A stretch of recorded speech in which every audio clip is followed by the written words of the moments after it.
Good morning, race fans! Welcome back to the Sacer channel for Day 5, the final day of the Sonic Adventure 2 Hero Story Tournament. I'm Originality Ace, and I'm co-commentating alongside Pippi. How are you doing this morning? I'm doing great this morning, and good afternoon and evening to our international viewers, of course. Because I know... Where's Deku from? Where's Deku racing from? I'm not 100% sure. But I believe he is international in some form, which is... Let me check his speedrun.com page. But yes, you are right, Ace. It is Day 5 of the Hero Story Tournament, and I'm so excited to have a great Sunday of relaxing and watching a bunch of great races all day. I think it's going to be very exciting. I'm very happy to start off the first race today. Yeah, absolutely. We've got an incredible lineup of races coming in tonight, because this is it. The final day, the Grand Hurrah, the Piece de Resistance. We're going to have the Grand Finals later on today. We're going to find out who is gone throughout the entire course of this tournament, and who's going to take it all and be the very top. But first, we've got a few matches that we need to scale through before we get into the semifinals, and of course the finals and grand finals. Plus, we also have another little special thing right before grand finals. Our first match here that we have, obviously, Deku versus Flubler. Both of these runners have been playing quite well throughout the course of the tournament thus far. In fact, in terms of our charting here, Deku started off in the top seeding and won his first match up against May, but unfortunately lost his match to Aura Ace, putting him down in the loser's bracket. However, he has managed to stay in it by securing his victory against Nug, putting him in the match now. And Flub was also placed in the top seeding.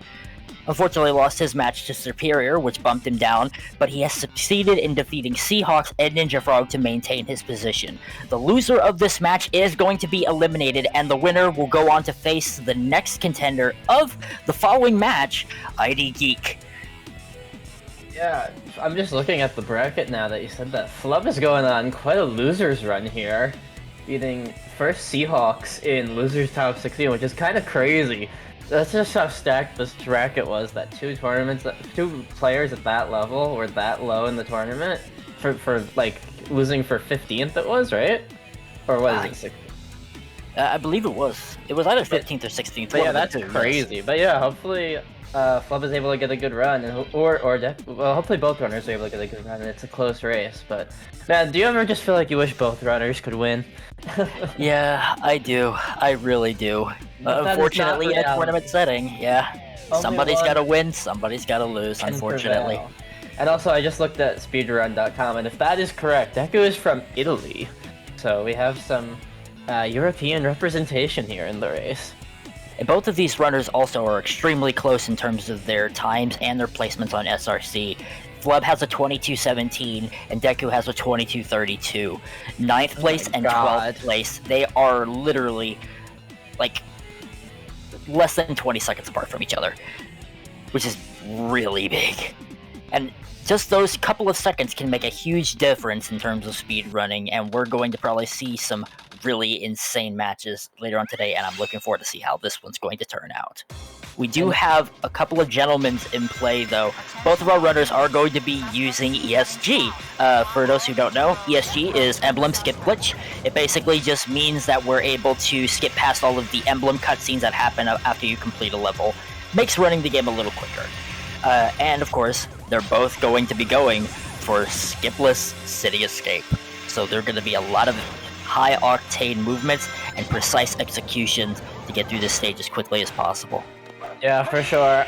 We were talking in the chat beforehand, saying how City Escape can make it be exciting, but sometimes it's like one runner hits City Escape skip and the other doesn't, and it kind of just determines the whole race if both players play consistently, so it's kind of nice to get them to highlight their skipless Cs.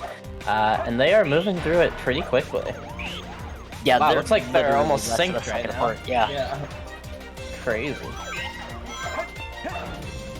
Ooh, Deku missing the home rail.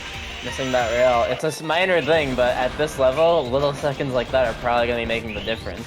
Oh my god, Deku just moves like without even having access to his camera and just knows where he is. That sense of control is just crazy. Nice jump. Oh my Flub god. unfortunately hitting that beetle robot costed him a little bit of time there. God. And also struggling to get on the first rail. Deku did pull ahead now, getting ready to jump on the third rail. About a second or so faster than Flub. This truck section is going to definitely make a deciding factor here. Oh my god, Flubber gets speed shoes. He does not look happy about it in his face cam, but maybe he'll be able to make it work. And Deku manages to stick to the ground when going through the first drop-off, but unfortunately gets pitched at the second. Both runners managing to stick the corners just fine. Sticking to the ground, getting those dash pads, touching the goals, literally less than 2 seconds apart. Wow. 155 out of 157. Yeah, and Transgods in the chat pointed out that the lead has changed, like, in that single level, they traded the lead like 2 or 3 times, maybe even more, honestly. That was crazy how in sync they were. Absolutely, oh my gosh. And we get to see our first shout-out ESG, because we did not have to see the little Emerald cutscene, so we're gonna be flying through this race, is the big difference that's gonna happen because of that. Just in case if any of our viewers are curious, runners do sometimes do this with ESG. It doesn't really change anything in terms of like the gameplay mechanics. All it does is just help speed things up in RTA, but since the game is timed with IGT, a variant 1 that we use, it's not necessarily a major factor that's going to cause any harm to any speedruns. Fortunate Bigfoot to Deku there, losing like 6 seconds. Definitely did not want to miss that hit like that, but I didn't actually see what caused him to miss the hit. My guess is some finicky box movements, but anyway, we are in the first RNG stage where... Wow, Flubler with a... And Flubler got a great in front of the mountain. Oh my god, are we looking at 2 great sets here? Flubler with a 14. And what does Deku have here? Wow, a 14 across 2 14s. Those were crazy. Oh my god. Very, very impressive movement from both of our runners, considering that both getting a good free piece for both sides of them. Both got great sets, but both also played it like so well, like with their pieces, which is, you know, that makes the real difference. So props to both of them. And of course, the classic Eggman 1 fight. Yeah, this is a nothing burger. Whew. And Deku just barely 100th of a second away from getting a 13 there. Still just manages to squeeze out a 12. And he manages to lock onto the little health power up there in the corner. Alright, now we go into Prison Lane. A fairly technical Tails level to start it off. And see how they move through it. That's absolutely right. The first stage of the game with no booster to help out yourself in terms of like stopping yourself from falling. These players have to navigate these tight corners quickly and efficiently, and they're going to have to fully commit to any sort of jumps that they make because there's nothing that's going to slow them down. Yeah, I always think of Flub as like a Sonic player just because his Sonic is so clean, but his Tails is also moving really well here, as is Deku's. Absolutely. Deku with a 35, it looks like, to get to the elevator, and he's whistling. Oh my god. I've actually seen this method before. Basically just counting the amount of times to whistle while you're on the elevator section to know when's the right time to actually lock on and start jumping. I didn't even consider that the whistle was functional. I assumed it was just for us, but no, you're right. He's probably doing something. He's probably that big brain. I've done that same strategy with a before. little slip up. Well, then your big brains do it. I'm so happy. Flub easily gets the lock-ons to the robots there along that little gated corridor. There is a small trigger there that keeps you from being able to lock onto certain enemies if you pass through it. And unfortunately, Deku managed to clip through it, so he didn't get the early lock-on to some of those robots there. Costing him a couple of extra seconds of time. But still... Like Flub gains about 1 second, a 7-second difference. Still, any mistake in the coming levels could sway it back into Deku's favor, for sure, though. And Flub has a 420 entering Metal Harbor. Nice. Hell yeah, brother. But Jesus, Flub is crazy. That underloop was so clean. Absolutely, yeah. The underloop is very tricky because if you not have the right angle or you overcharge your spin dash, you're going to clip through it or you're just going to go flying off into the ocean. It's a tricky thing to do at high level very optimally. Clean upgrade grab as well from Flub. Yeah, we got 2 19s. Wow, 1907. Yeah, 219 Really low. and a 28 check for Flub on that checkpoint. Let's see. Going for the pulley. Oh, here And we a go. 27 check! Nice to Flub, though. Went under the... whatever that one's called. Pulley skip. Super clean movement there. Pippi, I'm curious. Did you know about this small section here? The reason why the runners actually take the left dash pad is because each independent dash pad from left to right has a different intensity of strength. I knew that there were dash pads with different levels of strength. I'm not sure if I knew about that specific one. Oh, Deku struggled to get on the rocket. That's so big. He got it. Okay. At least he didn't take the death. Obviously not what he wants, but taking the death there would be tragic.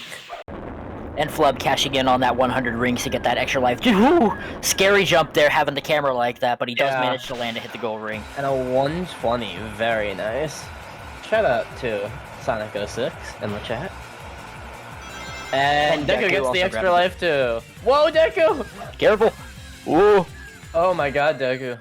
Very scary there. Yeah, rotating the camera to get a good vantage point of like where the gold ring was definitely safe strat. Even though I'm sure these runners could probably do a lot of these tricks blindfolded, it still helps to often see the platforms you're directly aiming for in a risky situation like that. Even though Deku's slip-ups were minor, it's gonna raise that lead to 17 seconds, which, considering how close it's been, honestly feels like a huge amount of time. But, like that, you know, Flub has been very consistent lately, but all it takes is one mistake for Deku to hop back in there. Speaking of mistakes, there was a slight one there with the Shadow 1 fight there. Flub Really? wasn't able to get the early lock on to the Shadow, and it cost him around about 2 seconds. Yeah, I mean, at 13, well, I guess you want more like 1 at 12 in that fight as well. And 11, actually, you can get it if you get the optimally like that. Yeah, just like how Deku just did. And yeah, nice. And even though it's only 2 seconds, that's gonna make that, you know, right now it's so close that I feel like every second counts. It does. Every second, every frame, every little trick and optimization is going to make the difference here between who wins and who goes home. Shadow, what are you doing? Hurry and get back here right now before the island blows up with you on it! Blows up? Flub wasting no time, already taking the spin dashes onto the dash pads. Thankfully avoids the mushroom. Gets pitched into the air a little bit. Looks like he's gonna get a 15 check on that. Oh, no Yeezy. No air Yeezy, that's unfortunate. Deku often going for the restart there because you can actually get... I believe you go a little bit faster or hit the ground like a little bit I've sooner. heard it saves like a couple frames for sure. I don't know the exact number. But Yeah, let's an see. optimal pause and restart will set it back so Oh, you can Deku! actually save time. Ooh, clean, A little clean. scary, but made it work for sure. Flip a little Alright. shaky on that I think he side got move middle there. spring there. No, he did get top. Oh no! Deku falls! Oh no! That's gonna cost him so much time. He's all the way back at the first checkpoint. He Oh manages my to recover and get the God. second air easy, but he's still gonna cost a lot of time. Flub is already on the wall, trying to set up for Moonshot, gets the pause, frame advances, and manages to land it. He's got that checkpoint now. He's just gotta land this last bit of the section. It's a matter of whether or not he's gonna try and see if he's gonna go for something risky like Air Jordan. Gets the trick onto the rail and the light dash onto the spring. Is he just gonna take the safe strat, or is he gonna go for the big play? He goes for the big play, and it pays off with a 7:14 on the clock out of Green Forest. 1:19. Phenomenal time. Damn, I feel like I'm watching NASCAR. That was amazing commentating, Ace, but also amazing gameplay too. Whoa, Deku did not get the checkpoint, and he's going for wall run. Big risk. Confident. Pause buffer. Oh my god! No, and he hits He's the kill down! play. Oh my god! Oh, the back of Sonic's Achilles heel hits the water, and unfortunately, it's too much for the Hedgehog. He has to respawn at the previous checkpoint. Deku. That is gonna cost him even more time. That's heartbreaking. And he still doesn't get the checkpoint. Can you get the checkpoint, Deku? Stop giving me a heart attack over here. Okay, that looks a lot cleaner. Oh my god, but it's not really. Oh, he doesn't even stick to the wall either. He's gonna have to go up the normal way. That's so unfortunate. It's gonna cost him so much time. Flub has already grabbed his second piece now in Pumpkin Hill. So much ground has been covered, and he gets, when you do something bad, this might happen. Going for the gamble to see if it's the closer one. It is not. He's gonna have to go over to Church Mountain. Deku finally reaching the top of the tree. He's gonna have to go for a bungee skip here. Doesn't need to grab that checkpoint though, thankfully, because there's just one right down here he can snag. He's gonna lose a lot of time from those deaths. Hopefully he can make it up in some of the future stages. Flub is already out of Pumpkin Hill with a 42, giving him already a sub 8 going into the next level.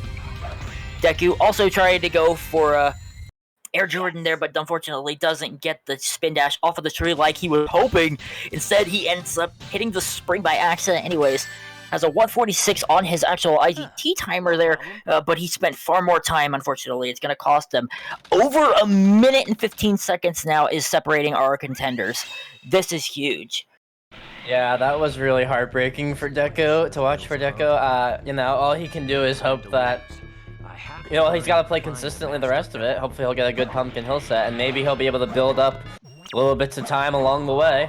It's about to fall off piece 1, going for the Church Mountain where it is. Just casually hanging out right down there. Knows to jump and glide there so you can get a hold of that hint. Sleep behind a pumpkin. Looking like a decent set so far. Let's see what's third. Hopefully it's not the king. Highly optimal. Ah, I knew it was going to be the king. Dang it, Bobby! I cursed it. But I feel like I've seen that set before. It's so unfortunate that King of the Hill is such a common piece, considering how absolutely trash it is. But Deku still gets a 33, which is not a horrible time for Pumpkin Hill at all. So, you know, if you're gonna get King of the Hill, that's probably the position you want to get it in. Still manages to get a sub 35 on it. So not too terrible considering the fact that he did get that piece. Flub also did this tiny little jump that you can actually do in Mission Street. Looks like he's on pace to get the cycle. Gets it, no problem. He's done this so many times before. It's easy for him. Deku is now already trying to catch his way up to Flub. See if he can get 0 cycle. That will help him save some time for sure. I'm curious how much time Deku gained. Yeah, Deku gained like 9 seconds over there on oh my god, Deku! That's an unfortunate place to die. He's gone all the way back to the start of the level. That is painful to see. Yeah, this is tough. This is tough. I hope Deku's able to string it all together and hopefully have consistency the rest of the run. He's taken a lot of unfortunate deaths. You hate to see it. Yeah, oh my gosh. Yeah, Deku needs a miracle right now to turn this race around for his favor. Yeah, meanwhile, Flub at just about 10 going into Aquatic Mine. Pretty good time. Well, 1 millisecond over 10. But yeah, hundredth of a second. Goes for the pause hover. Doesn't get it Deku either. Is struggling. All right, let's sort. Hopefully Deku can get a nice 1 cycle and, you know, do some meditation while he runs through this level. Meanwhile, Flub has a free piece. Yep, I think that one's by the far wall. It's one of the fake 3 fans pieces basically. Doing a little check just to make sure he didn't see anything else like wooden window on a roof there. You can't actually get those 2 pieces together, or with one of the 3 fan pieces if I'm familiar with it anyways.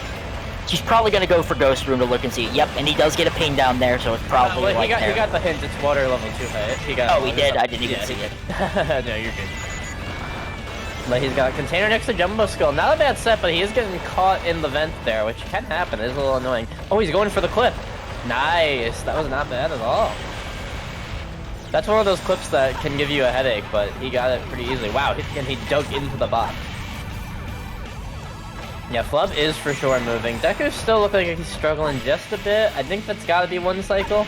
Yeah, this is easily a 1 cycle pace if I'm not mistaken. Yeah. Oh my god! Oh, goodness! Oh my god, it feels like commentator's curse. Yeah, it's unfortunate. Deku is really struggling. Oh my gosh.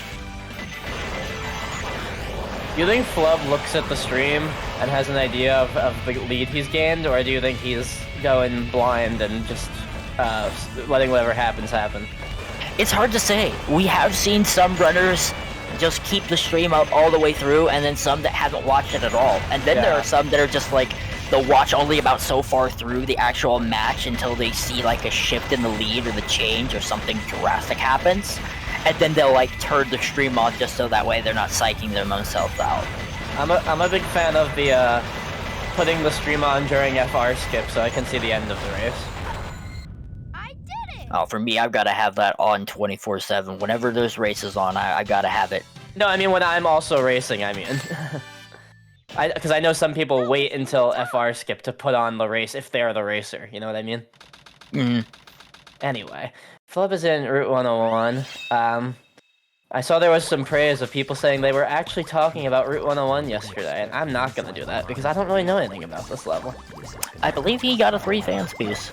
Oh, okay. Let's get some time in there, Deku. Maybe he'll have a piece up here too. Behind 2 heads, not the worst piece. Okay, he did not go for a 3 fans piece, so maybe we had our eyes had deceived us. Yeah, probably. It looked like it was the closest Now one. Deku is really struggling to climb up this wall. Really struggling to climb up that wall. Okay. Trying to get got those it. tight little optimized movements to get those get the little wall runs off of those little signs there. This probably might be like a underwater brick room or In something. front of a mysterious door. Ugh. Ouch! God. I like using that spring there. And then having to do just a short climb, but he's gotta get on the pole. Okay, a 50. That is not what Deku was hoping for, I don't think. And unfortunately, due to all of those deaths as well, he's already down to 2 lives left. He's gonna have to do some grinding or eventually quit out in one of these levels to make sure that he has enough. Probably snag a good chunk of the rings here in Route 101 to capitalize on the ones that he's already lost before he gets into Death Chamber. Yeah, he should be able to get... Usually you get 2 lives on Route 101, so he should be up to 4, which is not, it's not the optimal amount of what you want to have, but probably not that bad. Meanwhile, Flub entering Hidden Base. Let's see if he can keep this consistency going. There was a debate in the chat about whether he was moving or schmoving. Where do you stand on that, Ace? Definitely schmovin'. Oh, okay. Schmovin' and groovin', hands down. And we're gonna pull hop. Oh, that's tough. Having some We're gonna trouble. opt for GC skip instead, it looks like.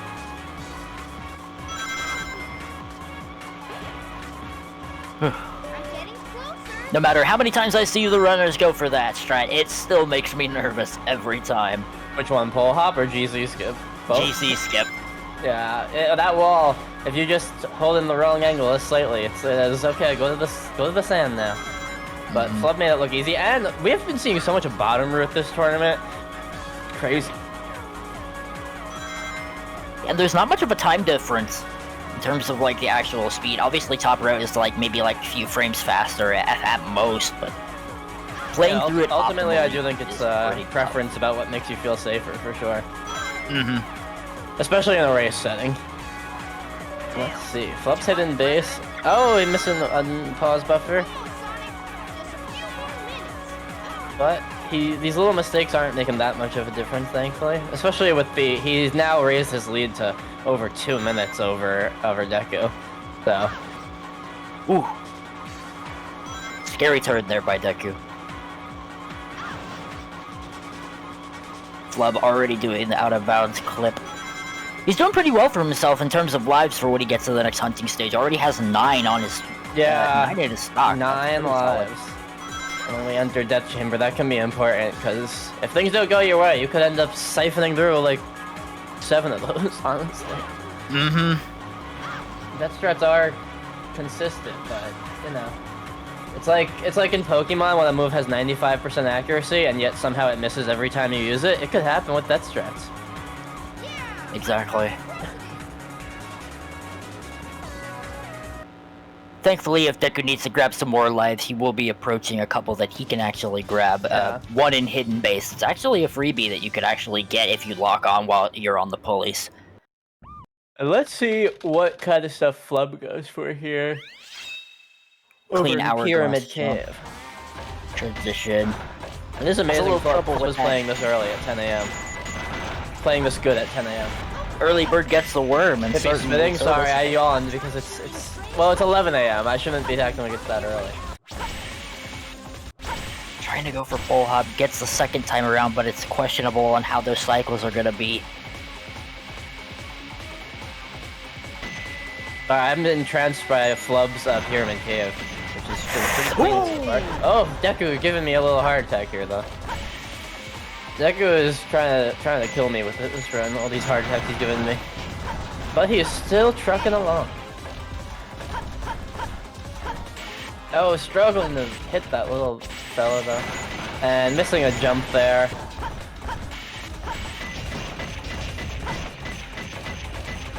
Wait a minute, Flub going for What's Hex happening Skip. with Flub? Oh my god, he gets it. gets it. Wow. That was crazy. And missing that hourglass still. This is gonna be a good pyramid cave. Now that is a Giga Chat game move if I've ever seen one. And going for the gravity bounce right there at the end, getting a sub 130. Wow. I honestly think Flub holds himself to a higher standard than that, but setting a 128 in a race, 129 in a race is crazy good. Yeah. And just using Hex Skip, just doing all those optimizations and crazy tricks. That was like perfect. Yeah, it was pretty good. Hex Skip looking a lot more like Flex Skip, am I right? Hey, god damn. White dot indicates blue. Oh, I Solid piece like that get to. piece. And Flub is just so smart. He's already taken damage. He's in the center room, checking for a free piece. Gets the blue And- box clip. Now all he has to do That was easy. is not die, which he did not. And now he dies. What do you say? First try? Hard saying. Oh my goodness. The man called it. And he ping reads it. Kind of ping reads it. Bugs, baby. Going for Angel's third. Ring. Angel's Ring. Wow, What a great piece. And only a set. single death off of that. He's got so many to help him out now for the rest of the game. Man, that was awesome. Let's go, Flub. Meanwhile, Deku is getting a zesty start in Pyramid Cave. It was looking pretty clean. 30 seconds already just and- grabbing that upgrade. And you know, in Hidden Base, Deku apparently did lower that lead by 2 seconds, so it's not enough right now, but you know, all it takes is one catastrophe from Flub. Not that we want that to happen, but Deku could always bring this back, you know? You Ops never a know. somersault into that hourglass as well. A lot of people I've seen usually do like a bounce method, but it seems like it's extremely difficult to do. You have to be in just the right spot in order to actually get it to just tip over. Having a little bit of trouble getting onto the roof there. Bouncing a tad too early though. Ouch. Oh, God. And now he's gonna do this with the weird camera, which I'm sure Deku is familiar with, but oh my god, it's scary to watch. Okay. Deku And cleaning Flub. it up. Flub destroying King Boom Boo and his creepy tongue. And now he will go to the Golem. Egg Golem. See what type of method he's gonna go for here. Is it gonna be profit bounces or super bounces? Ooh! Yes! Deku with He's the 128 too, despite I know he's gonna lose that time on that death, but not a bad time overall. Flub is going for super bounces with 0 rings, giving me a heart attack. But it looks like he's doing it well enough that okay, now he has a ring, that he doesn't even need the ring. Fortunately, let's- missing that hit, that's gonna cost him some time. Yeah. While Flub runs through that, let's see if Deku can maybe rival Flub's RNG. Wanted to squeeze under that door too. Unfortunately, couldn't. Yeah. Take damage to the robot. I did not see what Deku's first piece was. But unlike Flub, Deku only has 3 lives to make this work, assuming he's going for death strats, which my guess is he is. Goes for the Yeah. death strat. Oh, not quite there. He's got 3 chances to hope for something golden here. Oh my god, I'm stressing out. One more. He's in desperate need of bugs or roasted keys. Oh god, you hate to see it. In the treasure chest. Not a piece you want to see in this situation. Flub is already off an eternal engine. Getting ready to set it up. Is he going to hit the Quan? No, he He is does not, sadly. Man, Flub is on a great pace, though. He's been consistent this whole game. And meanwhile, Deku is doing some crazy things to get back into the center room. I did not even realize you could do a door clip there. That's really interesting. You don't see Yeah. that very often. It's actually called the Pippi Clip. It's not true. I was about to say. But Flub is out of Bofa and moving. And I think he's probably gonna hit that goal ring. Needs the camera transition, smooth movement, easily manages to navigate it around it. You God, have Flub seen does- the Eternal Engine Flub give our doesn't runners even- much trouble. Flub doesn't even pause when the camera like starts transitioning. Like he's that. Like I always have to pause and let the camera fully turn before I start moving again. But he just keeps moving. Yeah. I usually hold straight forward, and then when I feel like the camera is right about to transition, I just immediately neutral stick and let Tails' momentum carry him just forward enough until the camera triggers, and then I'll just hold straight down. Yeah, for sure. Well, meanwhile, Deku, how it looking like King Boombo is not gonna be a trouble child, which is good. One. Oh, flip. Okay, a little scary there. Always scary when you get that wall. Barely clips the tail end of that goal ring. Does manage to get it with a 134.77 on the clock. 1957 going out of Eternal Engine. Going ready to go into his final hunting stage. Time to see what set he's going to get here and how optimally he'll play it. While Deku choosing to actually quit out during the Egg Golem boss fight. Smart move on his part there. Yeah, get some lives. I don't blame you. Gets the first super bounce. Center of a triangle star, he wants to reset that, of course, as well. Gets fast rotating meteorite. Looks like he's taking that one. Deku is getting a lot of really good bounces here. Yeah. Yeah, for sure. Does Deku usually do profit bounces, do you know? Or do you think maybe this is a response to just wanting to keep consistency? Probably a response for the sake of the consistency. And Flub getting the first stage for his P2. Nailing that final hit off on Egg Golem. I think he does save some time over Flub in that area. And getting tried digging while watching the move for his P3. It's not the best set in the world. Oh, it is the bottom one, though. That ping Thankfully. means it's gotta be that. And a 40, not quite there. This piece can be on either the top or the bottom half of that platform. And I think it's pretty much just random, right? Because on terms of reading it, right? I think so. To that degree, I would assume so. Because I've seen other pieces that are like, for example, like next to the mini steel beam. Oh, we have a Quan! Deku hits the Quan! Alright. That's gonna be a significant amount of time gained back for Deku. Yep, that's gonna save him some time. Get those Quan emotes in chat, Wizard's Quan or Chow Quan, whichever you prefer. There we go. Show Deku your support for hitting that trick. Flub is already into the Rouge fight. Trying to go for the quick hits there. Unfortunately, looks like she's given him a bit of trouble. Flub is struggling with the Bat Lady. But he gets it before the lava flows up, which is so big, because then she just goes in a random area where you can't find her. But Flub did manage to clean that up despite a rusty start. Managing to squeeze it out literally right at the tail end. Alright, Flub is in Crazy Gadget.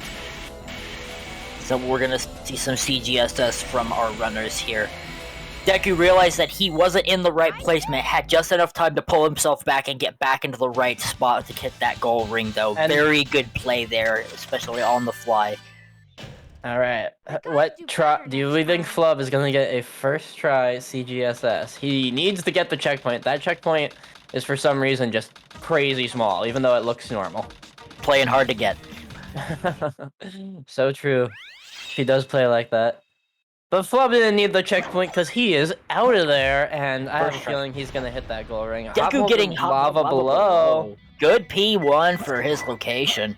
I like that piece. Let's see. Oh, very smart using the slopes on those pillars. Ooh, steel drilling tower. Steel drilling tower from here? That's a set? What is this set gonna be? I've never seen that before. Me neither, honestly.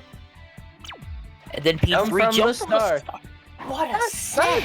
Yeah, kind of a weird set, but not terrible, I would say. I think he's gonna match Flub. He might beat Flub's 44 by I think Flub had a 46, so he should beat that by a couple seconds. Trying to get the manip on Eggman too, but unfortunately he is not playing nice with Flub. He's gonna have to go for a different method here, trying to get through this boss fight. If Deku can do the manip properly, he will save some time over Flub in this department. Flub cleaned it up though, 20. Not what he wants, but certainly not terrible.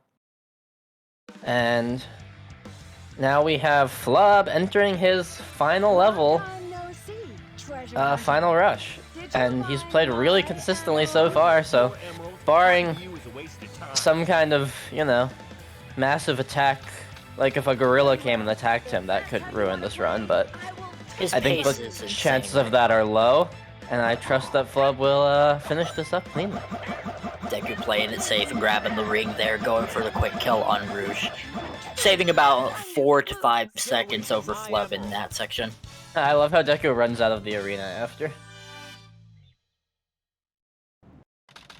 Yeah, for whatever reason, when the stage is like deloading for the results screen, the invisible barriers on the sides of those will actually just disappear. So you can Yeah, you can go back into Meteor Herd for a bit. Alright, let's see. So, Flub had a first try CGSS. Let's see if Deku can be on par with that and get it himself, while Flub flies through space, reaching the goal ring.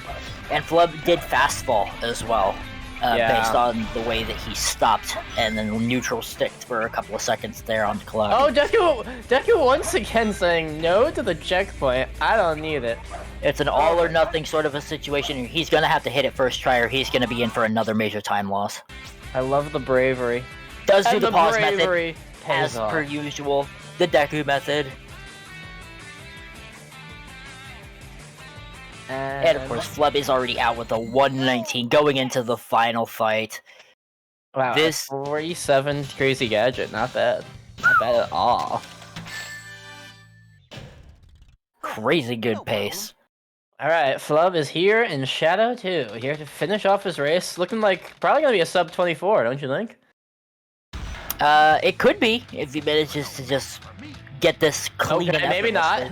Otherwise, it's gonna definitely be a low 24 for sure. Oh, I'm so curious. Oh, he missed the hit. Oh, I think that. Yep, and Yeah. Shadow falls off the stage, has to just use Chaos Control to warp back. It's gonna be a low 24.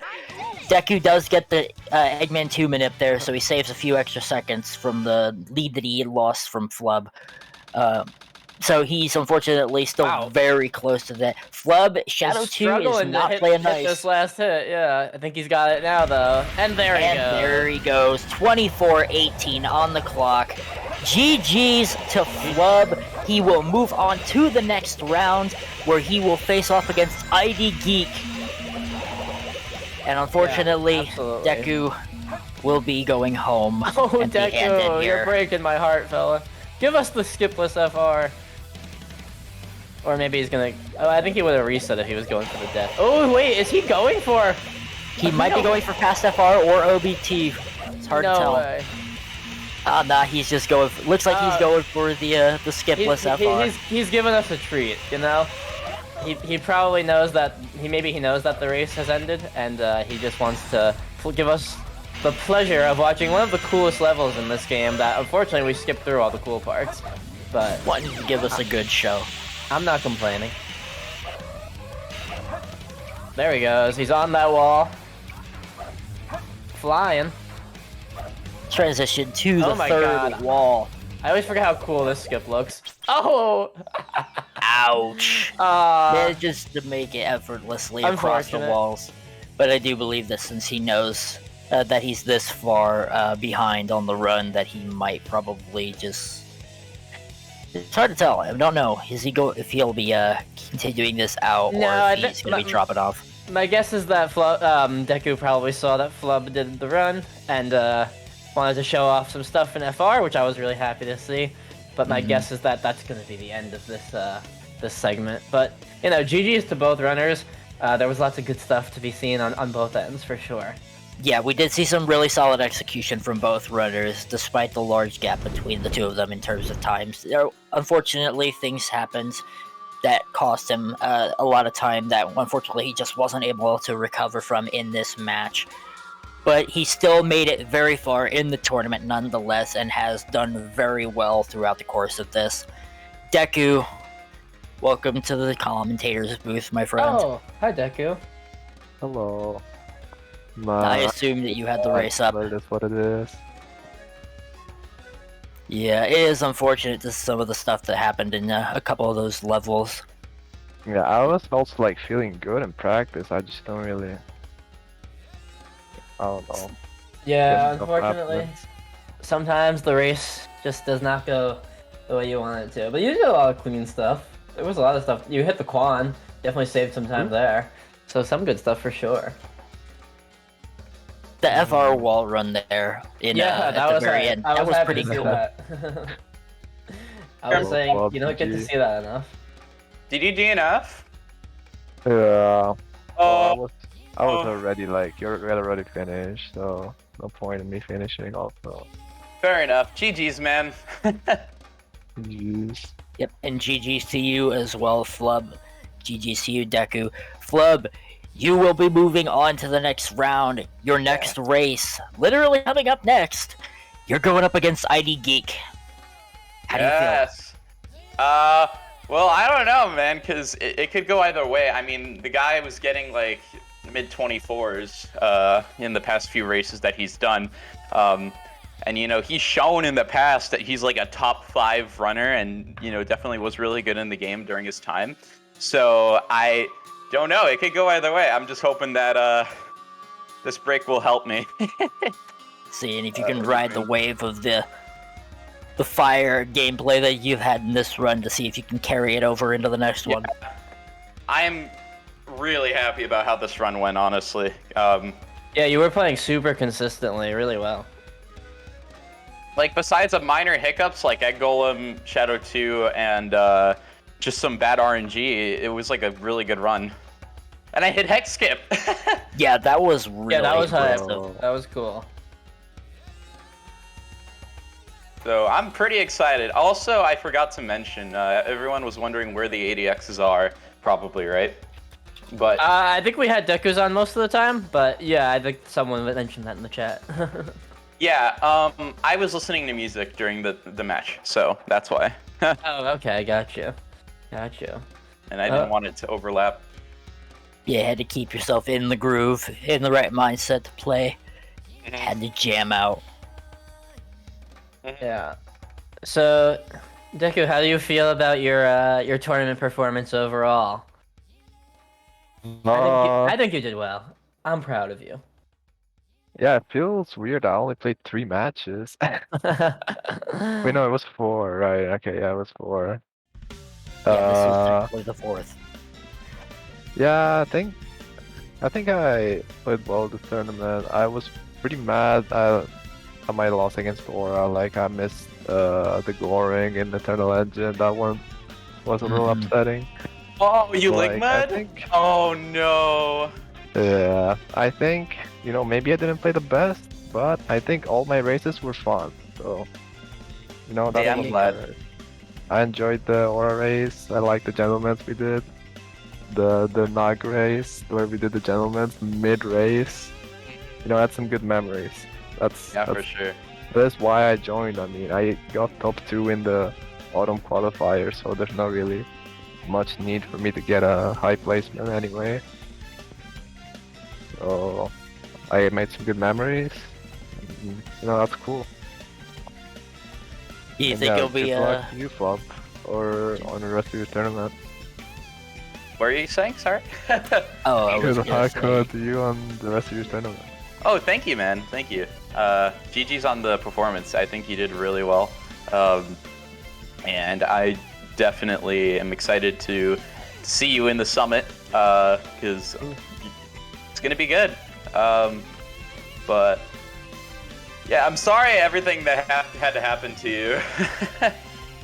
Yeah, I also just felt like all my deaths were just like something really, like I just got really close to like an edge or something. Like I just barely missed something and Yeah, I there were died. so many things that, like, it was just like a minute difference, but Yeah, before- like in Green yeah. Forest, I barely hit the kill plane. Mm-hmm. Oh yeah, that was heartbreaking. Yeah, yeah. on You're also- I respect Mission this Street, about I you. barely... You're a certified madman because you weren't taking checkpoints, and I love that for you. Hey, respect. it was a very bold play. Yeah, I like to play risky, but I guess I paid the price in this race. Well, it makes for an exciting race, so it was a great show.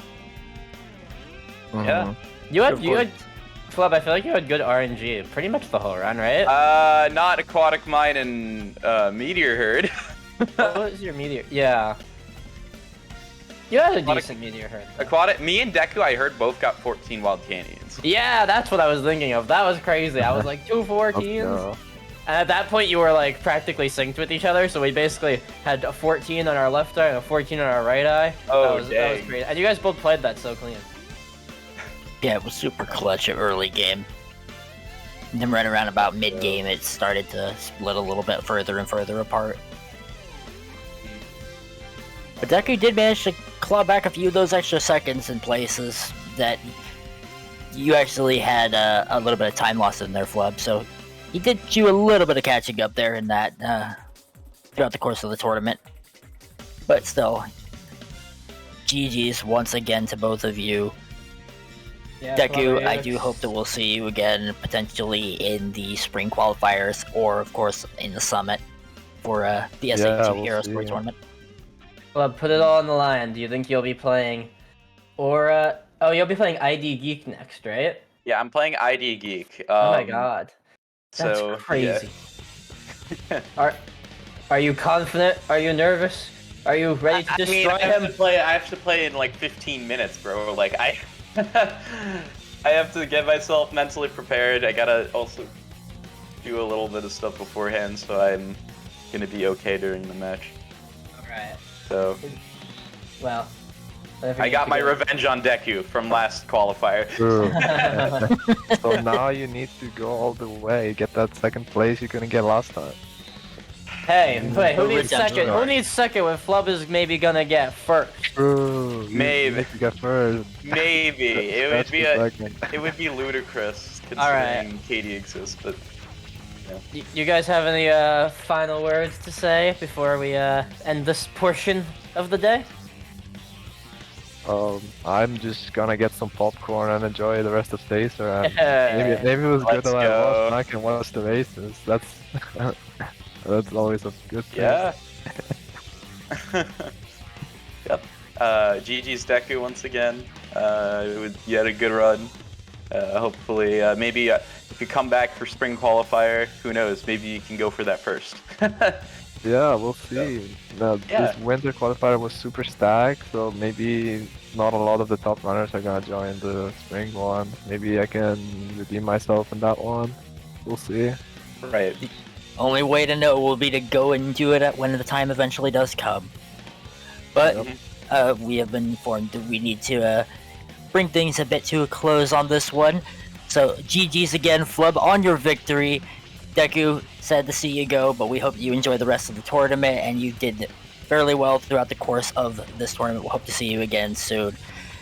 And as for the races, Flub is going to be going up against his new opponent, ID Geek. And whoever wins this is going to be going up against the victor of the Aura Ace and Superior match, which will be following right after it. So make sure that you keep yourselves tuned in. If you need to, grab a drink, grab a snack, and get ready, because we're going to have another incredible match coming up.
Welcome back, race fans, to another race here on Sacer. Our previous match that we had, which was Flub versus Deku, resulted in Flub managing to secure himself a win, and now he's facing off against his next opponent, ID Geek. I'm Originality Ace, and I'm joined on commentary alongside Allie. How are you doing Hello. today? Hi, I'm excited. This one's gonna be fun. I feel it. And as we can see, we have Geek in Green Hill Zone. Yeah. Looks like he's just doing a little bit of speed training and some practice and get his hands warmed up for this race. Yeah, this is going to... Whoever wins this will be the first person going into losers semis. So Yep. we will be seeing the winner of this match go against the winner of Aura and Superior, which is also going to be another banger. Absolutely. So yeah, we should be gearing up here soon. It looks like Flub is ready. And we should see Geek also being ready to go soon. Yeah, getting the file ready. Easily getting things set up.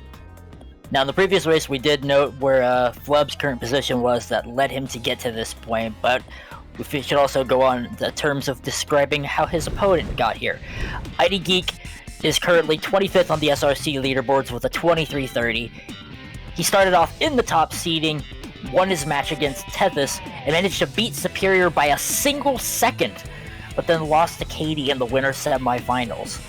And if he can beat Flub, he'll be moving on, and if Flub beats him, well, looks like Geek will be going home empty-handed. Whoever wins this is progressing, whoever loses is gone. So, this is going to be a really intense race. Yeah, this one I feel like is going to be fun, and I think it's worth noting. Flub has really allowed himself to just let things roll off his back a lot more, because like we've seen in other tournaments that like Flub would get really upset, and you could tell in his face, and like now like if he makes a mistake, you can see that he's just letting it roll, and he's like, I'm just gonna keep gaming. And that's kind of Geek's entire mentality.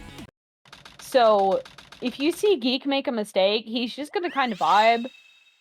So I think it's gonna be fun. I'm actually on the leaderboards.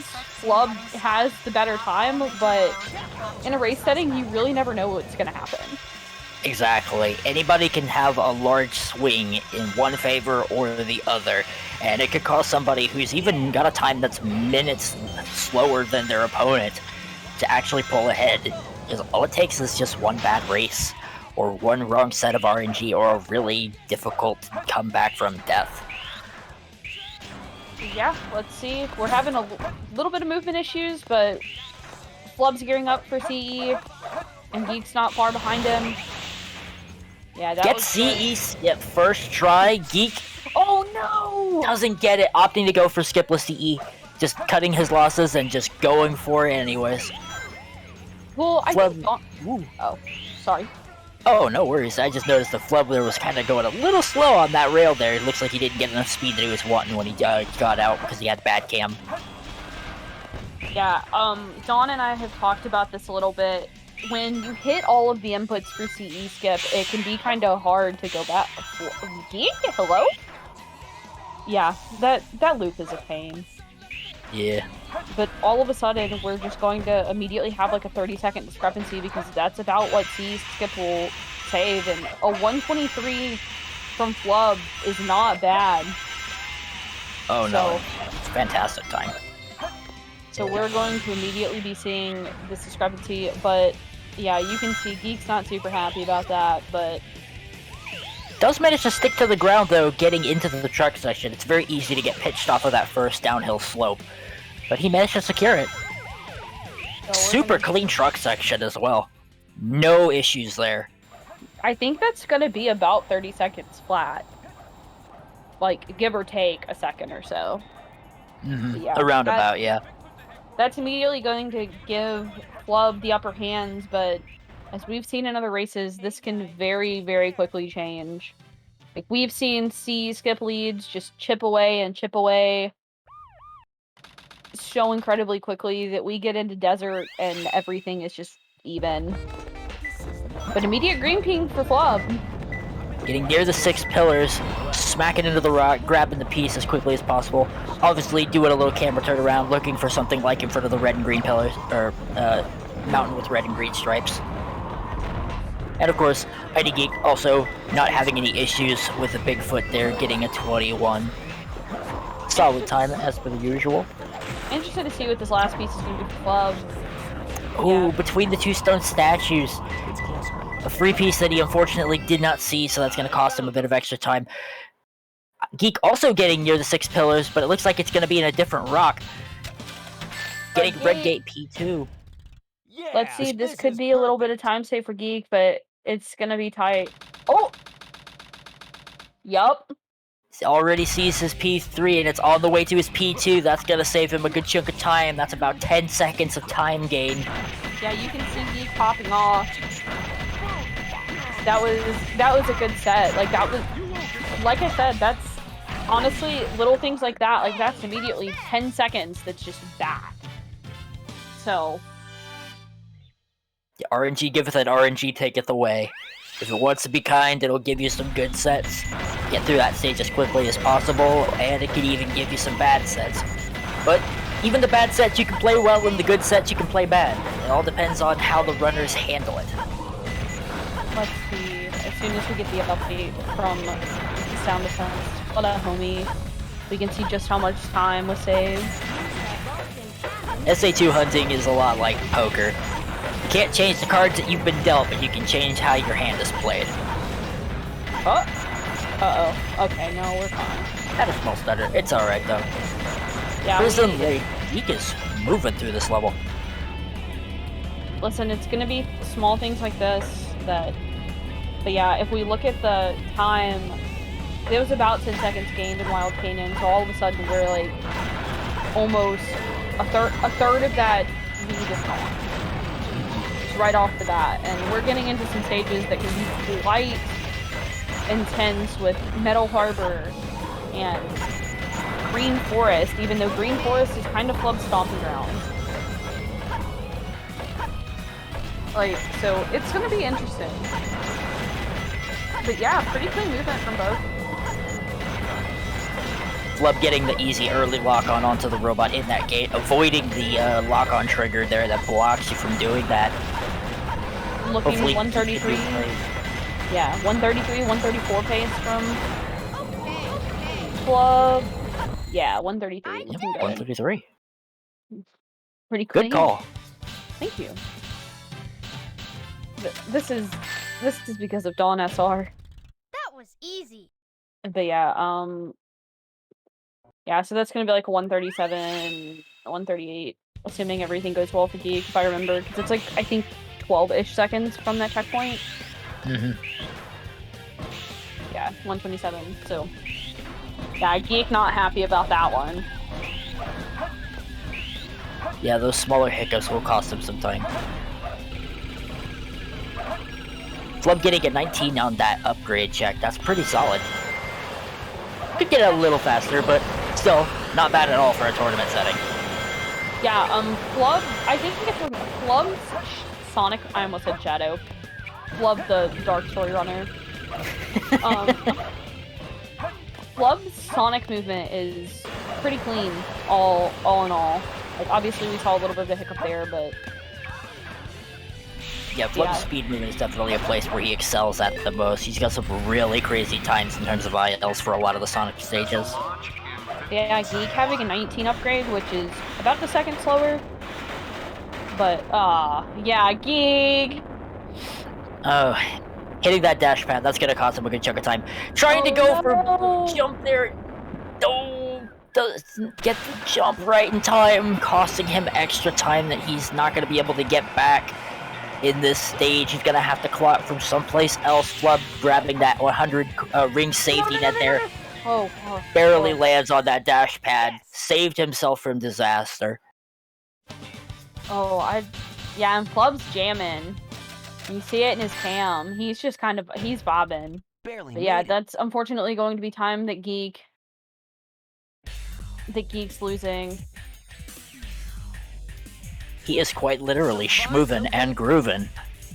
Hey, that's That blue hedgehog again, of all places. I found you, Faker. Faker?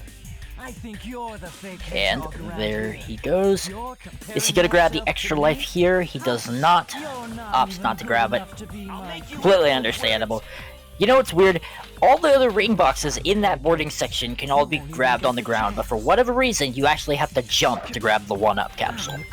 It's just high enough to where it passes over Sonic's hitbox. It's a 1-up. Do You gotta work for it, Ace. True. But yeah, And of going course- into Green Forest, where we really do expect Flub to shine, and I hopefully did not commentators curse, but Flub has a disgusting time on the board. Now before the island blows up. Oh yeah, So- absolutely. Yeah, his IL time is like easily in the mid-10s on the 1 minute. Like minute, I think it's like minute 15, minute 16? But of course that's also using the IL strats that actually pause the timer, which you won't actually see used in story mode runs due to the pretty much the abusal of the timer and how things are rendered in. Yeah, this is actually going to be the stage that I turn sound on for, because Flub's ADX for this is so good. Oh yeah. Jet Set Radio Remix. This is also Dawn's, so I hear it a lot. It is a good track. Unfortunately, Flub did miss Air Yeezy. He did the same thing in his previous match. Hopefully, let's see if he can get wall run here. Flub usually typically goes for task run whenever he's going for this skip, but it all depends on how he's going to land on the wall here. That looks good. And there he goes, he's going for task. Gets the jump, uses the hover frames, lands it, no problem. Smooth as butter.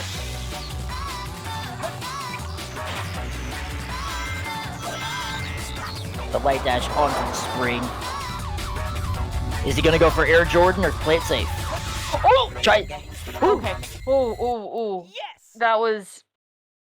Oh, geek, that's unfortunate. He tried to go for mini wall and just didn't have enough speed. Fell right up by the top and had to drop back down. That's going to cost him a couple of extra seconds. Flub did manage to save himself, though, unfortunately, from that small error in trying to pull off the Air Jordan trick off of the little tree there. Yeah, but good on him. This looks good from... Yup, we're getting another task! We're getting another task run. Oh no.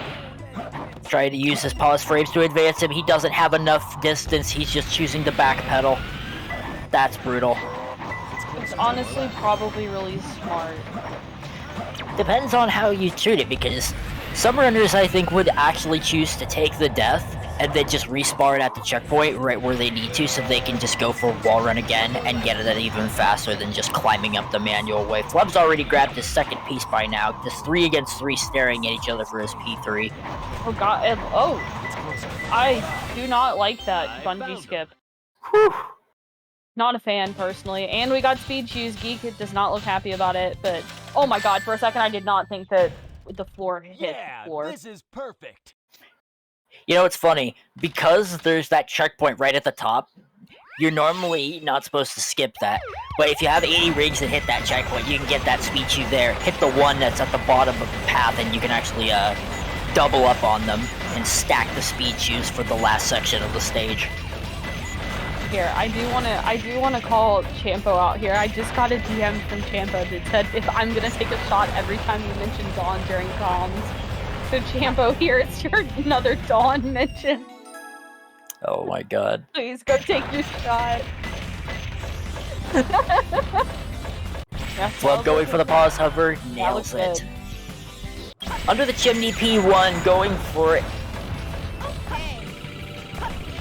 Checking to see if it's on Church Mountain. Wasn't, unfortunately, so he had to go back over, because under the chimney will spawn over here on Ghost Train Mountain. Bit of an unfortunate placement. Looks like he's struggling to find it. Didn't see it at first. It's gonna cost him a good chunk of time. Just 31 seconds going into your first pieces. Yeah, pretty brutal. Doesn't help that that piece blends in so well with the scenery. The emerald shards are super... It feels like they're more desaturated than normal in Pumpkin Hill explicitly, just due to the lighting. Yeah. Whew!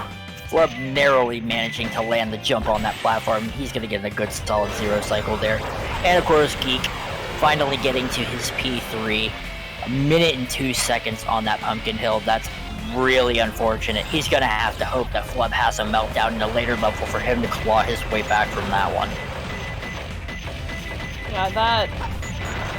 unfortunately, that is just going to continue to see this lead for Flub continue to extend as Flub is finishing Mission Street where Cindy started.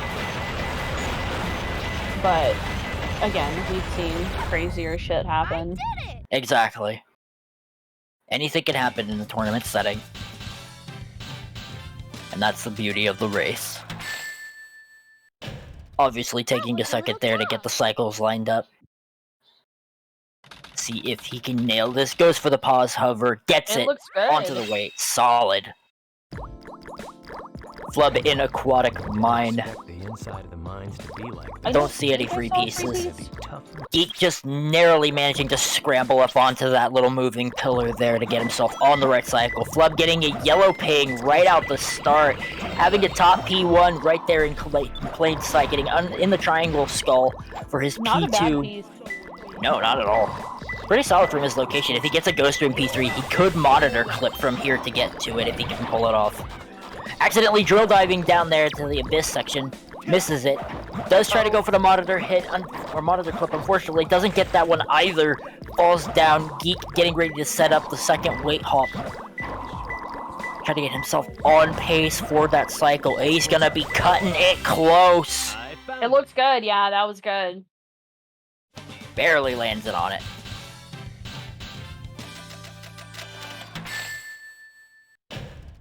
Yeah, this is perfect. But yeah, this is good on Geek to keep pace and not have to super worry about losing time here, but Oh, looks like Flub was having some controller problems. We have seen his controller before have like a couple of hiccups here and there, but thankfully it wasn't anything too major. He was able to quickly navigate out of it. You know, it's so weird because the prompt will come up twice instead of just once, and if you accidentally hit no on the first one but then hit yes on the first one, it will just reclose the game and boot it out. And you do not want that to happen in a tournament setting. I'm assuming that doesn't count again, like that doesn't count towards time. Thankfully it doesn't, but it's still an inconvenience for the runner. It won't actually count like in the actual story mode per se, but once they get into the main menu, the in-game timer will tick down. Right. I don't think I saw a trade piece for Geek either. I didn't either, but he does get a green ping right out the start, so hopefully he knows one that he can grab. Getting overturned minecart for his P1. Doesn't look for any of the pieces there, instead grabbing that quick piece. Grabs a hit in the hallway. Brick room that's always underwater. Not a good P2 you want to see from this spot here.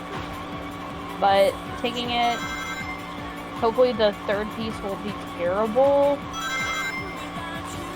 But this game is punishing just by existing. Yeah, Flub is on fire. He's got the soul bond with SA2 right now. Getting Path to the Abyss P3. Yikes. This set is gross. What? Hello? It's because of the collision of that little floating platform that spawns when the water levels are up at a certain level. Thankfully, there was that that sign clip that he could just do right there to get to it, but that was also pretty risky because there's a very small gap between that tunnel and the wall. At least we do get to see Geek going into where Geek gets all of his power. And of course, both runners in Route 101 for a brief moment in time. Allie, can you feel the sunshine? So fun fact, for some reason the song used to make me cry and I don't know why. I mean, it is beautiful. It is beautiful. Am I feeling the sunshine right now? No, I think it's raining. Shoutouts to Tennessee. Shoutouts to rain. Shoutouts to the Rain God, Kyogre. Gotta be my favorite legendary Pokemon. Yeah. Heading into desert for Flub, so this is where things. Oh, I was just gonna say this is where we can see things happen. Oh yeah, absolutely. Getting the setup right now, trying to go for that pole hop, doesn't get it on the first try, gets up on top of his second. Unfortunately, loses too much of his height. He's gonna have to resort to a backup. He's gonna do GC skip from here. Gets the clip through that part. And just, that's some time save for Geek if he can pull off pole hop, but we'll see. Ooh.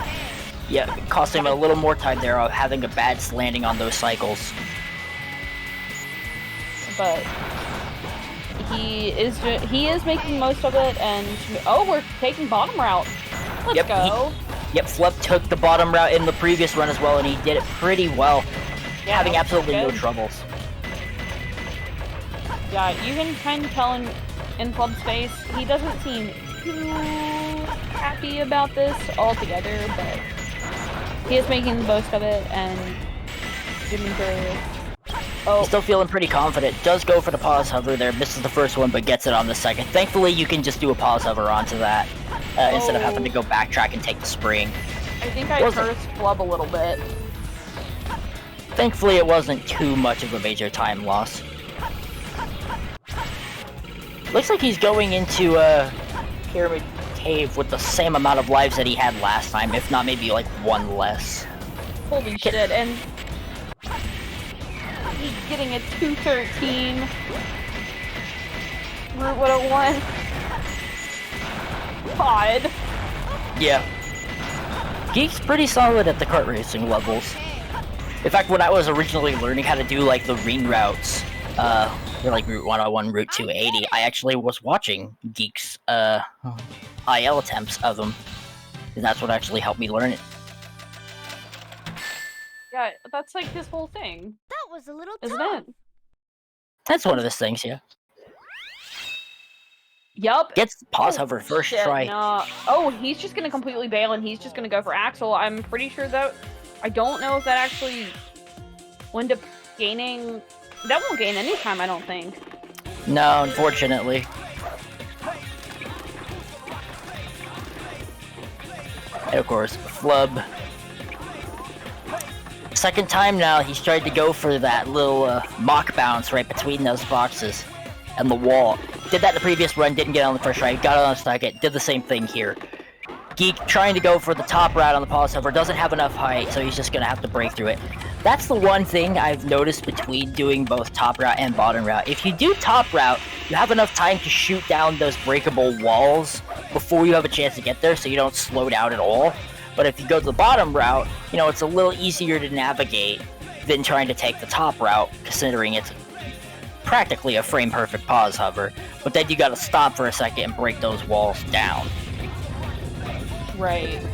Flub going back for that checkpoint, safe choice. Are we gonna see a hex skip? Yes, we are! We are going to see a hex... Oh my god, I almost Get the hit my setup.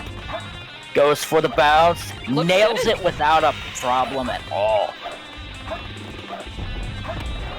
He's just casually pulling hex skip out like it's just chilling in his back pocket, just waiting to be used. Oh, Flub is comfortable with it. But, like we've already talked about, Flub's sonic movement is kind of just incredible. So, we're getting to see just how much that practice and all of those IL attempts, how they are really paying off for Flub in races.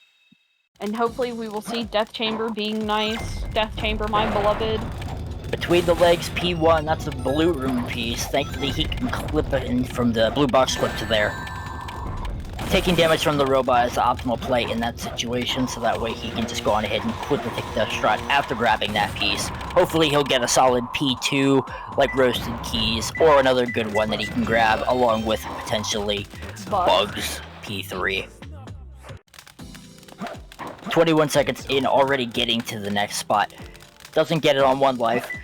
Gets it on the second. It's closer. Bugs chatting? Nape of the neck. I can't. And then he gets connected dots for his P3.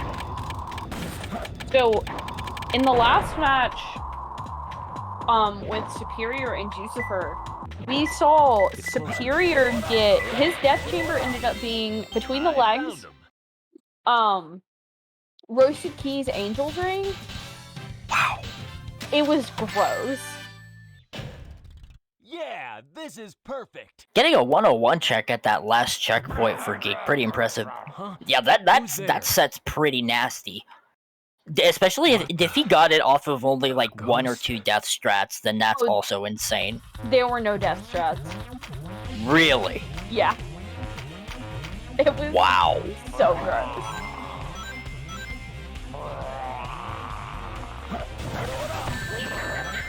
Going for the cat boost, gets the hit on it, as Geek gets the gravity switch. 133 Pyramid Cave. Not bad. Yeah, but you can tell that he's not too thrilled with his performance there, but he's not gonna let it phase him. It's water off a duck's back to him. Looking in the chat, I feel like it is worth noting that I was there when Geek made Michelangelo. We're having... Oh, that's amazing. We're gonna see booty clip. Yep, looks like he's going for it. Flub getting ready, goes for a super bounce, gets the first one. Going for the lineup for the second, doesn't get it, but he's going for the backup hit on it. Doesn't get it either. Going around the back. Hitting the egg golem. Another super bounce, cleanly nails it. Takes the damage, of course, can't really avoid that hit there. Whoa, gets caught on the arm. Okay, for a second, I was afraid that was going to Ballerina, but I guess from his position. Speaking of oppositions, that completely shot him all the way back 180 degrees behind that golem. If there was any time that he would probably Ballerina, it would have been after that hit. Nice try. Well, he was able to get it. He was able to get the last hit. I did not see. Oh, we got the animal! Let's go! You gotta grab the animal. He got the good luck. And he gets under the square shadow for his P3, of course.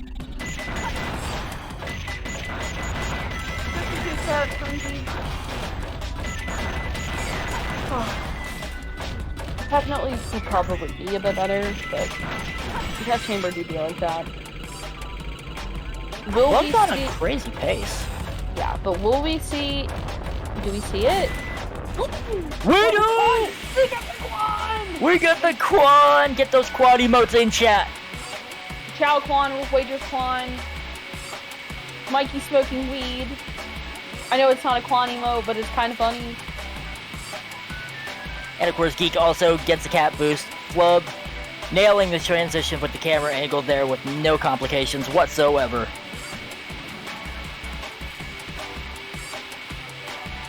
And that's 1 hit on King Boom Boo. 2 hits. 3 hits. Yeah. Yahtzee. Yahtzee. Yahtzee. Ace, when are we gonna play Yahtzee again? I don't know. We need to do that soon. Yeah, I think it... So, JW makes a great point. Geek isn't even on that bad of a run. Like, it's good for a race. Flub's just really, like, pulling it out here. I did it!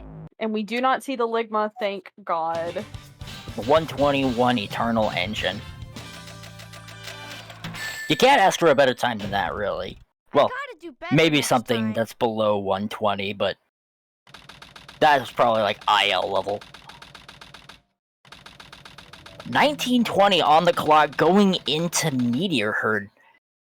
Time to see what RNG is going to give him in this run. If it's kind to him, who knows, Flub might actually be able to pull off a 22.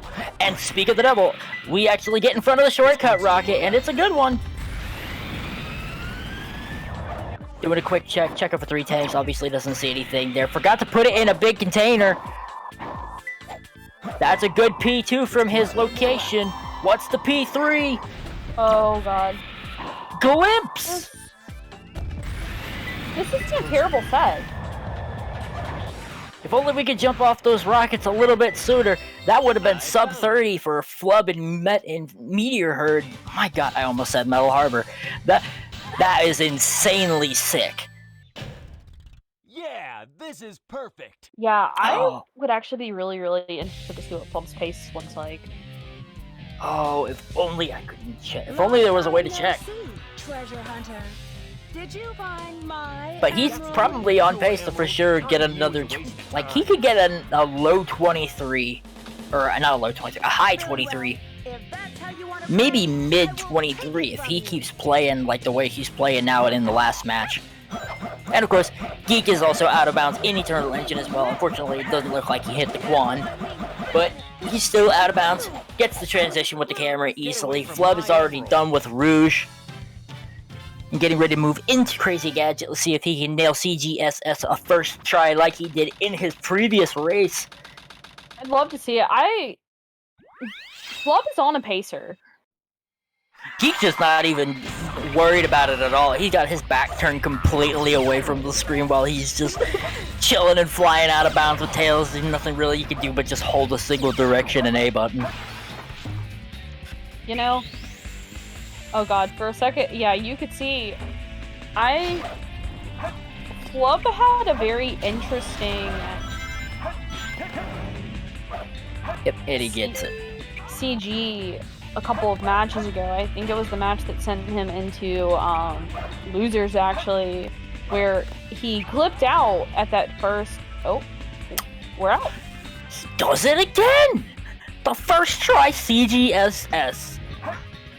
Flub is a top runner, and he is giving us a great showing. It's just like, you know, it's just a really tricky skip. I'm just gonna pull it out and just set it down on the table like it's nothing. Not a big deal. I just do this every day. The thing is, this Flub probably does it every day. Like, he can just pull runs like this. We saw a container within a container from Geek. I'm not sure what kind of sets this can give, actually. But... Twin Stars P2. Having to drill dive all the way back down to the bottom. Does go for the right one, though. Getting... Oh! Now that's an instance where Glimpse is a bit of a pain at his current spot right there. You don't want to get glimpsed at the bottom P2, unfortunately. Mid-bottom top strikes again. Aug. Aug indeed. And now Flub is already in Final Rush. Geek had a 52-22. Holy moly. I would... Okay, we are not seeing an OBT from Flubler. I think I may have shit my pants if we saw that. I would have lost it if he did. But, yeah, unfortunately, unless we have a couple of FR disasters, this one kind of looks like it's wrapped.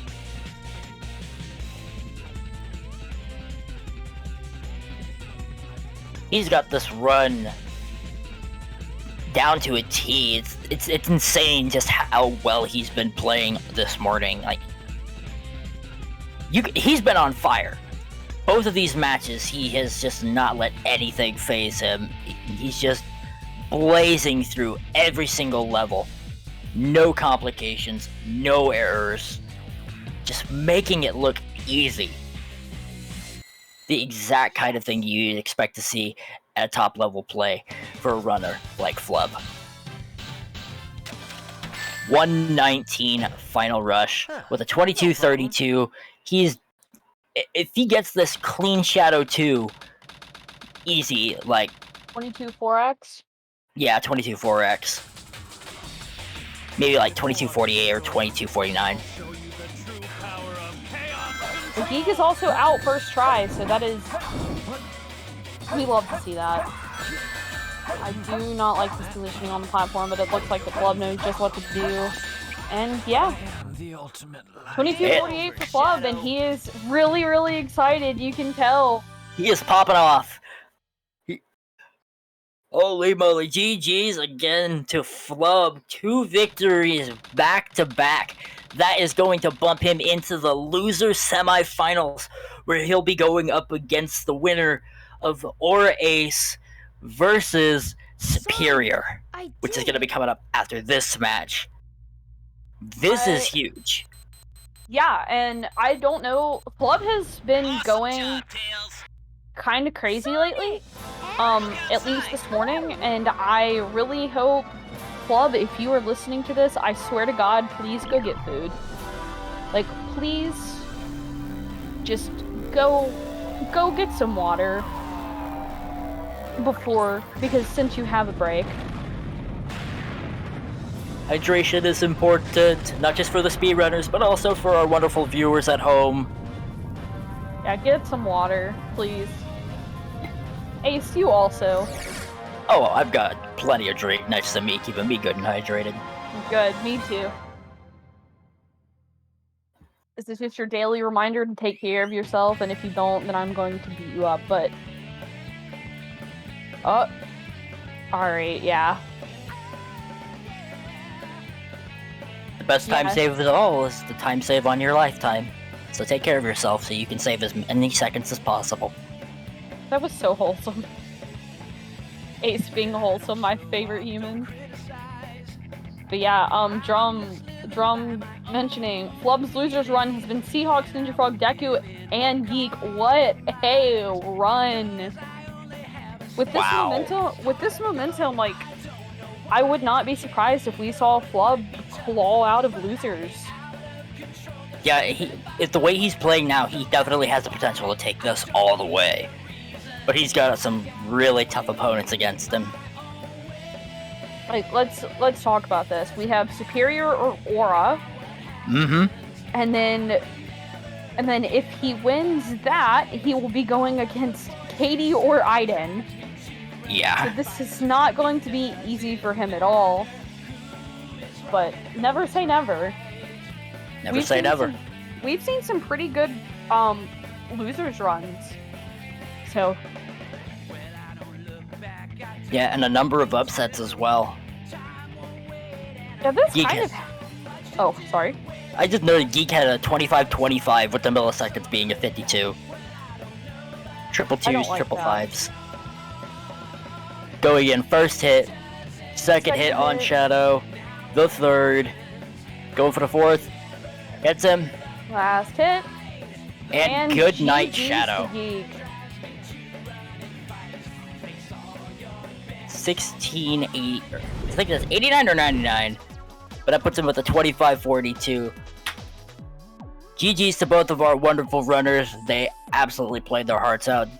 They gave it their all, and definitely you can see that they had a lot of moments where they were proud of. There's a few hiccups here and there, but they still played phenomenally. Geek, Flub, GG's to both of you. You played very well. Good game, Flub. GG. Yeah, you gotta... Wait, let me double check the stream. You got like a 22, right? Yeah, 22-48. Okay, I can't be mad losing to that. So fair enough. This is the thing. Geek, you played really well. Love was just playing out of his mind. Oh yeah? Yeah, it was... Yeah.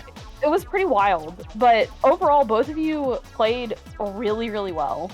And so... No matter how this went, this was going to be a great match to watch. Thank you for letting us commentate it. Yeah, Flub was 31 seconds away from his PB. Yeah, I was very close. The Wild Canyon, it's funny because I got a faster Meteor Herd than I did Wild Canyon. Oh. wait, what? Yeah. What did he get on Wild Canyon? It was... Did he get like suspended ceiling and center of the 8th No, it was like... I'm trying to remember. Wait, no, it was... Shoot, I don't remember. Oh wait, no, it was near 6 pillars. Sorry, it was near 6 pillars, I think. Near the and 6 then I got pillars, bottom of the pillar. And then I missed 2 stone statues, so the set could have been so much better. Oh yeah, that would have saved that. Well, Geek set was pretty gross. Oh yeah, like... my set in Wild Canyon was really good, and then I really fumbled my knuckles after that. 2 stages of bad RNG after that, and 2 stages of me just making mistakes. Yeah. Yeah, my Wild Canyon was sort of funny. What was your Wild Canyon actually? I got near the 6 pillars. I got the free piece. Which one is that? That's not center of the 8th pillar, but it's the one that's like closer. Swirling? Is it above The swirling? swirling? Maybe. I think it's the one by the where above a tilted pillar is, right? Yeah. Yeah. And then I got the red cake. So I got like a 20 off of that. Ended up.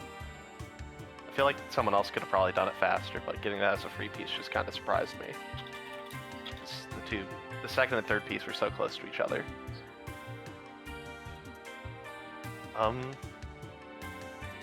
Yeah. Yeah. You go. Sorry. I'm still stoked that I played better than I did even in the Deku match. Like, Yeah, you're on fire, You're dude. warming up. yeah. And I this is my first time ever getting a 22 in tournament too. Like, I'm like, just so happy about it. Let's go. You had one hell of a pop off at the end. I don't know if you had your splits up or anything, but when you looked to see what the final time was, you could tell that you were. Yeah. Because it's such a good no reset for me. Like, a 22 is just like an absolute dream for me. I only got 22 for the first time a few months ago, so like I'm just like, yeah, there's no way I could do it on command in a tournament. Like, Oh, you did it. yeah, I'm very happy. GG's. You'll be going on to the losers semifinals, Flub. Yeah. You're going to be going up against the winner of either Aura Ace or Superior, which that match is coming up next. So you're about to find out who your opponent is in less than an hour. I will say, Geek, what a run you've had. Like, I know we're all sad to see your run end here, but you played incredibly. And I think it is well worth noting that you did kind of have your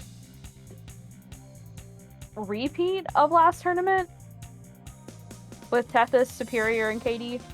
Yeah, I almost got the full bracket repeat. That's so wild. But yeah, thank you. It was a lot of fun. Always. You fun. did great. You did. We hope that we'll see you again in hopefully either the spring qualifiers or summit. I actually, if I could ask a question, how does the it's top 4 get invited to the summit, right? Or I'm not 100% sure on that. I don't know, actually. actually. Something the higher ups might know. Okay. Yeah. I should probably check chat just in case one of them answers. John Basher, please help. Anyways, if I didn't qualify, I guess I'll play in the spring one. See how that goes. Let's go. Looking forward to seeing you come back into it again. And of course, you played well throughout the course of this tournament. Unfortunately, you're going home, but we will likely see you again at some point in the future. You played well. It was great seeing you throughout the course of this tournament. And Flub, you've also been doing extremely well. GG's once again on your victory. Oh boy. Thank you so much. Thank you. Flub, go get some water. Take a deep breath. Yeah, I get to have a break, finally. I played 2 back-to-back games pretty much, so... Rest. That'd be nice. Go rest your hands. Don't worry, I certainly will. But yeah, coming up very, very, very soon, we will have Aura and Superior with none other than SMB and GURP on comms. So I wouldn't go away because we have a whole lot of great matches coming up. Be sure you stick around. You don't want to miss what we've got. And of course, after that, we'll have the semifinals for the losers bracket, the winners finals, the losers finals, and then eventually later on at the end, the grand finals after a special exhibition showcase between the two. Stick around for more incredible races here on Sacer, and we'll keep providing you with more entertainment as time goes on.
was clear.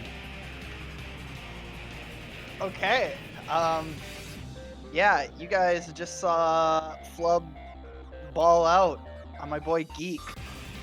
That was a good race. So we're gonna see some more good times here, I think. I'm pretty sure Superior is gonna PB and Aura's gonna get a 22-25. I think that's how the race is gonna go. And I'm pretty set on that. I think that's what it says. I think that's what it says on the script. Yeah, and we do have a special surprise for you once the scene transitions. So hope you guys are ready. Yeah, it's gonna be pretty awesome. Yeah, Aura does have the PB advantage, but Superior's been playing really well. He got a 23 in the race, so I think it should be pretty good.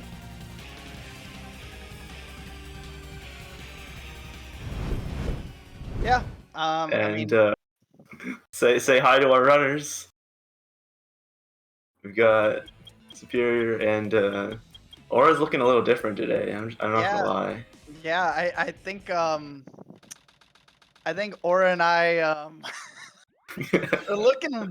looking similar today. I mean, now that Aura's in the workforce just like me, I mean, he's starting to turn into an old man, so we just look the same, you know. It's just how it works. Yeah. So City Escape, no first round skips. We'll see. Aura's pretty. I'm feeling a double. Yeah. And if I were Superior, I mean, Aura's really been hitting CE skip. So if I were Superior, I'd be going back up for another try. I mean, I think it's worth it. We got the third ramp skip from Superior. That's gonna save a lot of time. Aura gets it, and now it's Superior's. He needs this bad. Attempt. Nice. That's good. He makes it. That's great to see. I mean, there's no way Superior could have afforded to go down like 30 plus seconds to Aura, depending on how his skip list would have went. Just can't afford that. See, he's looking pretty good. This is a 120 face, possibly 119. I know. Yeah, possibly 19, I think, but it's too late now. Superior's start was not the best, but this is still about 126 for Superior. So, not an insurmountable gap in the first stage, which is what you like to see. Yeah, it's still all right. I mean, this could all turn at Wild Canyon already, or Bigfoot if you mess it up. That happens to me almost every time I load into the boss. Has happened to Aura previously in this tournament, so it is certainly possible for that to happen again. And I am drinking G Fuel once again. Code AFW in the checkout. Code AFW, 30% off. 30% off at checkout. 20% on shaker bottles. Aura's Bigfoot looking good. Is this the 21.6? That's a good time though. Yeah, I mean, anything in the 21 range is, about the same. Doesn't really matter too much. It's not going to change your run, but it will change what frame you load in to Wild Canyon on, thus changing the RNG. So let's see what we got here. Aura gets Stone Statue Quartet. Gets the wrong side, unfortunately. I know he says that he gets that a lot. And he gets this free piece. That's pretty nice. On his way down. So 21's pretty good for Wild Canyon. Nothing crazy, but both getting a that bomb. is a decent piece. What is? I don't know if Superior Behind a got face. confused there, going for, or he might have thought he saw a piece, but he definitely didn't. Or he just was mixing up his piece 2 and piece 3. I'm not sure, but that lost him some time there, and Aura's lead is now extended. Yeah. Let's see the Aura Eggman won. Very important. It is the Sage Let's mode go. G Fuel. the Naruto one. Or I got the sub 13, unbelievable. You know, it does happen. It doesn't happen often.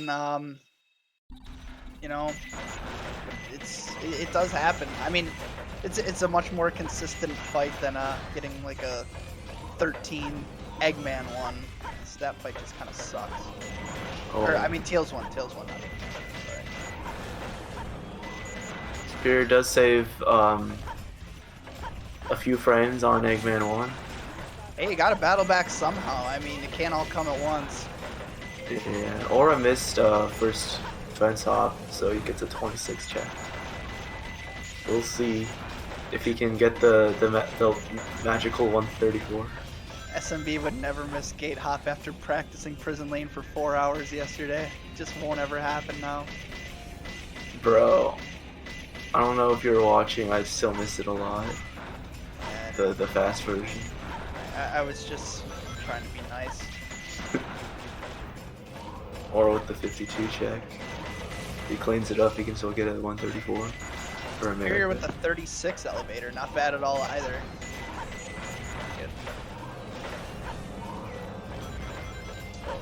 I think Superior has a chance to make up some time here. Yeah, Superior does have a better start than Aura.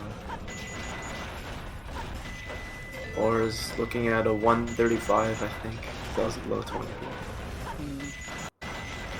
Sounds right to me. And yeah, high 35. Oh wow. I haven't seen if Soup made any mistakes, but I assume he's on a better pace than that. It looks to be like he's gonna save a second, maybe two.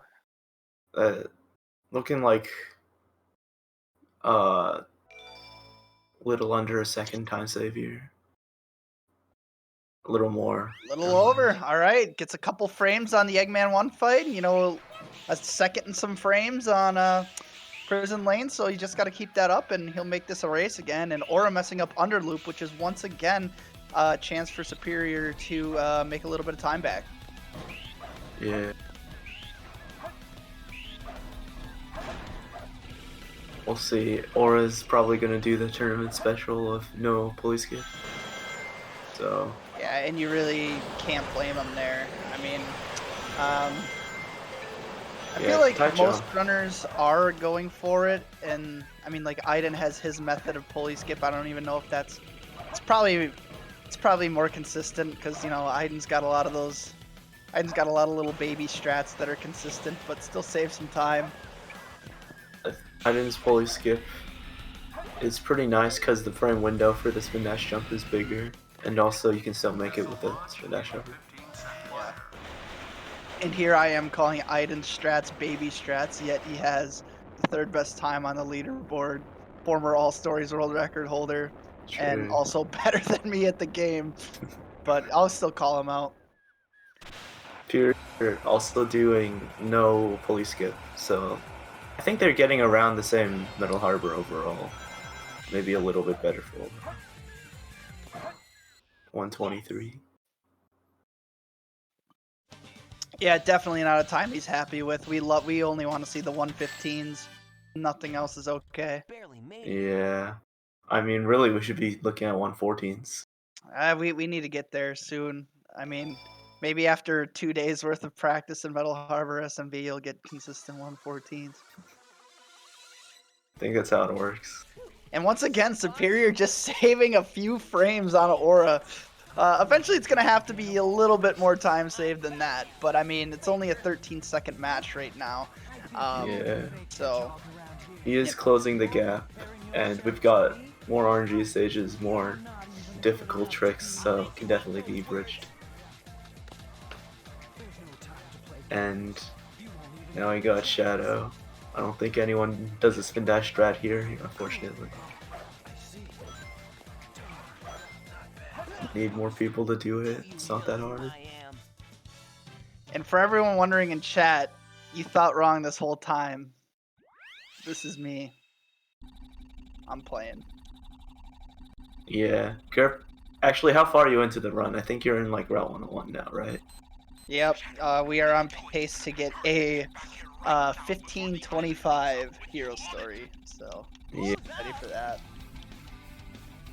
Gerb is actually the surprise third entrance in this race. We'll see how these how the runner-ups will do in Green Forest though.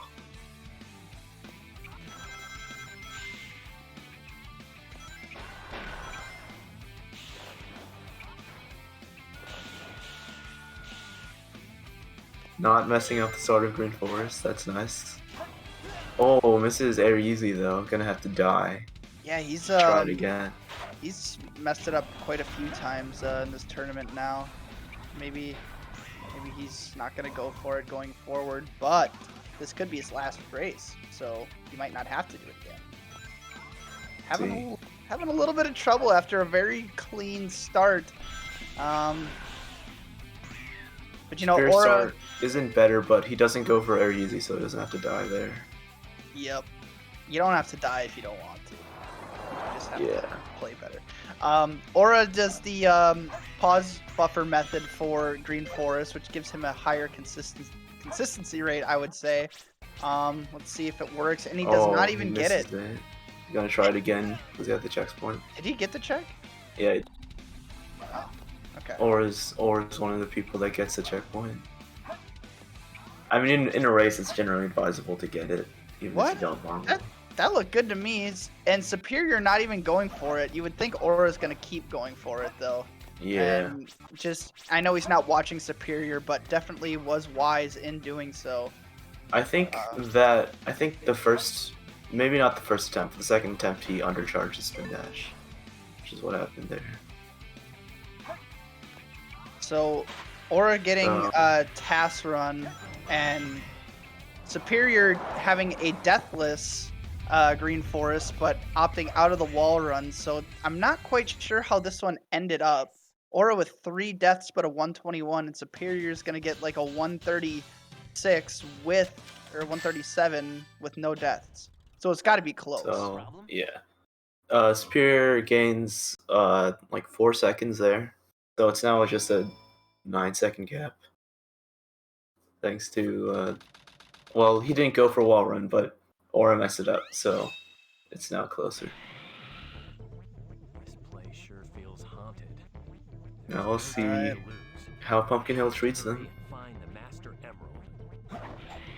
What do we got? Are we gonna get double containers 3 times in a row? We are not. Aura gets pretty good first piece on Ghost Turn. Superior gets a ping. That's 3 Brothers Tombstone. It's a pretty good piece going.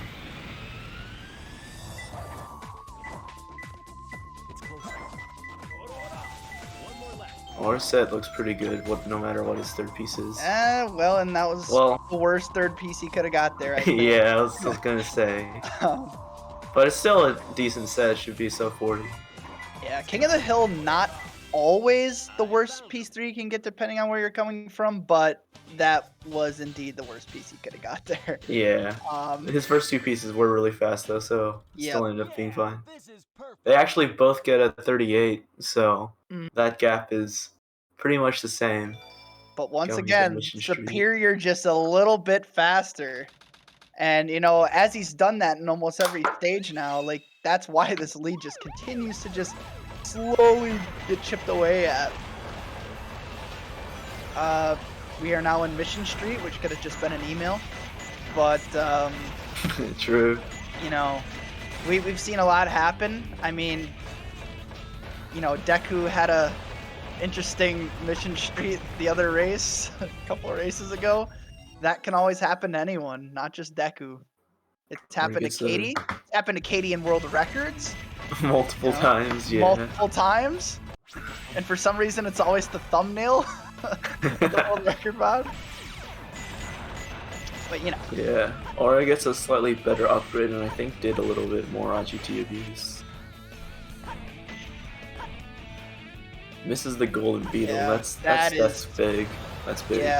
Yeah, you can expect minecart dumping area now. Yeah. It's either you just leave the beetle alone and get a good set or bad set, but if you try to shoot at him and you don't hit him, then you're just guaranteed that. So that's just how it works. I did the science on this. Yeah. Dark Pro did confirm it as well. So yeah, I think that's just facts. Or comfortably making the 0 cycle. yeah, he didn't take any chances with doing a pause hover off that weight, and he knew he was on good 0 cycle pace and had some time to work with, so he just jumped off as normal. Superior also looking a little tighter, but should be able to make this with a pause hover. Does make it barely. I mean, that was pretty close. Doesn't get a whole lot closer than that, but nice job for him. Both runners getting 0 cycle. I think Aura's stage time should be a little bit better, though. Yeah, but I think should Aura be had about the same gap into qualifying. Yeah, people pretty much get around, the same time in this stage, assuming they hit 0 cycle, but Aura will save a little bit. I think he had 2 less pause hovers as well, and I mean, that's really like one of the big places to save some time on someone else in this stage. That was a little tough. So Superior gets a little bit slower stage time. Gap is now 12 seconds. Yeah, I lost 2 seconds overall there. 2.5-ish. But not too big of a deal. We'll see. I didn't expect the inside of the mines to be. Nothing in the cutscene for Aura. This is gonna be tough. It's a ping though. That's a yellow ping, so it's Ghost Pole.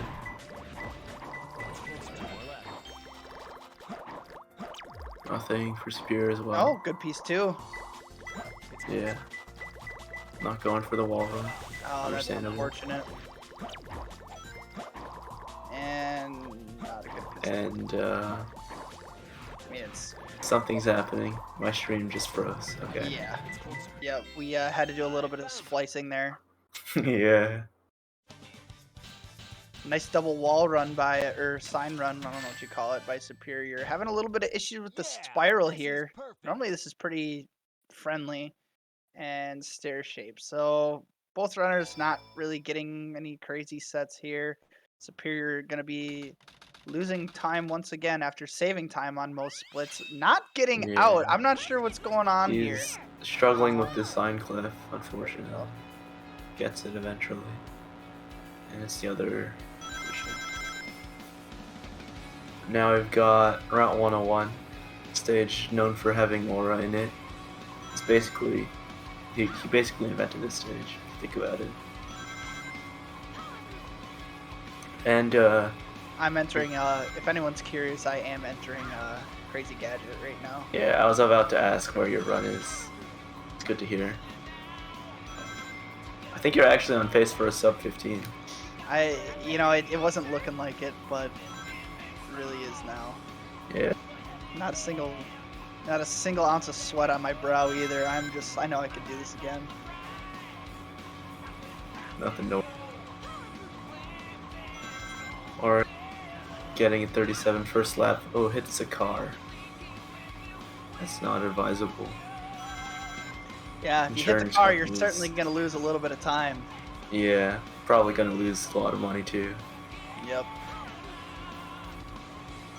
Yeah, these car accidents are pretty expensive.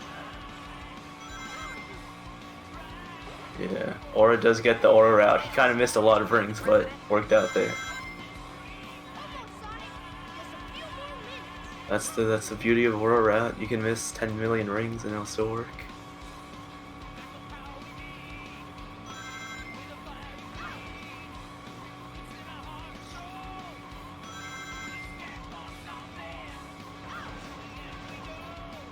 Hitting cars is not advisable generally, unless you're playing Mission 3, in which case you actually have to hit all the cars, right?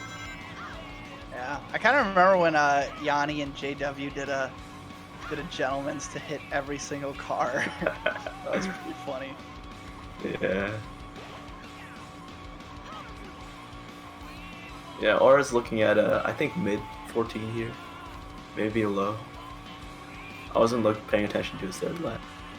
No, me neither. I wasn't paying attention to any of this. We just had to splice for Superior real quick, by the way. That's what that pause was for. True.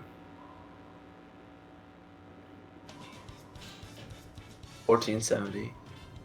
Superior is also on a 14 pace, I believe.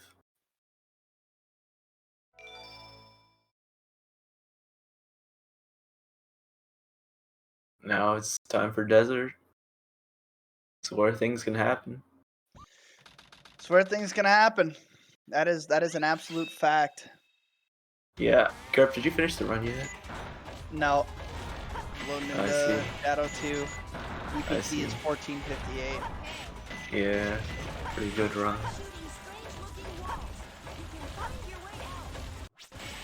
Or getting full hop. Yep, It's good. he'll be fine here. No doubt about that. Oh, never mind. Christ. What? I guess that pause over lost him a lot of speed off the pole, so he Did it? couldn't make it. Wow, I was not expecting that at all. Do you think he's gonna go for it again? I would imagine. Probably. Yeah. Oh, but he pause walks off of it. That's the silent motorboat. Yeah, that'll happen. Force So that's you to potentially a lot of time save for Superior, who's gonna do axle jump.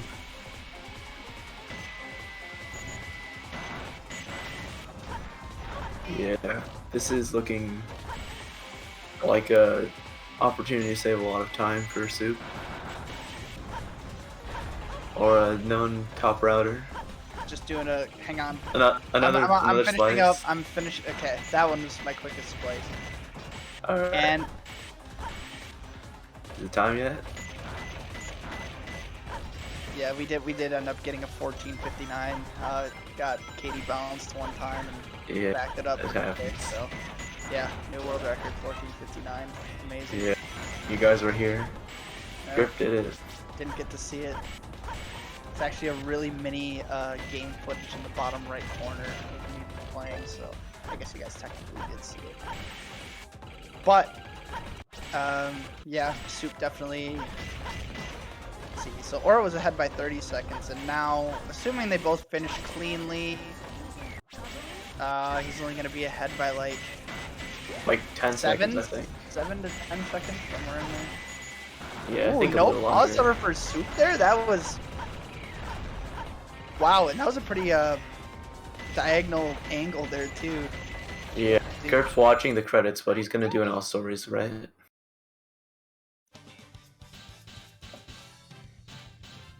Yeah. 8 seconds. That was a little tough. Superior just hanging right in there, close to an RTA sync, not quite, but you know, Aura definitely being the better Pyramid Cave player. Good chance here to stretch this lead out. Maybe he'll finally get that 123 gold he's been hoping for. I just gave myself the 123 gold, but Yeah, you know, you really deserve it, so. yeah, I do deserve. If you guys think you deserve a gold in one of your splits, just give it to yourself. You earned it. I know. It's true. Or a start, not the best. Should be a pretty upgrade. He can 123 this though, I believe. Does not go for task spring skip though. He's gonna regret that. And Superior having a worse start, 34 upgrade. My favorite part about this Pyramid Cave from both runners is that neither of them waited to be straightened out on the Or upgrade. it gets grabbed by the ghost. Does get really the right hate to side of see the speed that. pad. Really not a fan of that ghost. Not sure why they put him in the game there. Just created problems for speedrunners in the future. What were they thinking? Yeah, I mean, why they even put the door there anyway? Little snake skip, one of the easiest tricks in the entire game. Both of these, I'm sure neither runner is happy with their Pyramid Cave, but they're pretty close right now.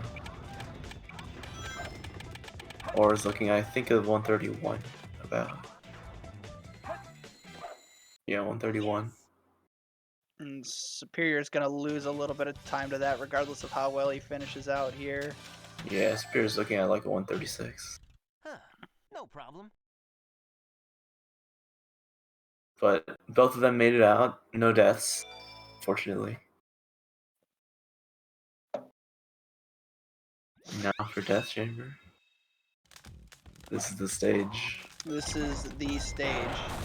All right, good piece 1 for Aura. We will take that. He does only have 4 lives though, so hopefully core death strats cooperate with it. Spear has, I think, 10 lives. Or 8, sorry. He was on pace to just get like a really clean death strat there, but missed the piece going around the back. Did I see bugs? I did not see bugs. Furia also gets a good death strat piece 1. And Nora gets it second try. That's nice.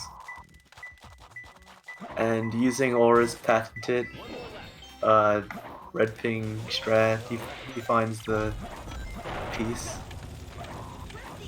How to do a spiral upper for the fans. Really have not seen bugs much this tournament, if at all. I really can't recall if I ever saw it.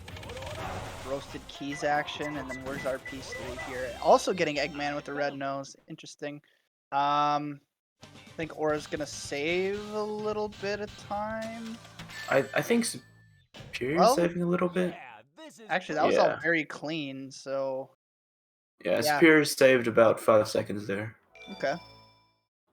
Still keeping a pretty small gap between them, all things considered. I'm out of G Fuel. Use code AFW, 30% off. To recharge. Inject that shit in my veins.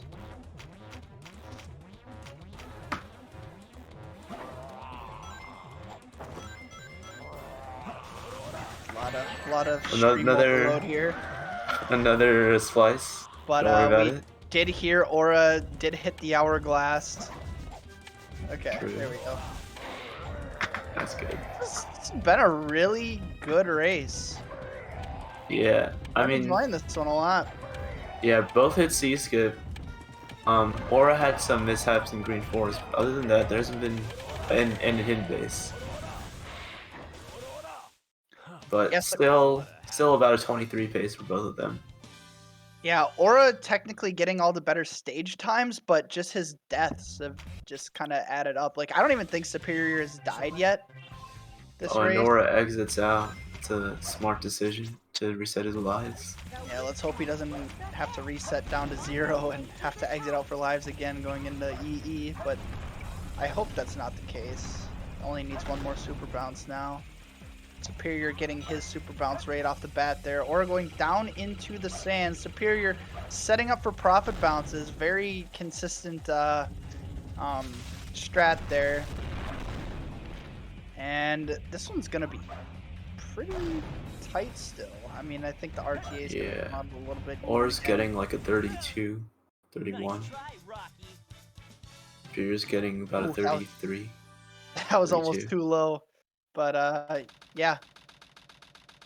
Yeah. A little bit of actually, Superior closed the gap a little bit because Aura exited out. Oh yeah, that's right. Yeah, I was pretty much dead even then.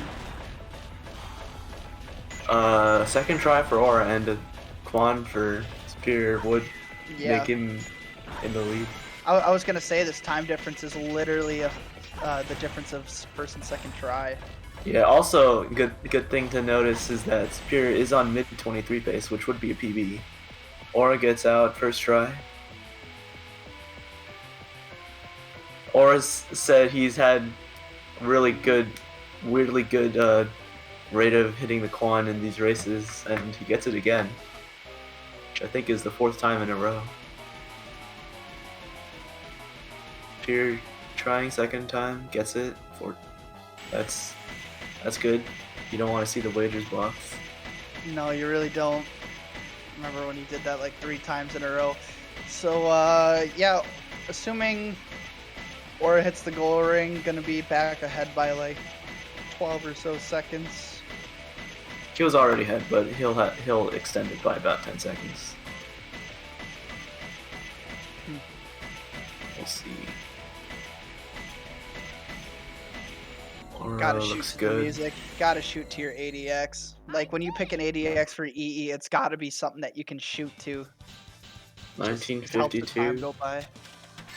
1952. I think that's the year that they invented Eternal Engine. So.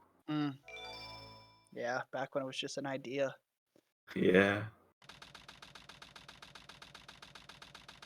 Superior went a little bit off course there. But that's okay. Yeah. Gotta hit the goal ring, and he does. That's what matters. So. Or is it time? I think it's fine. No way. I think it's time. He gets it again. That sucks. Not quite. Might be floating stone though. Sure Oh, is. oh yeah, that's what we're looking for. Is this moon? I don't know what this is. You don't know what is? Oh, piece 3. Yeah. It's closer. One more lap. Alright, find well, out. what do we got? Oh, spinner Oh, containers. That's not too bad. Could have been worse. But that is time save chance for Superior. Hey, you don't see many 49 sets with shortcut rocket, but that is the one that will do it. So yeah, this is perfect. Center for Square Yeah, Shadow Superior going should be all getting the a way- sub 40 here, or not quite sub 40, but saving, I think, around 9 seconds, 8, 7 seconds. Yeah, so we're at the difference of a little bit over a CGSS attempt. A little bit over Yeah. that. It's a little less than 2 attempts. About. But yeah, just looking back at this race, I mean, all these runners were in the same stage throughout the entire race, which is really cool to see. I mean, not only just like not having that RTA disparity, but also the fact that their loadless timers were close as well throughout the entirety of this. And I hope that kind of continues. I hope we go down to the wire. I mean, it would really tell the story of what this race was. If you remember back to yesterday, Aura did have a lot of trouble in CG against Aiden, and I'm sure he went to the practice room after that race and got back in tune with the stage and just getting the out of bounds jump. So I guess we'll just have to see how this goes. Almost there. Yeah. Or gets the extra life. That's interesting. That looked intentional. I'm sure it was. I mean, Yeah. no, might as well take the risk. Getting the checkpoint. This is not a CG he would be happy with in a run, but if he hits it, it's all that matters. And he gets out of bounds. Or is really good at the out of bounds movement with bad cam, so. Yeah, and most runners nowadays don't even know what bad cam is because funny strats. Ooh, Yeah. George Washington is really happy right now. So now that CG is over, for Aura at least, let's see if Superior does get this here. Is going to get out, but just Superior knowing the time disparity here, there's really not much room for Superior. Oh, we're gonna be on. Oh wow. Oh, by the way, guys, if Superior gets a 14, a 16, and a 120, he is on 1 second PB pace. Big.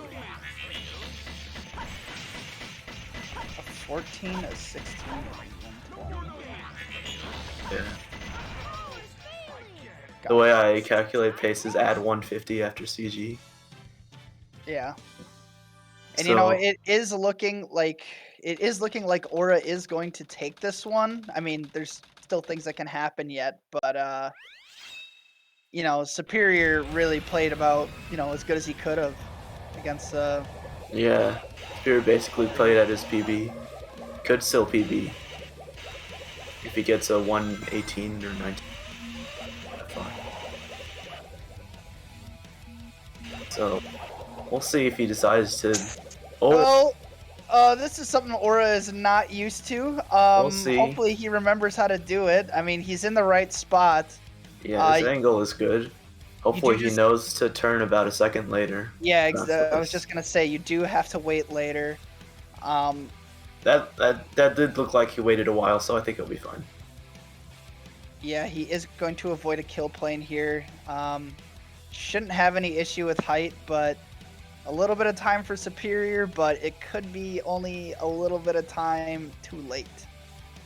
Yeah. Superior's taking a pretty high angle. I'm not a fan of this, to be honest.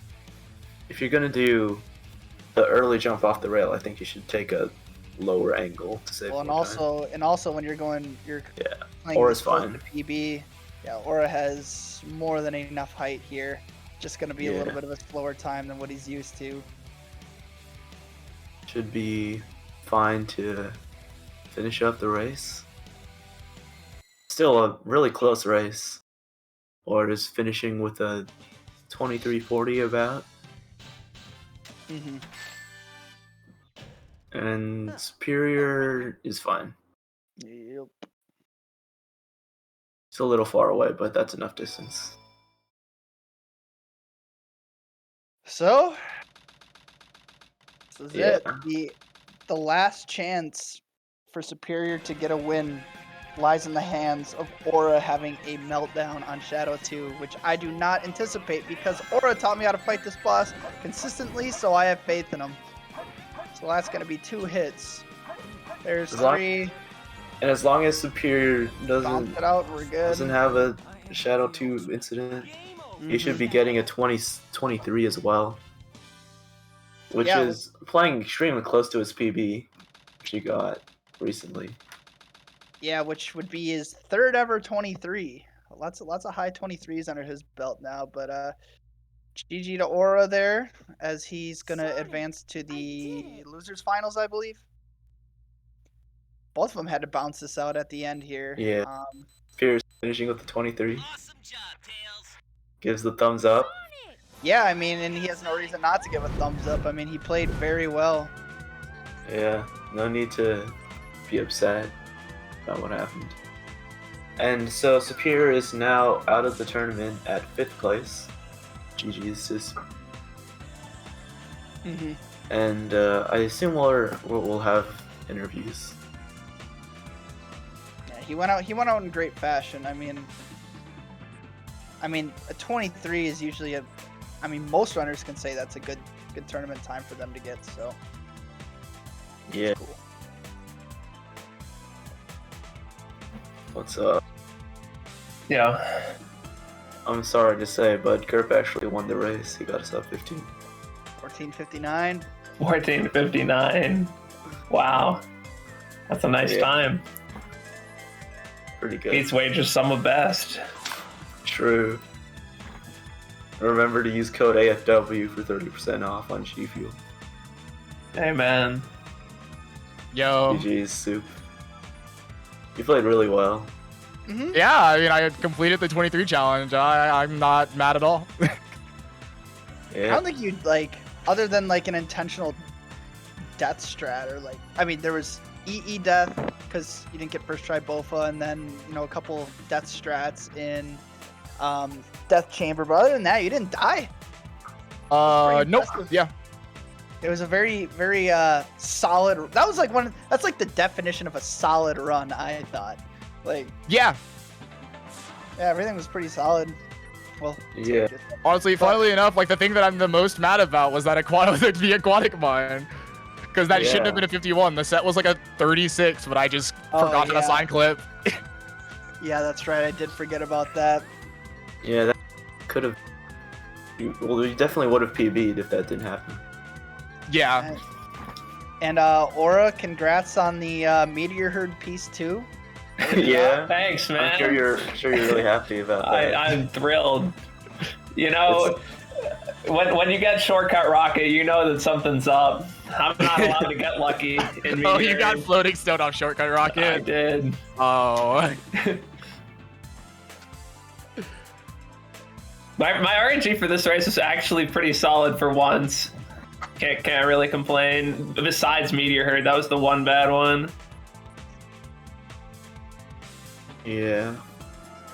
I'm gonna die in base every race for the rest of the time, man. I don't know how I keep doing it. Yeah, I wasn't sure exactly what happened, but I guess you lost a lot of speed off that pole. Did I like?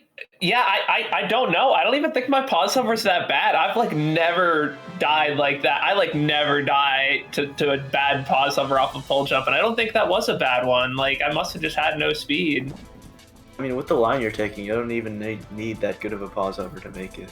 So I think you just lost speed on the pole itself. Yeah, I'm assuming it was some bullshit like that, but I guess I just didn't even notice. So I didn't even realize until I was like looking at the wall, and I'm like, this is not as high as I'm used to being, and then I died. So next up, Aura's gonna be fighting Flubler in losers semis. Are you ready for that? Yeah, I guess. I'm happy that I'm at least put on an upward trajectory for once. My last two races were both worse than the previous one, so I'm glad that we're going in the right direction. Maybe I can go in the right direction some more. I mean, if you got a 25 last race and a 23 this time, I think that means the next one's a 21. So, I don't think there's anything to be worried about. Yeah, I agree with that logic. And Superior is unfortunately knocked out of the tournament, but at 5th place. Pretty good performance, I would say. Yeah, no, it's pretty good. 5th both times. Probably won't have to do spring qualifier. This is great. True.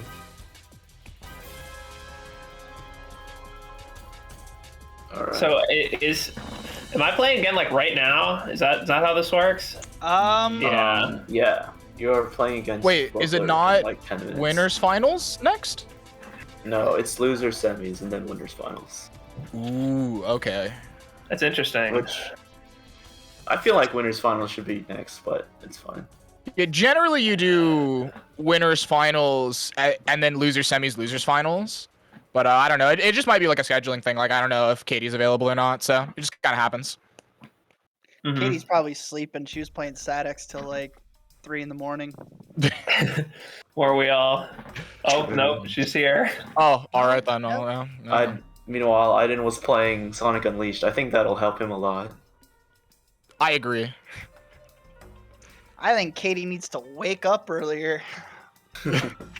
Throwing us all off schedule. I mean, even Aura's been getting up earlier. He's an old man now. I am an old man now. Maybe that's why I'm playing so fucking horribly. Dude, I'm telling you, you're out of your prime. That's just what happens. It's time to hang up the controller, man. When you're 24 or older with a full-time job, that just means you have to be bad. I know, man. I tried my best. Yeah, your 3-day work week really took a toll on you. Yeah. Yeah. All right. So Aura, you are racing next. So I mean, we got you set up already. I believe we just gotta get Filbert all set up, and we'll see what happens there. I mean, how you feeling about that one? I don't know. Wait, well, Flub did just get a 22 like an hour ago, so it's weird. I actually was on like really easy 22 pace on my race against Aiden, and then I just had a disaster in the second half, and I got a 25 instead. And this race started off pretty well for me too. So hopefully, if I can just stop messing up, I could do it. I mean, tournament spaghetti could go a whole lot of ways. Hope it's a good race though. We've got Battle of the Goats next, Aura versus Flubler. Yeah, two of the the 1 and 2 best 06 players of all time. True. definitely both on the Mount Rushmore of 06. Yeah. Amen, brother. And then SMB and Drywall being the other two. Yeah. And surely they'll face off in grand finals of the spring qualifier. Yeah. Yeah, I don't know if I'm able to say qualify for these nuts on stream, but what's done is done. Just said it. Yeah. Sacer's actually over now, so fun. So yeah, me and so 3 of the 4 of us are staying on here. So if you guys don't like me, Ace, or Superior, then leave the stream because we're not going anywhere. Yeah, sorry about that one, guys. Please don't. Thought you were done with me. Alpha, please don't leave. I want you to stay. Please stay. Can't believe everyone. Can't believe everyone hates me. That's why I'm leaving. Yeah. Yeah, you were fired. I'm sure you did horribly. Yeah, looking at the mod channel here, they definitely said get SMB off the air. Oh, okay. So yeah, so even though 3 of us are staying, we're still gonna go to break screen here. Got some finishing up in the setup to do, and we'll be right back momentarily. I mean, these last couple races are just gonna fly by, so literally don't go anywhere. Goodbye. Goodbye forever. Goodbye forever.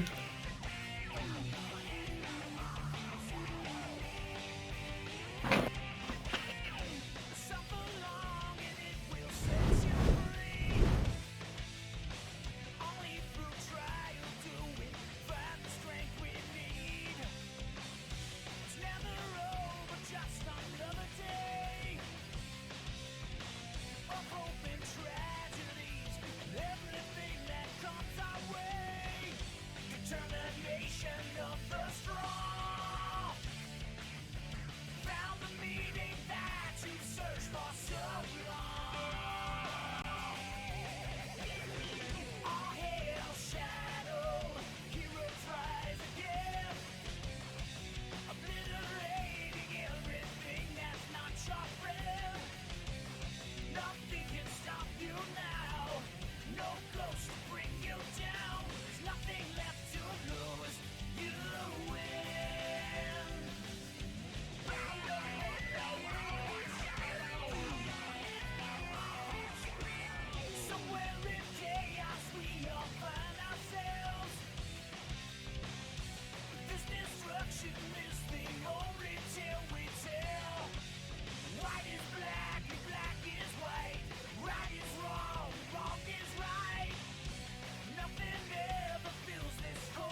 Clean up laundry. All right, and here we are. We're back. Obviously, 3 of us stayed. Myself, Gerb commentating with me, and Aura, but also we have Flub, who won his race against ID Geek in the other side of losers' quarters earlier. So yeah, are you excited for this one, Gerb? Just so you know, we weren't even live yet. I don't think, or were we? Oh, I'm watching the stream. Screen transition, Gerb. You're watching the stream. Yeah. Definitely wasn't back to cleaning up laundry. But anyway, yeah, we're back. And if you don't like that, well, too bad, because we're here. And so are Flubler and Aura A66. I mean, these are 2 of the top runners in the entire game, going head to head. One of them's going home. It's always weird to think that, you look at who's racing and it's 2 top runners and it's like, wow, one of them's actually going to be done after this race. But who's it going to be? I don't know. Aura just had a pretty solid run, and Flubler had a 22 a couple hours ago. So, I mean, this could go either way. I mean, Aura definitely very capable of getting that time that Flubler got a couple races ago. But we'll just have to see. Yeah, 100%. This is going to be interesting because I also think, because again, yeah, Aura, of course, very capable, 22.04 on the boards, obviously, Flub 22.17. This is the highest level of gameplay that we get to see now that we're in top 4. We are in top 4, and everybody in here, top 10 runners, it's gonna be crazy, and the countdown's happening over there, so we should be getting in relatively soon.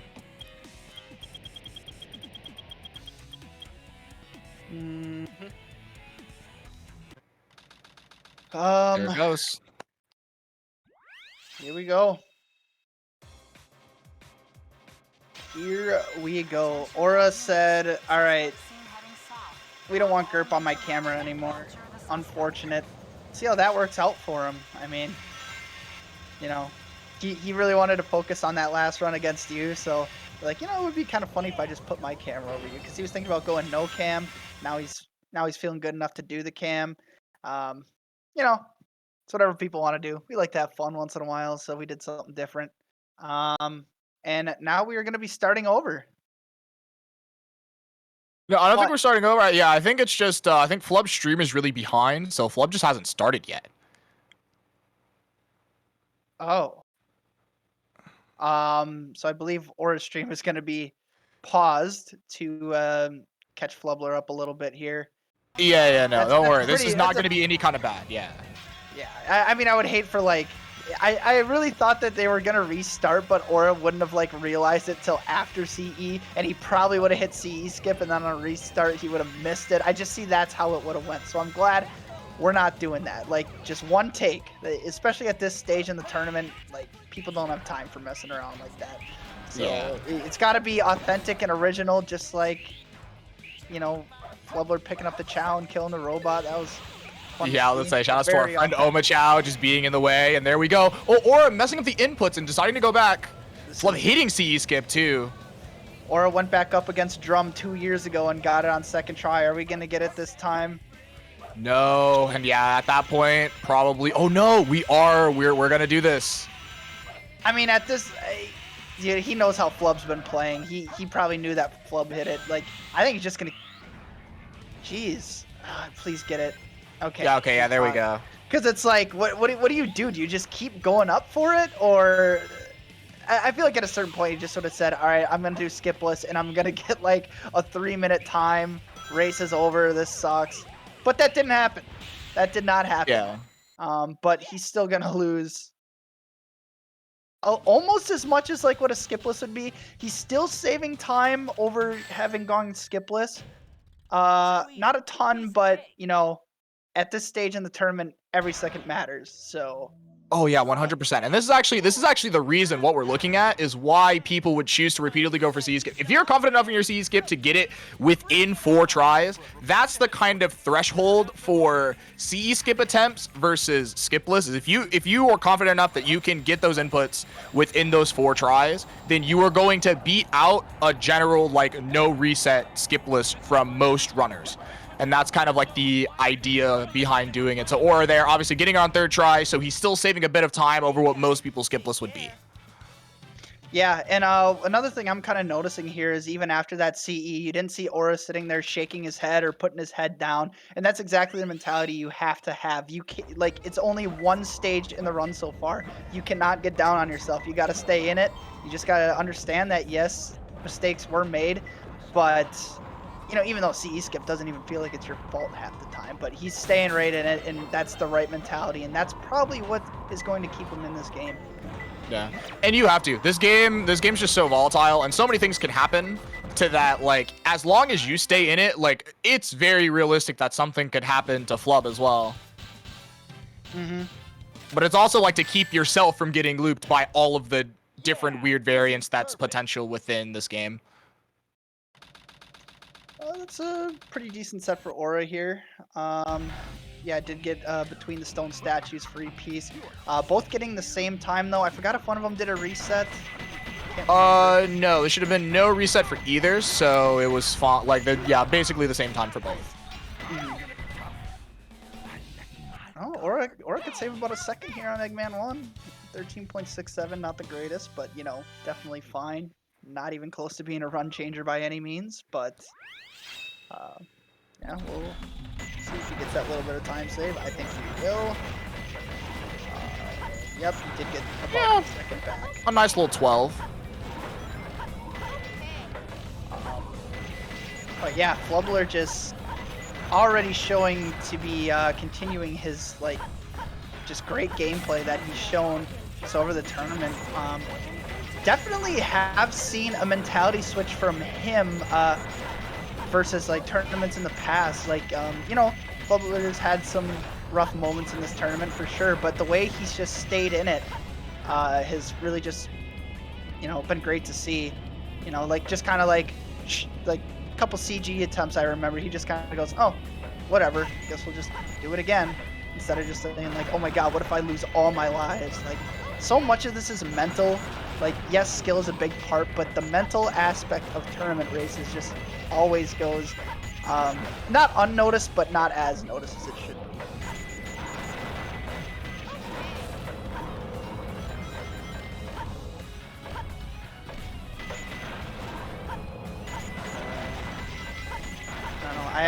Have you seen anything from either runner that seemed out of the ordinary? I mean, I haven't really seen any time losses. No, not necessarily. This has been, I mean, you see 120 check from Flub, obviously very good. You know, you're probably, again, looking at like a 132 from there. Same with Aura. I don't think I've seen anything that's been like crazy egregious from Aura as well. And it looks like he'll probably get around the same check, maybe slightly slower as well. Probably like a, yeah, still 120, 121. Yeah, no, very good from both runners. That was easy. Wow. Like, this already just kind of feels like a winner's finals or like a grand finals sort of deal. This is kind of crazy. Yeah, it's like, this is like the exciting part about when you get up to this like top 4 area. Like, this is just what you expect from everybody here kind of thing.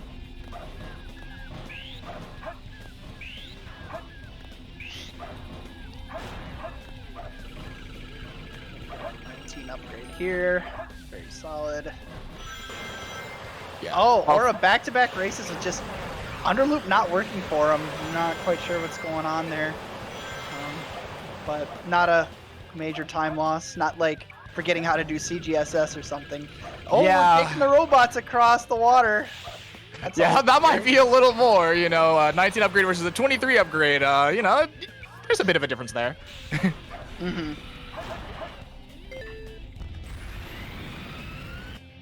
Huh. A lot of stream overload today. Apologize for that. Yeah. But that's all right. Let's see, what is Aura probably gonna get like a 120? I was gonna say, we'll see. I'll say still a 52 check, which is like okay enough. So yeah, say 57. Probably still like a, honestly, like a 124, 125, I would assume. Flubler opting to take the speed pad there. It's got to be a scary feeling. That's a huge death if you do end up falling in the water there, but does get a nice little backup strat. Yeah, no, getting caught on the rail there is so scary, but again, thankfully, again, just because of the way the loop is, it's right there, you just kind of bail out, and you're just like, all right, cool. Take that, like, what, like 2 seconds of time loss? Yeah, or getting the 124, yeah, just, 22-second deficit, which is, again, still very much surmountable. Yeah, and, the Flubler's lead so far is literally just what happened in CE. Yeah. That's the difference maker so far. Yeah, Green Forest. I mean, a 20-second lead, that can shift in a stage like Green Forest, no doubt in my mind. Yeah, especially because both of these runners are going to go for wall run, and both of these runners fantastic attachment as well, but, like, it is still very difficult, and a lot can happen from that point.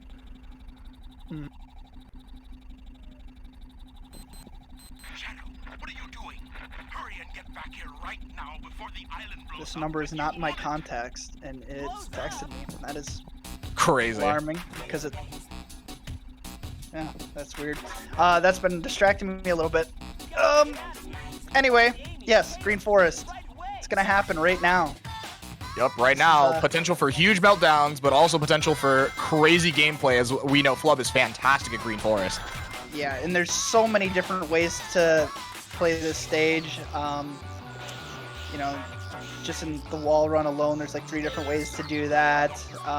There's these cool strats like Air Yeezy and Air Jordan that, you know, some runners do, some don't. There's just a lot of different ways you can play this stage, and there's a nice video on YouTube under Dawn SR that goes over all of it if you want to get the full in-depth knowledge of this stage. Yeah. Or getting Air Yeezy, he's been struggling with that. Glad to see, you know, he's still knowing that, you know, he needs to save time wherever he can, so he did go for it and he did get it, so good for him for still wanting to go for that even though it hasn't been working well. Yeah, 100% though. That was really scary. I don't know if you saw it, but it was so low. He like almost just touched the water with his toe. And that's all it takes. When Sonic gets his foot wet, he dies. Yeah, just can't handle the water. Although there might be something up with the jungle water though, I don't know. Green Forest may have something going on down there. Flubber gonna get a 120 here. Ooh, a little bit slower because of that, but you know, Aura is probably gonna get a similar time. I don't think Aura never goes for Air Jordan, so yeah, he's just gonna opt to take the spring and get pretty much the same exact time. Yeah, like 121. So yeah, no, saving a second here. You know, we can use that if you're Aura. Mm-hmm. Races have been decided by a second in this tournament. There's no time to lose. I have to hurry and find the Master Emerald. Yep, we've seen it this tournament alone. We've seen it the tournament before, and we've seen it the tournament before that. I mean, it's just always a common trend that it just does happen, and a lot of times it does happen with the upper level runners. So. Wish I didn't have to be on the receiving end of 2 out of 3 of those. So. Yeah, at least the fans love it. Yeah, you know, it's generally when you see those, it's a great race, you know. Scramble for the emeralds, good piece 1. Yeah. Both of them getting solid piece 1s. Under a chimney, all right. This is looking pretty good for Aura. This is passive. What is? Oh. Yeah, this is yeah, the Three Brothers Tombstone, and so yeah, no, solid 37, 100% not mad at that. Aura with center of a triangle, basically the very similar set. So probably gonna get around the same time too. Save another second one. Nope, not gonna save. Well, not like that. Yeah, so like I just mentioned before, I mean this race is literally only not synced up because of CE. Otherwise, it'd be neck and neck load this time. Yeah, no, 100%. Which also means that as soon as one, like if they're both playing this well besides the Aura CE, because like these times have been good as well. It's not just that like they're playing similarly well. So as soon as one of them like gives an inch, like the other person's just gonna capitalize super quickly. Whoa! Yeah, that exit would have definitely made a big swing in things, but he did not exit. But did did sit on the pause menu there for a while, and you know, just given how, you know, if you get 0 cycle, you're gonna get like pretty much the same time as your opponent who also got 0 cycle. But when you add in pauses like that, that's where the disparity comes in. And now, Flip, we're having a little bit of problems with the cage there, which is going to make 0 cycle tighter. We're going to have to see if it's still going to work out for him. Yeah, no, it still should, even with like a missed pause for 2 on the cage. But yeah, no, it's going to be super tight. You have to push this weight and this box break really, really a lot. And he could have made that. That could have been about as tight as yours was last race, but I think he could have made that. You know, that looked about similar to what mine was last race, and I like barely made it with the pause hover that I had down there. And see, Aura in the same situation and does go for it. No pause hovers there at all either. Wow. So this is gonna. This is one of the biggest time swings since the start of the run right here. Yeah, no, this is gonna be huge. Aura's gonna gain about 8 seconds in his favor. Maybe closer to 10 because of that pause Flubber had. Yeah, let's say, I was saying we talked about the V1. Yeah, the pause is gonna make a lot of difference too. So yeah, the race is going to be having a little trouble with the cops there, just like everyone else. So true. So that's this race is now close enough to where Aquatic Mind could swing it in Nora's favor if the RNG goes his way. See? Yeah, I was about to say, yeah, the RNG has been very, very similar between these 2 runners, but you know, the variance between these next 3 that we're gonna see throughout the rest of this run is a lot higher, and sometimes you can just get really, really rolled. We do have a ping from Flub though, and we have 3 fans from Aura. We do have 3 fans for Aura here. Corner of the tracks does not get Guardian of the Switch. That's a kind of common combo, I guess, to get both of those. I've seen it plenty of times. A little bit of a freeze action here. So now this is kind of long, so Aura might have like 2 pieces by the time. Yeah, I was gonna say, yeah, it was because again, it was corner of the tracks people and 3 fans. Like that set is already really good. It's likely like Ghost Room P2, generally like a 20-ish set. And yeah, Flub is frozen too. I don't know what happens. I mean, Aura's gonna get a killer time here. Yeah, but I don't know what Flub got. Flub's set could still be okay even without the free pieces, because again, corner of the tracks is still a solid P1, but I just don't know what's happening. This is what they call a British moment, and hey, we're both in 1-1. Okay, so we do not have a time update either because it says 12.77 seconds ahead as of Mission Street, so we will need an update there. Yeah, we'll have no clue. I will just have to wait till after this 3-1-1. But if I'm looking, so if you look at Aura's V1 timer versus Flub's, Aura is about 5-ish seconds ahead of Flub, about 5 point something. And when you look at the times up top at Route 101, Aura's 32-33, Flub 40-41. So it looks like they may actually just be straight up tied. They might be tied if you try to like do the math in your brain like that. It's like very similar.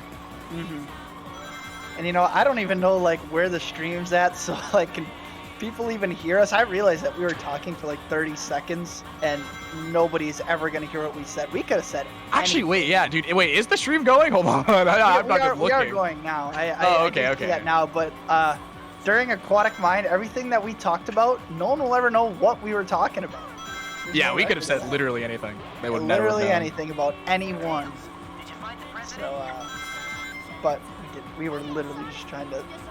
We were just upset that like, you know, Aura had a free piece in corner of the tracks. Probably got like a 20 time considering you know what the lead is at now. Yeah. I don't think Flubber's was all that bad either. But we're gonna be about even going into Desert, and that is literally a tournament dream right there. That is what you want to see. Yeah, and especially because again, like Desert is where the funny happens. Like that's when the funny really begins. Is like you get to Desert and then you just get trolled by everything, and then you go into space and then you continue to get trolled by everything.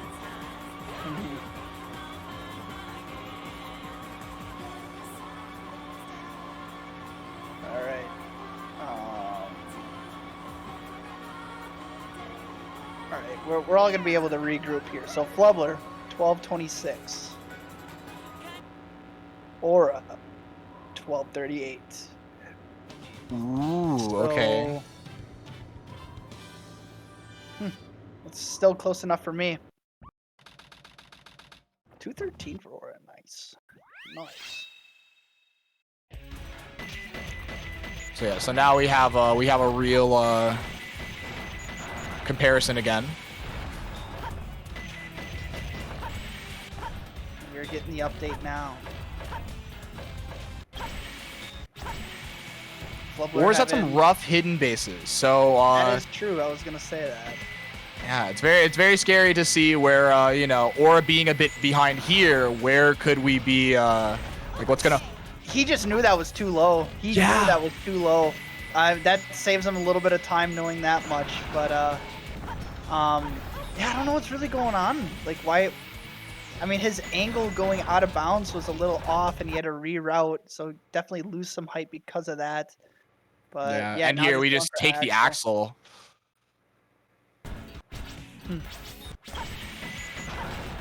Oh man, that's gonna be so unfortunate for Aura. Basically, another hidden base stuff there.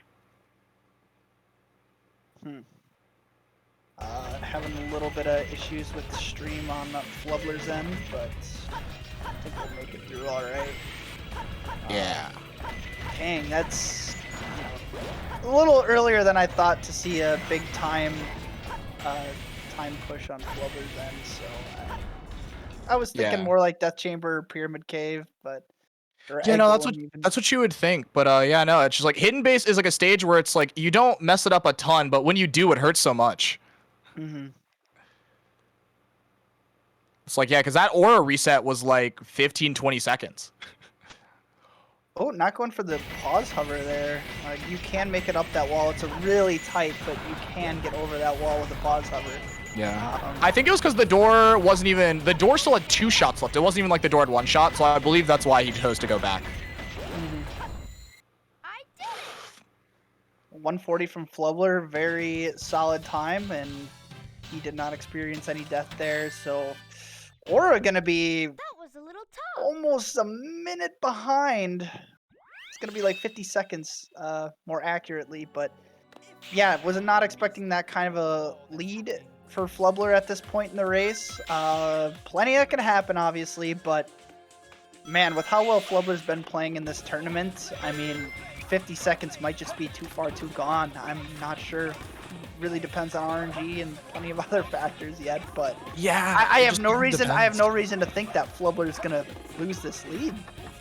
Yeah, I know. Like you think, like he's playing hot today. Like again, 22 challenge is not an easy challenge to do, and Flub feels good enough to hit, and like Aura 100% can like hit it normally, but if we're like playing already kind of shaky, it's just like it's harder to try to beat Flub who's feeling this hot. Ooh,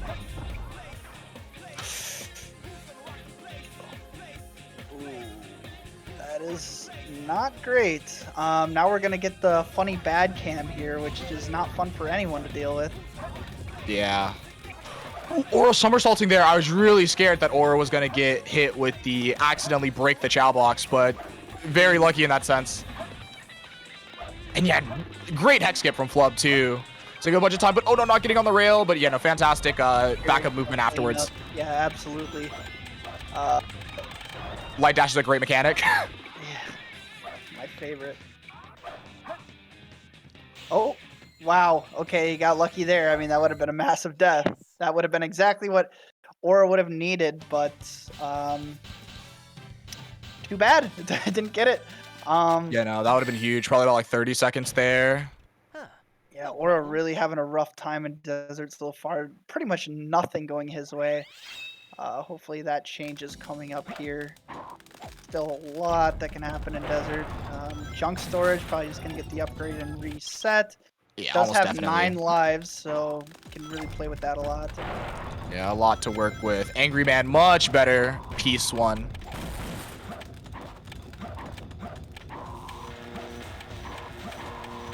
Box clip action. Very clean, very... Oh, no, just coming immediately back in. Okay, wait, hold on. Getting hit a little early, though. That's good. We'll save a bit of time. But yeah, no, 21-second death. Pretty solid. And first reroll. Nice. Yeah, and I mean, I really wasn't worried with that. With that piece one and how many lives he's had, it was never going to become a gamble. And oh my god, just merry-go-round to top off this death chamber. Yeah, this death really chamber's expecting great. Aura to save any time here. Yeah, no, not at all. Especially already 2 or 3 resets. This has definitely not been good. And now Aura's probably just going to take this 50-50, either green path or core. Please be core. Please be core. Please. It's not. Yeah. No Eggman's eye level. This is either. really scary, too, with sometimes this ghost can be a little mean here. Yeah, that's what I thought. Ouch. Oh my goodness. They're doing this again? Okay, at least give him core. Like, honestly, that's insane. That is actually insane. At least eye level. Nope, don't get that either. Oh my god. But I mean, honestly. Oh no! I just want something to go right for him. I really do. I want one thing in Desert to go right for him. This is just awful. I know, it's just so unfortunate. Every single Desert split has just been so rough. Yeah, that chest grab is really tight. Yeah. This is not how you wanted to see this race go. Yeah, and Flub, first super bounce looks fantastic after a good boom boo. Second one, clean. Flub just playing so well right now. Just 3 quick ones. Yeah, there's literally like no opportunities for Aura to make up any time with the way he's playing. Yeah. Wow. Yeah, unreal, honestly. Yeah, this has to be a space meltdown never before seen. Yeah, and if Flub does pull this win off and goes to losers finals, he could easily win that game with the way he's playing. Wow. But I mean, if you're Aura, you really just have to keep playing. You really don't have another choice. Keep playing. Never know what can happen on the opponent's end, and you can't worry about it either. I'm sure he knows he's behind, but you know, races are tough. Yeah. It's hard. You really only just get this one shot again. It's one take and you just go. And no matter what happens, it's just like, well, it is what it is.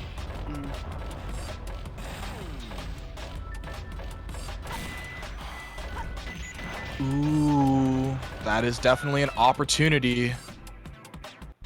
Yeah, there's some time save there, but not 2 minutes worth, which is what Aura needs to make back. Flubler does get third try, which, you know, second try just rarely doesn't work sometimes, but I'm not getting it 3 times in a row would be pretty shocking. So this is looking like an alright. Aura going for a little bit of greed, gets the 4th bounce in there. That's 4th super bounce, love to see that. So we're getting about a 31, 30. Still pretty good. What would Aura need now? Obviously a goal ring miss. That's a start. That wouldn't even bring him back, but it would certainly be a start. Yeah. It's like Flub goal ring here is basically one of the few things that could truly bring it back, because like it would take a lot of CGSS misses to bring back this 2-minute deficit. Like we need a goal ring. We've seen top runners drop out just because they could not. And he went the wrong way. He went the wrong way. Speaking of which, Swap, you were in the right spot. No, he didn't trust himself. He was in the right spot. That was it. All he had to do was continue holding right. But he didn't believe. He was so scared because he probably wasn't used to looking at the out of bounds the way that it was, and accidentally moves away from the goal ring. That's insane. That's the second time he's done that this tournament. Aura getting out on second try. Things are starting to finally look up for Aura, but only because of a massive mistake from Flubler. I mean, he just got confused there. I mean, he like you said, he was in the right spot, but he thought that he should have saw like the white screen for the goal ring animation, but he didn't get it. He just kind of mistimed it. If he would have waited even just like a half second longer, he probably would have hit it.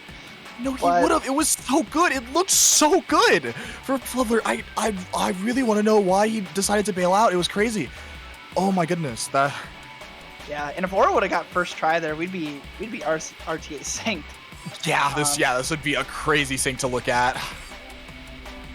All right, well, second try for Flub here again.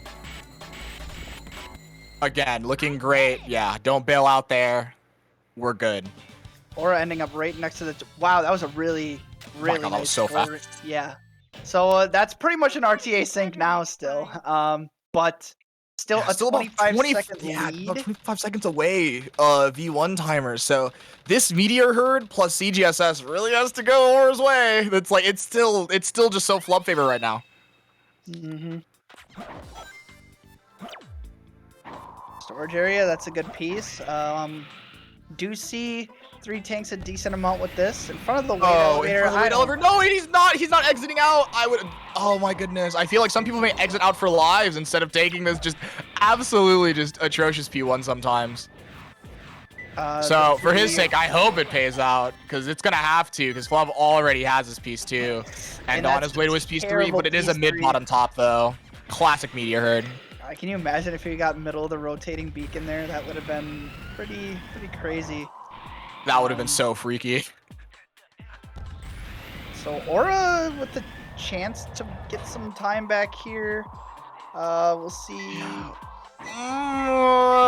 It's probably going to be similar to Flub actually still saving time. Wow. They're very similar sets quality-wise. But a nice boulder hit there, and or meteorite hit. I like calling it the Savick boulder. That's what I call it. But 249s, 2 just awful meteor herd times. Yeah, basically. So I mean, yeah, if Aura would have got a good meteor herd set there, this would be like we'd be back on the edge of our seat. I know, 100%. And now again, it's basically just like, so we have Rouge, Crazy Gadget, Eggman 2, Final Rush, and Shadow 2. Of all of the things that we would expect a meltdown in, it's 100% Crazy Gadget. However, it really can happen anywhere. But that's what we need. We need Flub to lose time here if you want Aura to win. But Flub, again, like that goal ring was the one mistake. Other than that, Flub is still playing so well. So it's hard to think about whether or not you will even see that. Mm-hmm.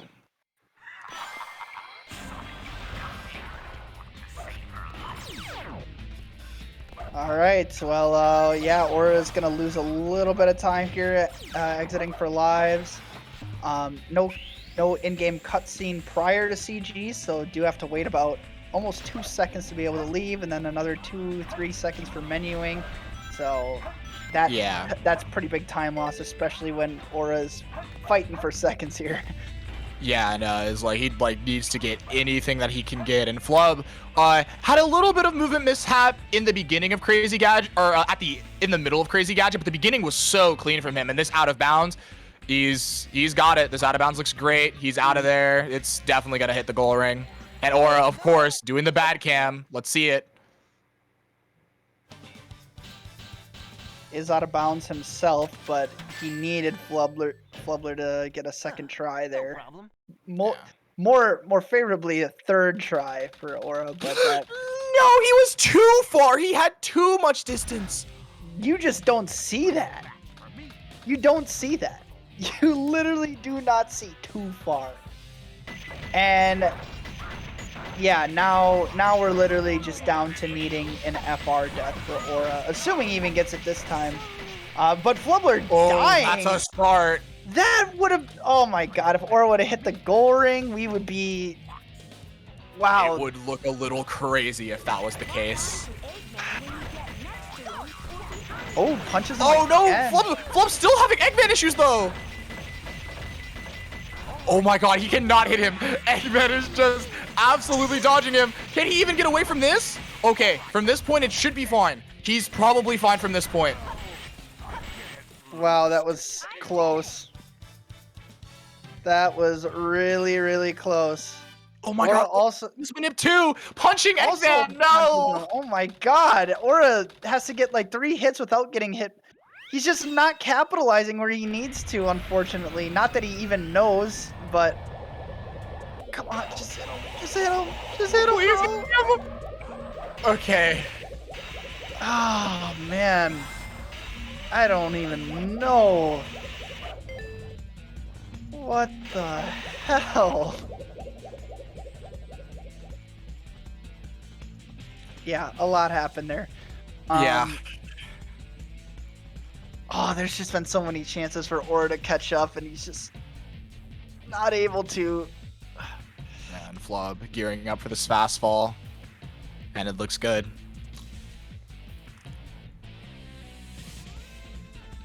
At this point, I just doubt that Flub just doesn't have the height to make it from this point.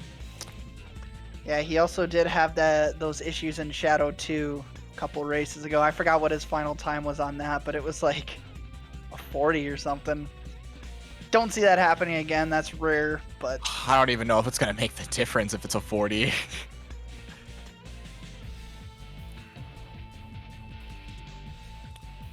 This actually does look a little scary, but he's actually still fine. Yeah, he might make a little bit of collision with the invisible wall, but he'll oh no, he's fine. Yeah, no, not even that. Still had the height. Again, slightly scary, but yeah, no, it's looking good. Jeez, and if you're Flubler, he's just like, I'm gonna get a mid 24. There's no way that's gonna beat Aura, but it will. Yeah, we're gonna be looking at a low 25.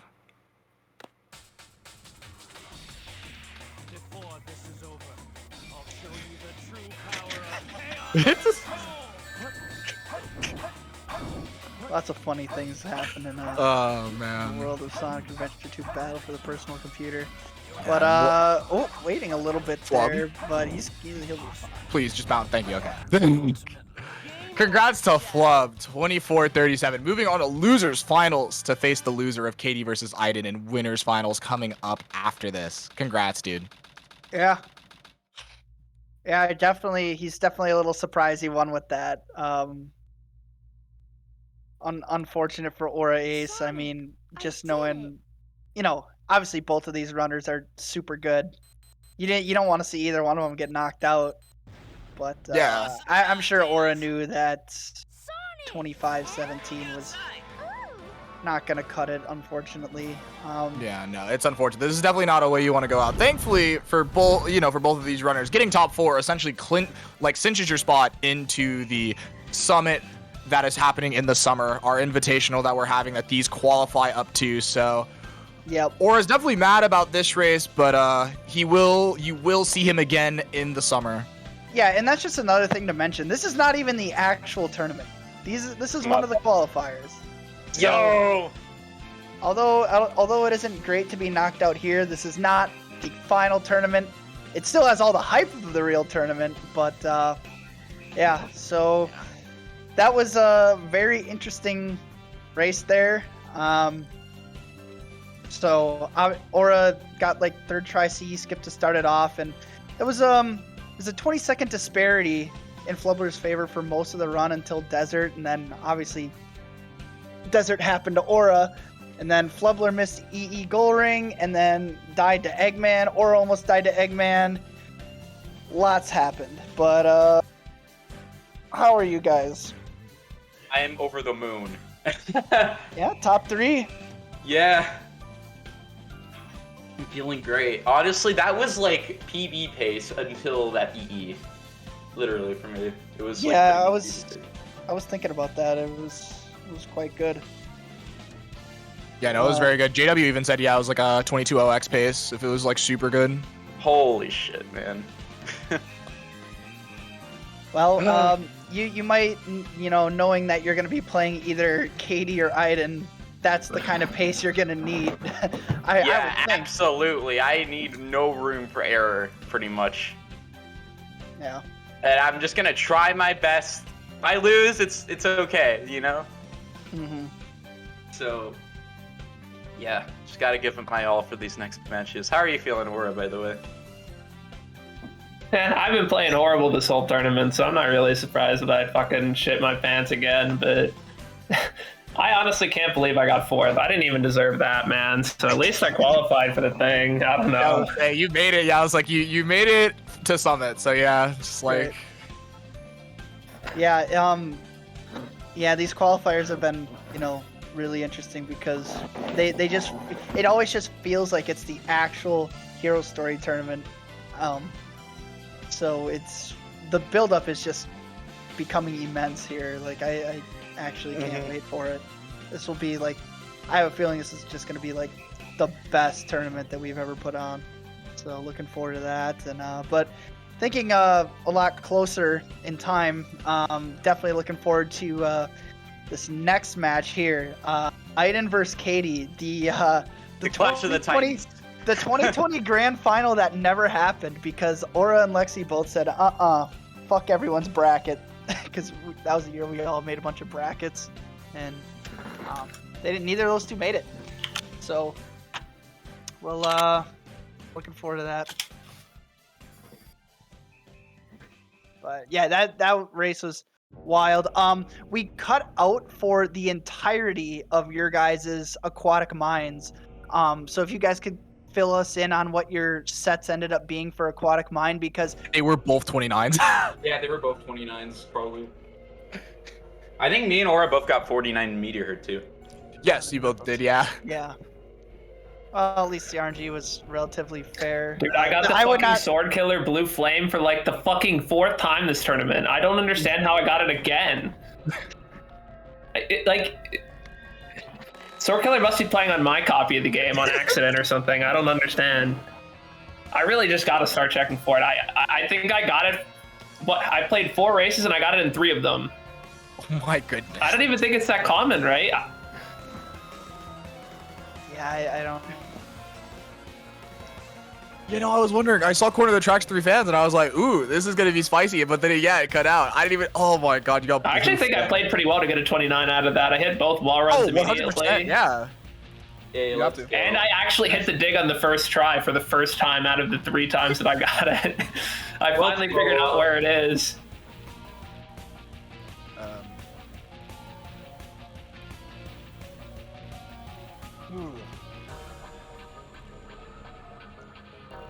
Alrighty though, yeah, no, that'll probably, I mean, if there's like nothing else to be said, we will probably go ahead and move on. Again, congratulations to both of you. Obviously, top 4 means you get into the summit. So, but yeah, no, Flubler, get that rest in because you're definitely gonna have a hard match ahead of you. Sacer Stream, stick around because Katie and Aiden are coming up next. We're all gonna sign off for now, but again, we will see you all soon, whether in the chat or in the commentary booth again. Peace out. See you guys.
Alright, what's up, everyone?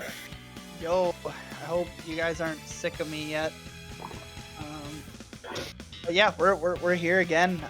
So, well, Laura, welcome to the world of, no race stress or nerves, just kind of chilling and watching this really good one between Katie and Aiden. This race that had happened before. Two of the the two best runners in this game, going head to head for the first time. This is really exciting. So it's weird. I'm not used to watching the end of Hero Story tournaments. I'm used to having to play. Yeah, that is hopefully the last few times I was playing, the race at the end was so cool that I wish I were watching instead. But so hopefully they put on a show for us. And I think they will. If there's one thing two of these runners have in common, it's consistency. They both are incredibly consistent. Aiden's still on Aiden's still kind of on a D-Rust mode here. I mean, he's been playing the last couple of weeks, and Katie obviously got the 2053 and has been, not playing Hero Story anymore and kind of making the shift to Sadex. So both of them have some rust in some aspects, but I still expect a good one nonetheless. Yeah, it's crazy. This is the first time these two are playing. I remember back in 2020, everyone thought that they were on a collision course for grands because they were on the other side of the bracket. But fortunately for me, but unfortunately for some, we never got that match. Mm-hmm. So I'm excited to see how it pans out this time. Yep, I'm looking forward to this. Could be the last. He really would pick the secretary theme. That's a fat L right there. I'm putting all my points on Aiden after that, man. Arguably the worst character in the game. You have to spend extra time in the theme select to pick the worst theme. Like, it is the worst theme.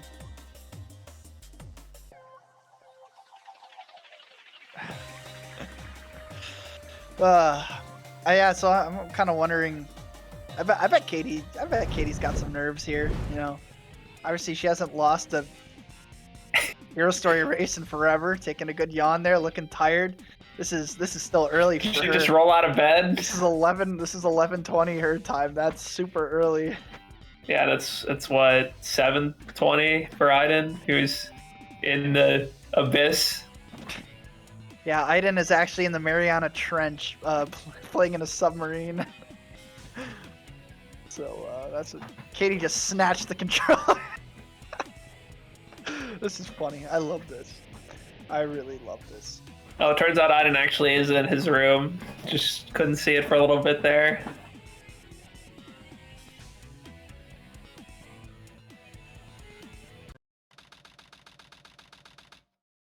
All right, and we're off. We are off. The first Hero Story race ever, and you guys are watching it. Katie, gotta save like 2 frames there by doing that strat. Gotta save time literally anywhere you can and do it. Has she been doing OBT? I doubt it. She's only played twice. Yeah, I saw her do it in the first one. I didn't watch the second one because I was out for something I don't remember. So I don't know whether she'll go for it if she thinks the race might be close. Yeah, we actually saw the outline of Aiden's chair there. That was surprising. Katie, without a doubt in the world, hits it, and Aiden also hits it. So here we go. This is You love the double C skip. This is borderline grand finals here. Wow.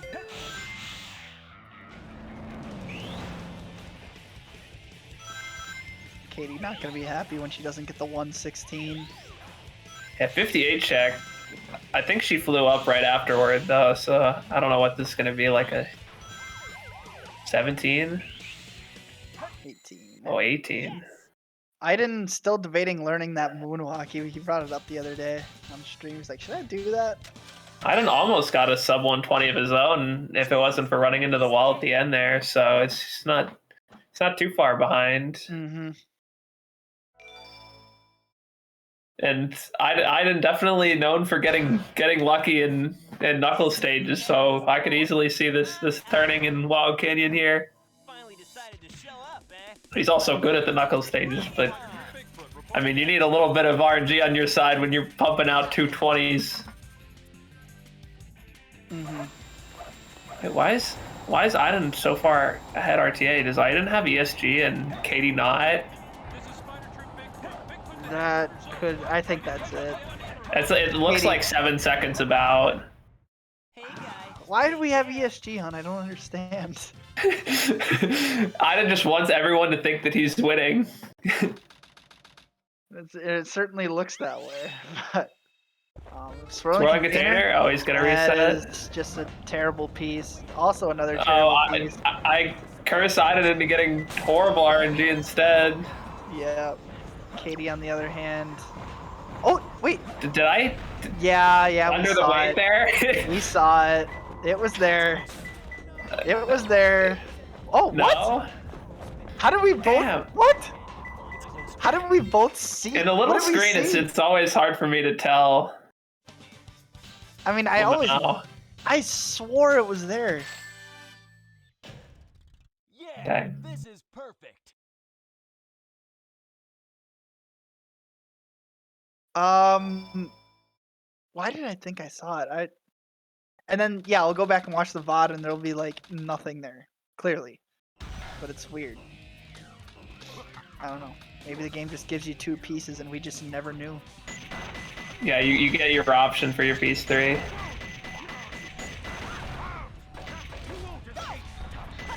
Is there a Amachow under there, or what? I don't know. There is an Omachow over there, I'm pretty sure, but I don't think he's... I don't know. I'm still just trying to think about why Aiden would use ESG. Yeah, I mean, it really doesn't help unless he's thinking like, oh, I can go for all stories, and when I go offline, then dark stories quicker. I don't know. It's really no benefit. Because it does take a little bit of work to turn it on. But Damn, Katie really is two frames ahead into prison lane. That's crazy. well, it's kind of what I was too distracted by thinking I saw a free piece on Katie's screen that I must have gotten a pretty nice set after the restarts. Yeah, after 2 restarts, it's kind of surprising. Kind of surprising. But I mean, when you're out of 1024, anything can happen. So.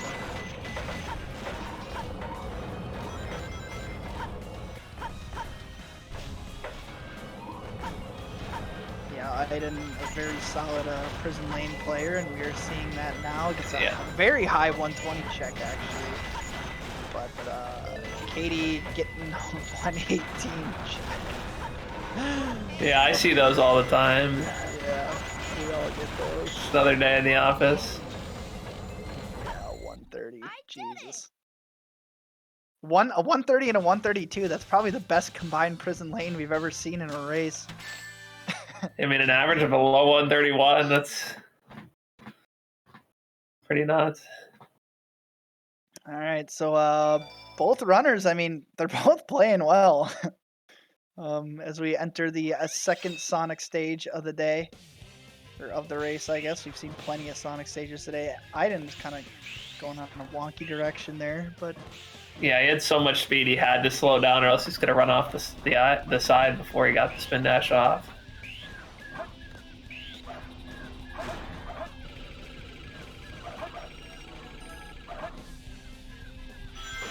See that funny Aiden pulley skip here.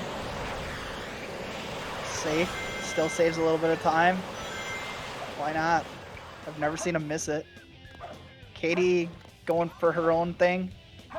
Little not air easy, loopy.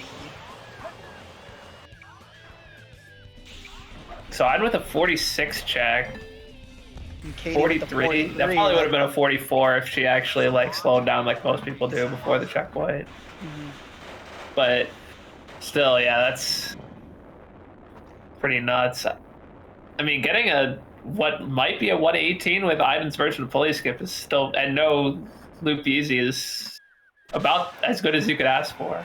It's like gonna end up being a 19, but yeah, 19 a 5 in time, and Katie gonna roll in here with a 117, maybe 16. dang, 116. I mean, Iden's playing nice and consistent. I mean, you can't complain about a sub 510 out of Metal Harbor. That's like what I'm looking for when I'm trying to PB. What, Kate? Thank you, Katie, for whatever that was. I don't know if that was a stretch or what. A little unclear about what that was, but yeah, your guess is as good as mine. Little Dr. Pepper action too. So an average of 507 between the two. Entering Shadow 1 is fast. Very fast. There's no time to play games. You won't even get the chance. I'm the coolest. Oh, I see. 11 flat, you hate to see it. You need to see those sub 11s. Not even a 10.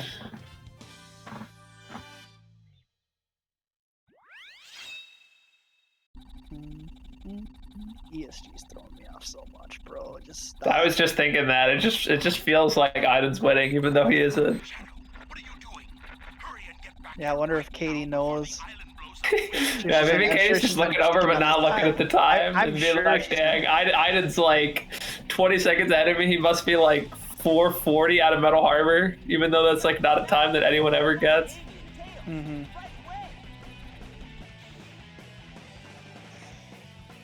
Yeah, nowhere easy for Iden. I don't even know if he ever does it. I assume he would, but I don't know. You never know with that guy. I feel like he didn't. I don't know. There's a lot of strats that Iden doesn't do, but he's still just fast. It's weird. Oh, Katie pausing really close to the edge there, but you know, it's alright. Iden's always had some really weird strat selection. He always... I don't know if that's just like, if it's his comfort or he just wants to be different. I'm not really sure. Yeah, I have no idea. I'm surprised that even dodged the camera trigger. Oh. He does get on at least one of the platforms. Katie, I don't see Katie messing up Task Run, and that's pretty unfortunate for Iden because you literally need everything to go well when you're playing against Katie, because for whatever reason, she just really doesn't mess up a lot. I didn't see what happened to Iden. I wonder whether I don't know if he turned too slow or got vertexed. A 110?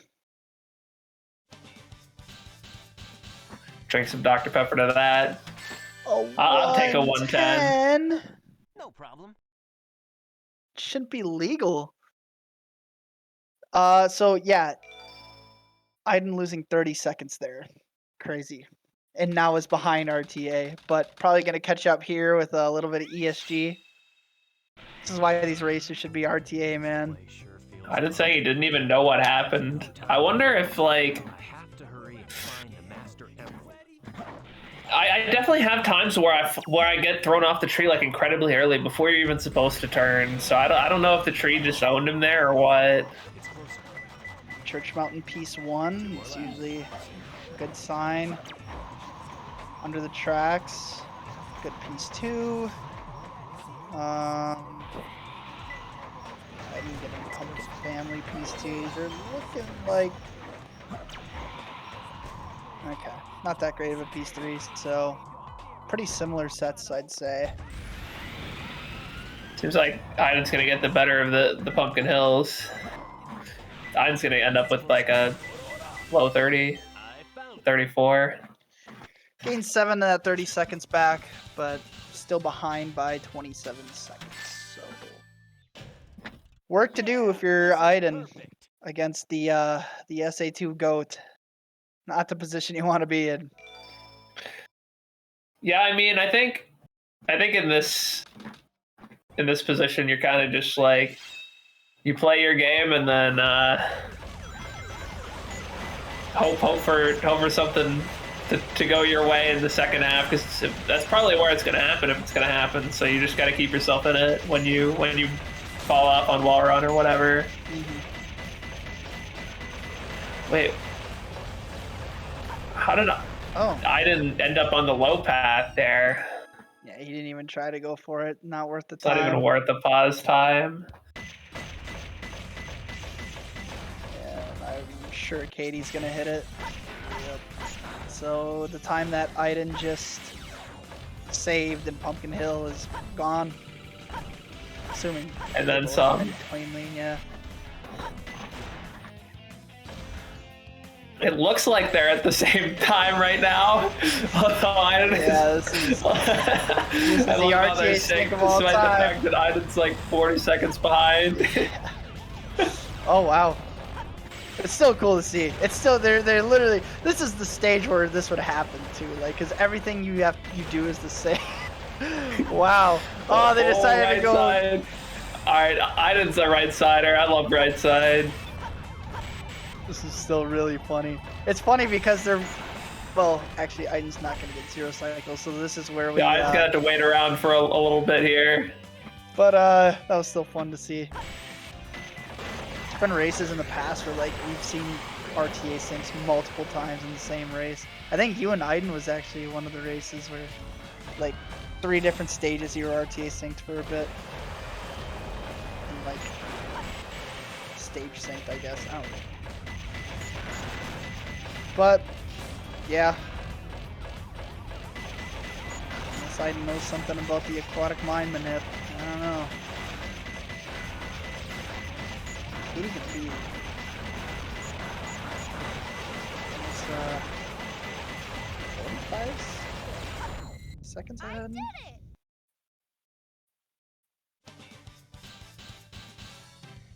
Yep, exactly 45 seconds ahead. Quick maths. That was a little tough. So yeah, once again, Aiden losing time in a stage. And anytime you lose time in a stage, just know that Katie saved time over you, because I literally don't know why she's not capable of like making mistakes anymore. I mean, I say that now, but it's still possible. No free pieces for her. What about for Aiden? Katie gonna having to reset. They both have to reset, which is pretty rare. Aiden gonna reset twice. Finally gets a green ping. And Aiden's gonna be pretty low on lives here. At least he's gonna get probably 2 in Route 101, but you don't want to be at 3 right now. I'm not sure what. Is this the? I guess this is the best way to go for this. Behind a square tree, everyone's favorite piece 3. So Aiden gonna be ahead of RTA, but still quite a bit behind. We'll save time on Katie here. Not much though. Well, Aiden actually did have the 2 resets, so probably really close. This is perfect. I think gaining back a second.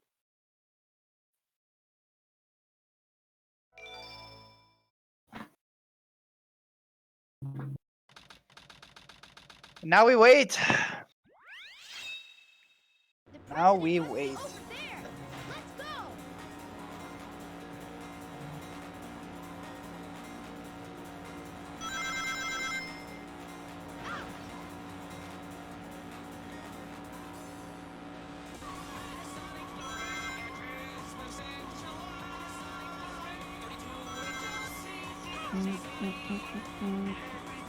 Yeah, I guess we can just jam out to some Panasonic Blu-ray.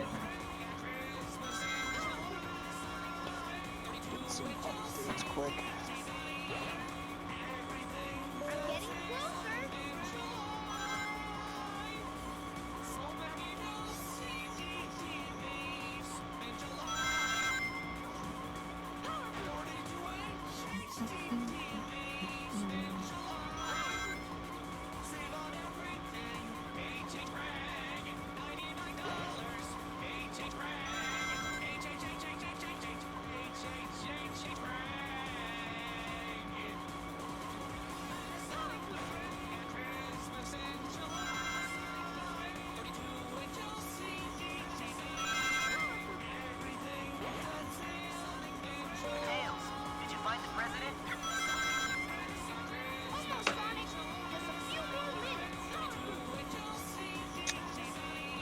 I think that's enough G Fuel for today. I don't need any more G Fuel. Did they get back to you on the ambassador program yet? Honestly, the email I signed up for, I haven't even checked in a long time. I'm assuming no, but you never know either. Maybe if I was better at Melee. Or Maybe that's what gets it. Well, maybe I should apply. Yeah, might get in. I mean, I already got AF Wages code. I don't know why I need to. I'm already getting 30% off. Mm-hmm. Can't really ask for much more than that.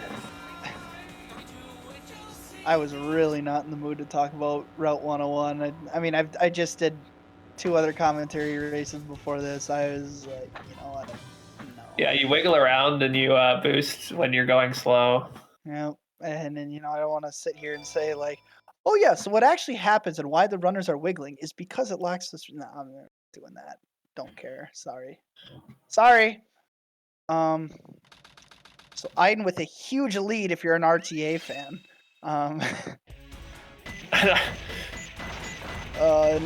You know, a lot of runners having issues with pole hop today. But I hate to be one of those guys.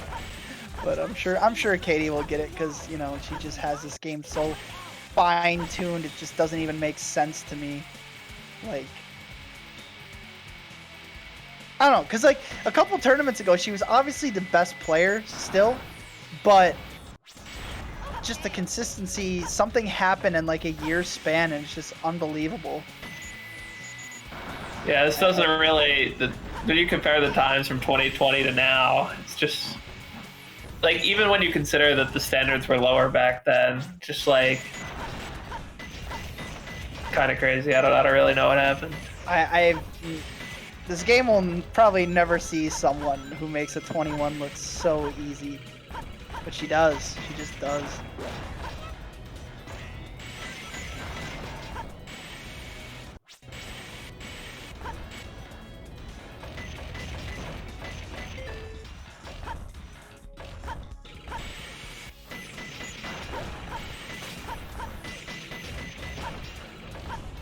I mean, it's weird. There's not much to talk about because they're both playing pretty well. I always go to that left side.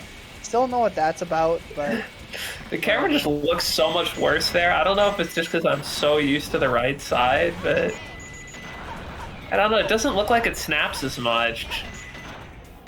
I guess if you just know it's gonna snap, it doesn't really matter.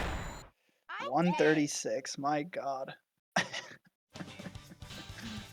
And I sit here and wonder why she makes a 21 look so free and just, you know, I mean, just look at these times. Like 110 Green Forest, you know, I mean, 118 CE, you got a 130 Prison Lane, 116 Metal Harbor. Like, you just don't see people get those times in runs unless it's like their gold. And those times are even better than a lot of people's golds.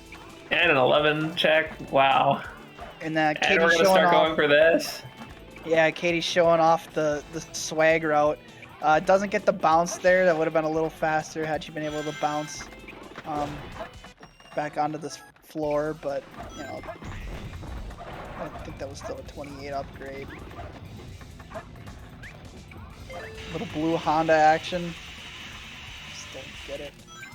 Just absolutely flying. Just Aiden might have ESG on, but Katie says, too bad, I'm still catching up. Katie's catching up RTA. They're both in the tunnel.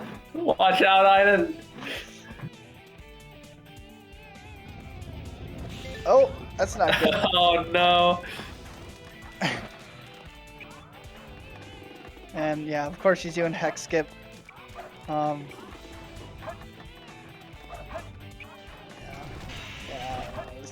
This pyramid cave is. This is fast. This is fast. Only a couple of hiccups in there and very minor ones. Is that gonna be a sub 20? 19? It is 119. 119. Aiden is fighting for his life right now on the other screen. Oh no. No problem. Oh, 119, dude. Oh Ouch. my god. Holy fuck. We take an angry guy. Yeah, she's taking it. She's still not grabbing rings. What is All the right, point of game, this? just please give Aiden the IL set. Just let him have it, please. Why is she still dodging all the rings? Is she expecting to die here, maybe? I don't understand. What? And then she just goes to hit the hourglass for fun, I guess? I don't know, man. You tell me. It's called giving Aiden a chance. Frame 1 dig. Alright, Aiden gets his death strat. That is not where it is. God, I am so bad at radar reading those. Yeah, I think that makes everyone. Death Chamber's nerve-wracking enough. Well, Aiden's gonna be in the lead Yep, RTA exactly. after in the King Boom Boom, I think, right? Yeah. Yeah, he wants that lead back and he'll get it. Oh wait, is he gonna have it? Oh, he is. Okay. Thank God. Who's there? Do you think what's your guess? Do you think Katie's gonna come out on top RTA? No. I mean, it's pretty tough. She really has to save like. Aiden's gonna get to save like 20, 30 more seconds for free. Yeah, I don't even know if Katie can. Oh my God, that's one of the bigger mistakes from Katie this race.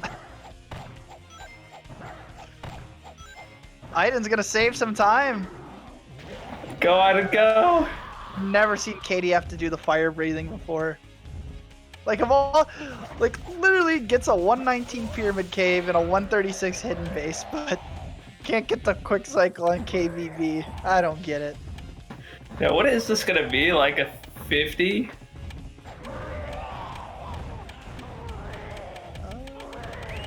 48? 9? 50? Yeah. Almost 50. Dang it, Aiden, 2 restarts on End Golem already at 0 lives now. Gonna exit out. I mean, you want the lives anyway, so. Yep, and I'd already made the mistake this tournament of going for second try both doing the death strat and not having any lives. I've seen it happen. Did he just cancel that homing attack? What the fuck? And Katie gonna get like a 25 here. Yeah, why not?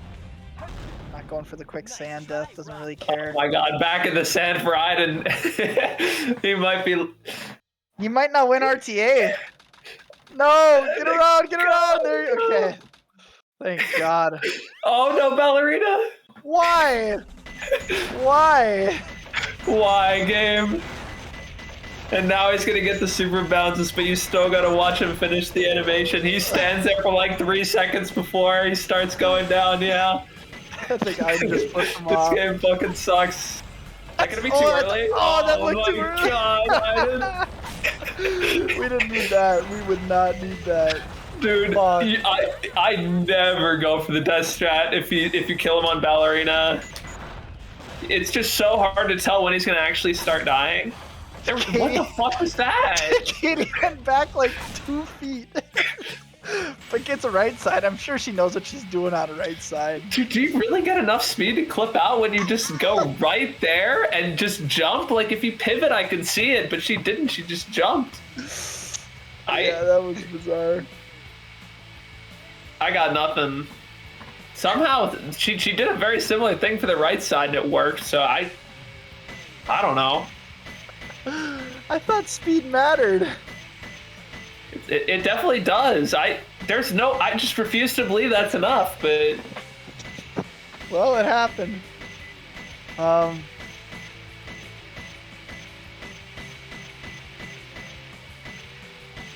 Okay, well, I'm assuming she knows where she's going.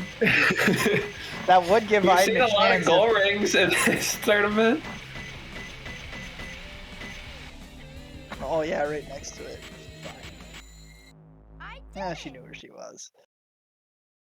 Yeah, I don't know if Aiden's gonna win RTA anymore. But I mean, just to show like I gotta do better next Katie's a minute and a half ahead of third place on the leaderboard. I don't know. It's all that Dr. Pepper, man. I don't know how she does it.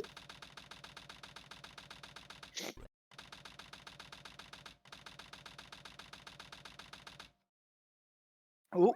Ooh, Aiden scared me a little bit there, man. I think he's scoring once this tournament already. It's just great to know that Katie knows where the pieces are in Hero Story. Don't have to worry about that at all. Yeah, so a really good piece one.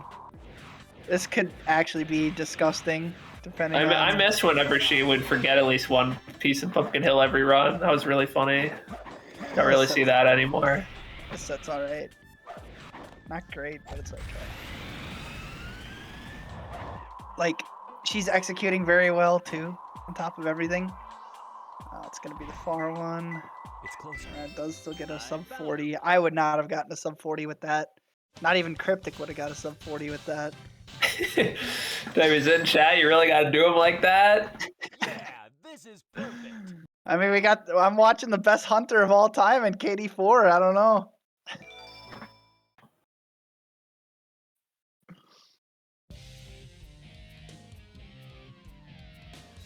This is always a fun piece. Nice little spiral upper to grab it.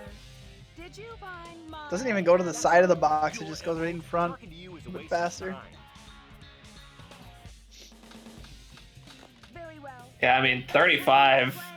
You can't really complain about that. I mean, he did have to restart, though. Aiden still has a chance to win this race RTA, and I think that's all anyone's worried about. All right, so Aiden's behind like 20 to 25 seconds RTA, and he's going to save about 14 from emblems going forward because there's only 2 stages left. So he's going to actually need to make up some time, IGT.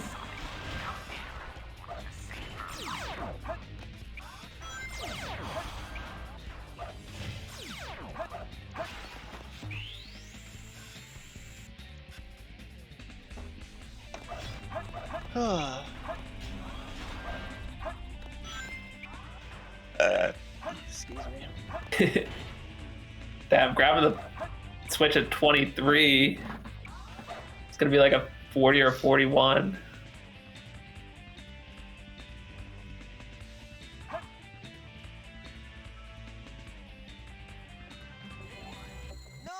Wasn't Katie doing good cam for a while? She went I swear I've seen Katie do like about every CGSS version under the sun. I don't know why she switches around. I swear she's done the close one that I do. I've seen her do far. I've seen her do box hover. I've seen her do free cam. It's just like, I've done it one way ever. I just do it my way, and that's how I do it. And Katie just could just do whatever she wants, I guess.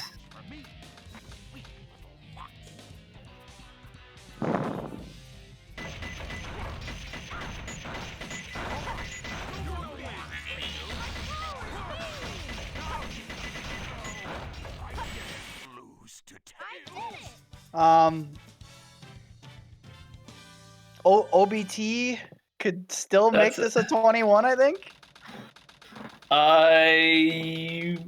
Yeah, I think it would. I don't think she needs it. I actually think she barely has it without it. Well, we'll see what she does. Oh, well, there goes. God, I still can't believe we're doing this stupid bounce on the rail now, man. This shit is impossible. It makes it look so easy, man. I'm telling you, that shit just does not work. Alright, we're going for OGFR. Maybe she's just not looking to know that Aiden is fighting for his life out here, but this is not going to 21 because of that death, I think. Yeah, and I think, like, you know, she probably would think that the race is a lot closer than it is, like looking over at the screen and seeing Aiden loading into the same stage. But I mean, our little graphic in the bottom right corner, I mean, she probably looks at that. She's like, oh, that far ahead. Always funny. What a funny world.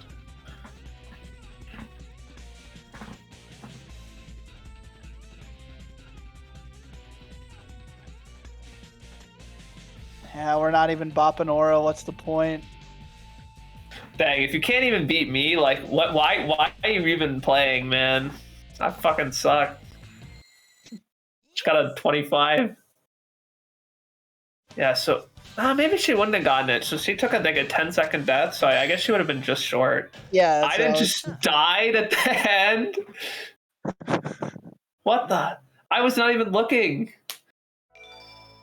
I mean, he must have been too far left, but like. Yeah, I mean, it's not like I thought he had like height for days. I guess he just didn't think he was even close, so he just. Yeah, he had tons of height. He definitely could have saved himself there. Mm-hmm.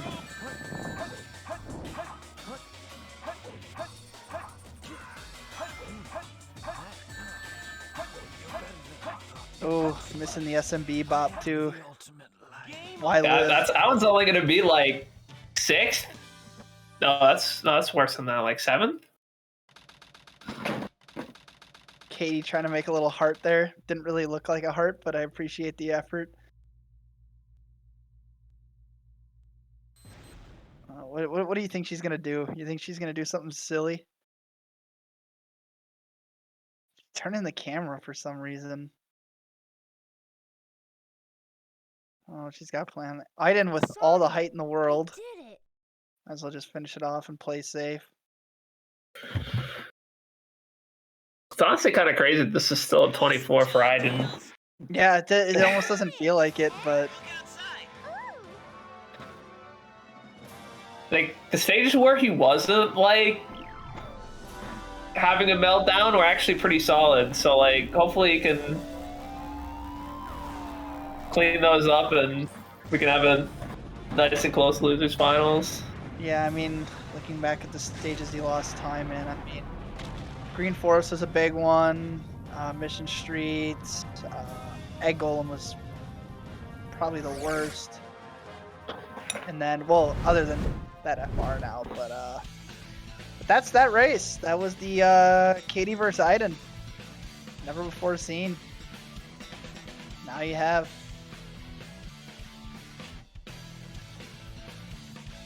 I don't know. Don't really have a lot to say about that one. I mean, it was definitely fun to watch. I enjoyed it. But I don't know if we're doing any interviews or not. Not sure. Hiding in the watch party the whole time? I don't know. But so yeah, our next match is going to be Katie 4. Hi, it's me. Why did you fail the 21 challenge? I fucking know. The rail switch. I'm so mad because it was 21 pace with OVT, so I was gonna try and go for it, and I didn't even get a chance. It's terrible. Fucking dog shit at the game. Worst player. Yeah, why even play? Why even play? That's the question of the day. Well, yeah. I mean, all of us were just kind of just looking at that race as an RTA race. I'm sure you were looking over at the stream and seeing that it was close, but I mean, you could probably read the. I wasn't watching the stream at all. I was just playing. I got in my groove, so. Yeah, it was pretty obvious. I mean. Had to do the sub 120 Pyramid Cave for the fans. Yeah. My no pivot. Okay. You were pretty close to holding there too. Yeah, true. Yeah, wait. How? Can you make that both a second try like that? Okay, so that was So the no pivot Bofa. It was just because I saw Geek doing it and I thought it would be better. but after trying it, it's not better. It's terrible. Don't do it. Thanks for nothing, Geek. Yeah. I love Yo, you, what's Geek. up? Hi. Aiden. Hello. Why, hello. why, Hello. why were you texting? Well, I just thought, I had some people to message, some important things to say. More important than FR, sorry. Kind of boring, but no. Yeah, quite sad. Yeah. I didn't realize the kill plane was there. I thought it was further left. I just didn't know. I went into it. That's How close is Yeah. the race before that point? It wasn't close. It You were about 2 minutes ahead. Sad. Yeah. Did you see that death chamber RG? That was some fucking dog shit. No, I it's didn't just see. sad. Well, oh yeah, aquatic mine too. That was also dog shit. That was kind of bad. Yeah. Yeah, it happens. But I didn't. Why did you use ESG? That's what I want to know. I've always used ESG in every race. You just do it? Yeah, I've always played the ESG for since it came out. My whole life. Normally we just ask the other person so that because you, No one's ever asked me. you were winning RTA by most of the race. It's pretty funny. I mean, I was gonna ask if you were doing ESG, so I could do it. Because Yeah, I was gonna ask before, but we didn't have time. ESG makes it more fun. Yeah, definitely. I'm not waiting All all right. day. Waiting. Yeah. Yeah, I was gonna ask in the voice chat before, but you had 1 minute left. I didn't want to trace you out with that. Yeah.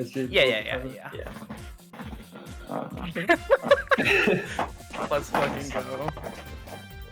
Awesome. yeah, Flubler, turn on ESG, please. He is. He says it in the voice chat. I just told him. Okay.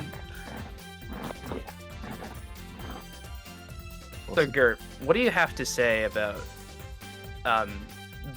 this the hero story bar? What? You've never I heard don't of know the what that hero means. story bar? I don't know. I mean, it was fun commentating with Aura, and the race was fun to watch. Some funny things happened. That's all I gotta say. Yeah. Nice pyramid cave, by the way. Thank you. I wanted the sub 120, so I tried my hardest to make it happen. Yeah. I played really well in pyramid cave in practice, and then I knew it would go terribly in the run. Yeah, your pyramid game was quite something. Yeah, oh yeah, it was.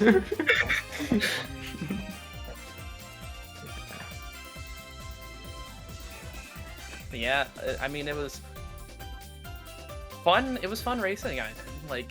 Like I've said before, I've never raced you before in Yeah. a tournament Oh, setting, that's good. so it was dope. And now you have. Yeah, even if Insane. you might have exploded in Final Rush. I don't know. And everywhere else. Yeah. Yeah, it happens. No, that's okay. I had fun.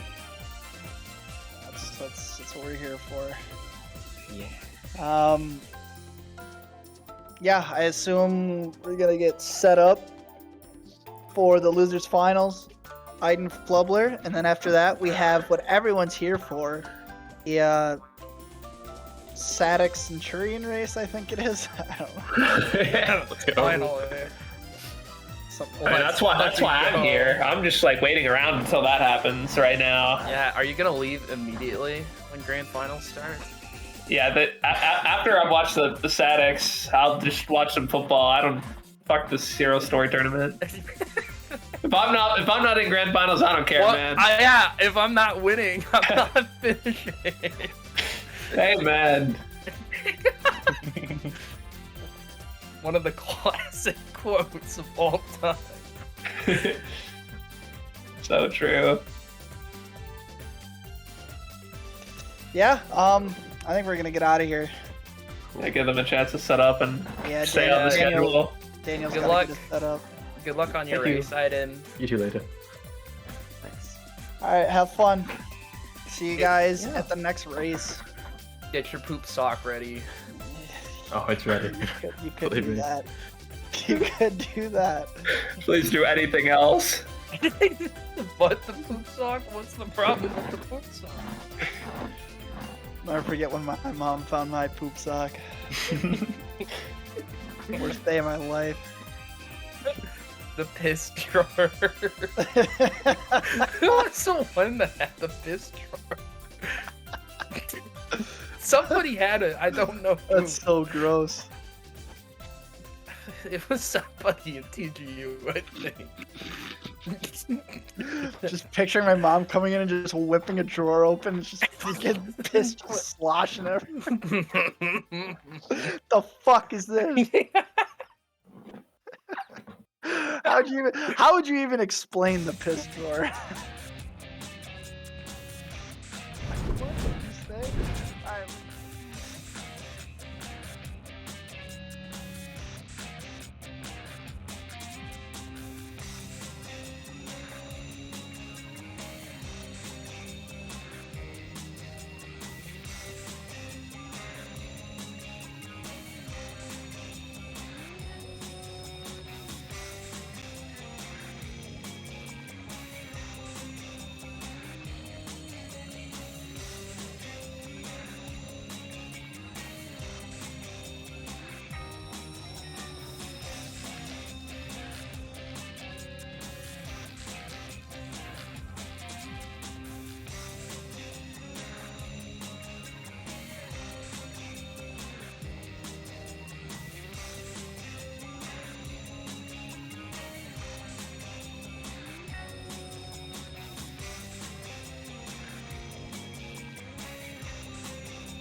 Alrighty then. Yeah, we're in. What's good, everybody? Back again with Superior, and looks like we're gonna be starting right soon with Flubber and Aiden in the losers finals. Oh yeah, no, we'll be getting right into this. The countdown is already done, so we should be seeing that stream start in just a little bit. This will be an exciting race. And we're off. Oh my gosh, dude. Flub has been playing super hot today, and this is his 4th match. Like, he's got a lot of pressure, but the heat is kicking.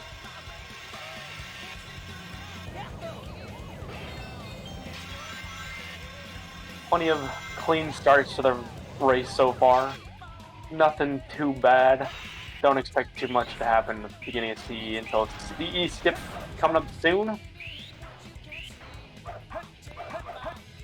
Yeah, no, and it could be a potentially huge deficit if one misses it, of course. We do like to see both getting the same thing, and we'll see both gearing up for the input. However, Aiden not getting it.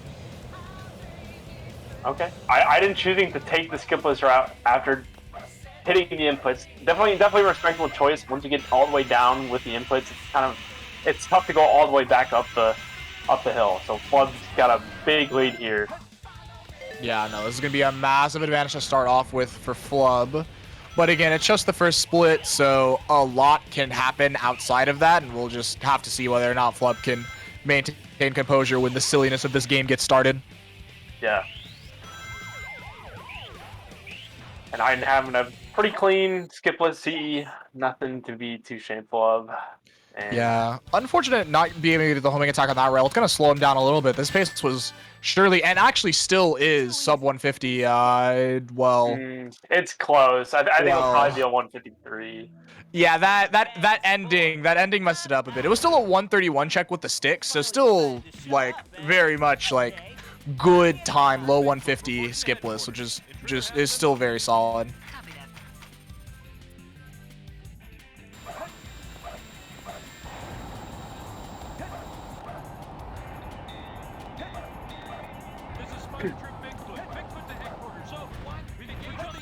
Yeah, nice. 150 time after a CE skip with them.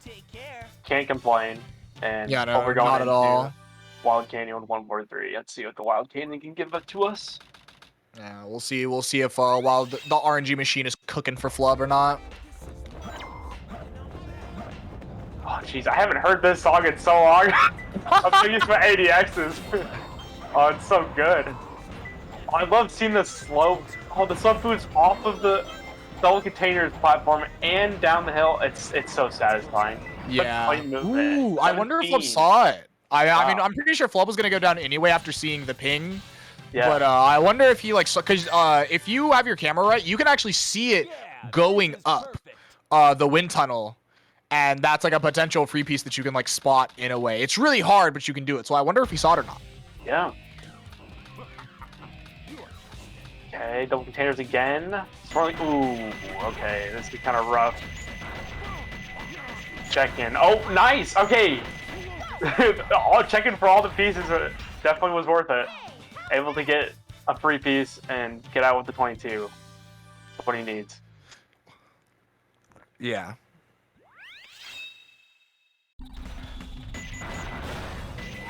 Okay. And Flub is going to be keeping his eye out for prison lane pretty low. It's pretty decent, like 132, 133 almost every race. And see if he can keep that up. Yeah, no, yeah, we'll see. We'll see how the prison lane goes. Yeah, no, I mean, got a 132 in the last one. I don't think I remember what he got against Geek, but it was probably again around the same, and even against like. Yeah, no, just Flub has been booking today. He's been playing so clean, and even though in the race with Aura he got a 24, that was literally just because of the goal ring incident. Like he was 100% on like 22 pace going in there, like going into space, and it was just kind of unfortunate. But like again, outside of that, he's just been playing so well. And also having a pretty good start to his prison lane. Ooh, A little flip there to get to the. Dude, do you see him laughing? He's like, dude, where's the like? Why is the enemy dying? He's like trying to shoot the enemy, he's just not going. You just see Iden just like laughing at it a bit. He's like, what's going on, man? Yeah, some of these robots behind these doors are like invincible to lock on. I don't understand. Yeah. Yeah, the Tails lock on is so weird. Yeah, you'd think it'd be pretty easy since it's the middle of the mech, but it's just so weird. It's so weird that I'm trying to lock on sometimes. Going out with a 130, really low 134. Can't complain with that. Really solid sub 4 minute time out of this lane. That's pretty awesome.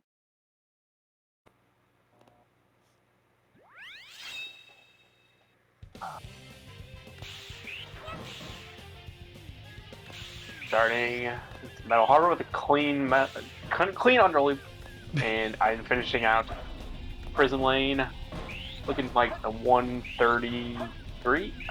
Nice. Yeah, nice. And honestly, I mean, 420, no CE skip.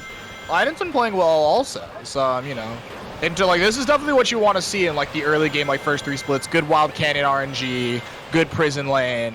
Like, you know, this is still like Iden is playing well enough to where, you know, if Flub gives him a little bit, that he can definitely take it. Flub nailing the pulley skip though.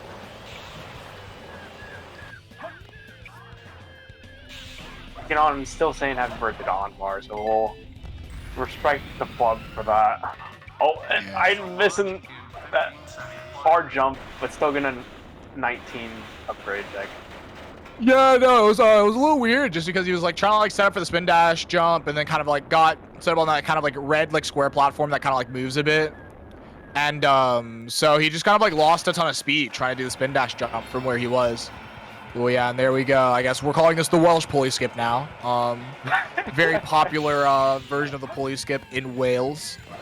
But yeah, no, it's again Iden nailing that 47 check. Again, pretty good Metal Harbor so far. Oh my gosh. 123, 508 in the Shadow 1. Incredible. Incredible pace. Oh yeah, no, Flub is also doing the cooking. So far, so good. Hey, that's... That blue hedgehog again, of all places. I found you. Faker. Faker? It's interesting to be able to get 2 incredible runners to, for the first time, race each other. They've never raced each other. You know? Yeah, this is the first time we're seeing an Iden and Flubler go up against each other in a race format. Time to play games. You won't even get the chance. I'm the cool. Oh, I see. Do you know who I am? Getting out of Shadow 1 with the classic 11 time. Nothing to worry about with 520 going into Green Forest. And I'm pretty excited because Flubler is incredible in Green Forest, and seeing all of the times that he's gotten in the races so far has been pretty awesome. But plenty of game left for Iden to catch up. For sure. 100%, yeah. Again, like it really only just like they're just a little bit over 30 seconds apart.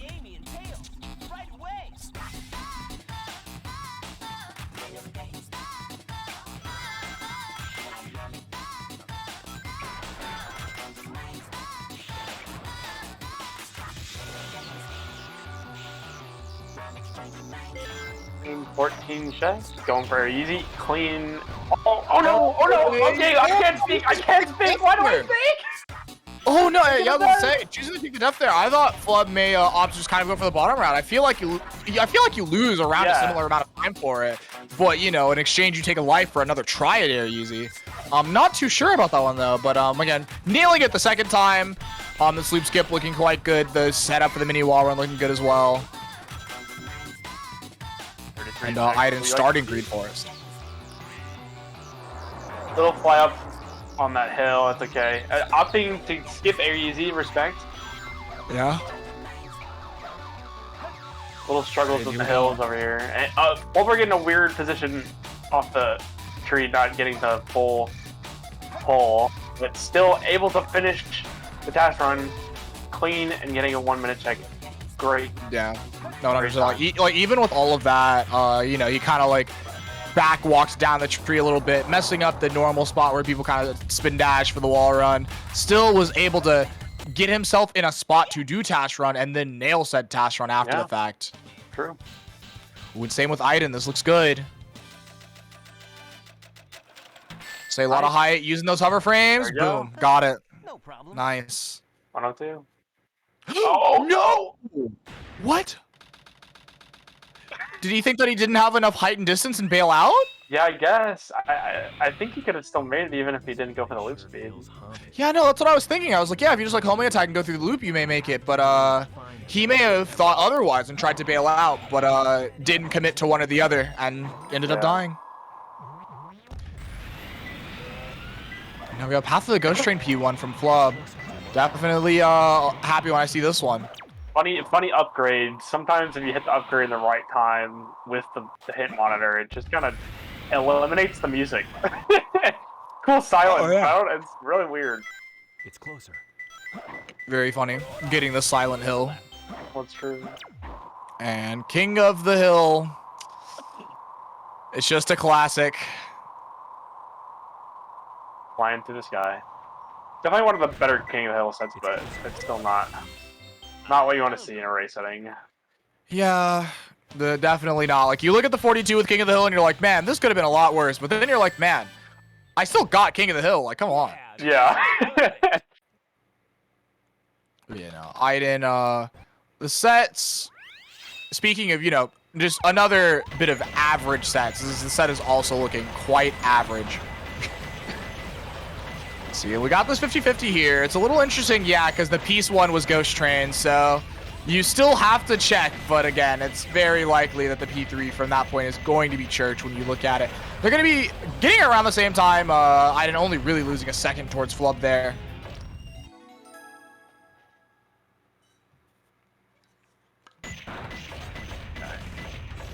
Going in for the first weight hop of Mission Street. No! Ooh, the pause hover. That was a quick pause hover. Definitely not much time to try and make an exact inputs there, but that's definitely a time loss that Aiden needs to catch back up. Yeah, no, this is definitely, and again, like, when you have runners at this level, zero cycle is trivial. At this point, like, it takes large mistakes to miss that. Things like a missed weight hop.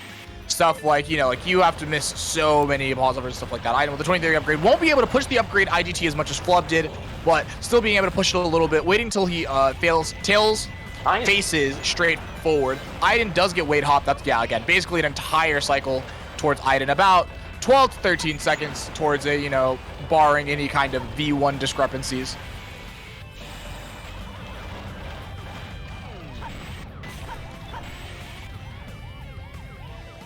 .46, yeah, that's typical off of that, not being able to push the upgrade.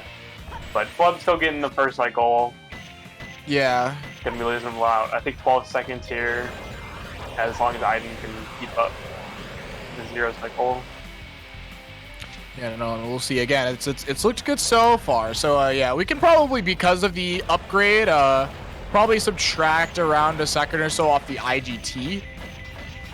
But either way, again, still, the zero cycle just looks so easy.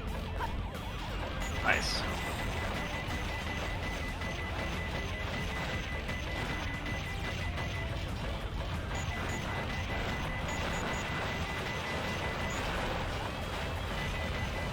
Okay. Going into Aquatic Mine. Yeah. We'll see what we got. Hopefully the RNG machine can still keep cooking for both of these runners. Yeah, no, the RNG machine it's been doing all right. It's not functioning at max capacity, but it is certainly functioning. It is certainly not off. You know. Any free fans? Yeah, I say will be any for either runner hanging off the fans. I didn't expect the inside of the mines to Nope. be like this. Doesn't look like it for Flub. We'll see what happens for Aiden coming up. Okay, great, we do great, get a ping though for Flub. Good Flub jump. Oh yeah, free there's piece that in free piece. Let's go. Oh, okay. This could be a really good set. Oh yeah, Good 100%. piece too. Probably goes for him. Yep. Okay, it's not the best Ghost Room piece, but at least... Yeah, so not the best piece 3. If we can still catch this weight cycle pretty well, then we don't have to waste too much time, which Flub is going to. Sweet, 24. Yeah, nice. I'm having to restart. Getting the middle 3 fans is not the best. Oh yeah, like specifically P1. Like, you know, you like to see middle 3 fans if it's P3, but yeah, no, you get the P1. You know it's P1 versus P3 when the 3 fan when it is touch. And entrance to Abyss. Wow, this is not what you want to see. Trying to catch up and opting to not take monitor clip. He's in a weird camera angle and opting to just try and finish the stage as fast as he can.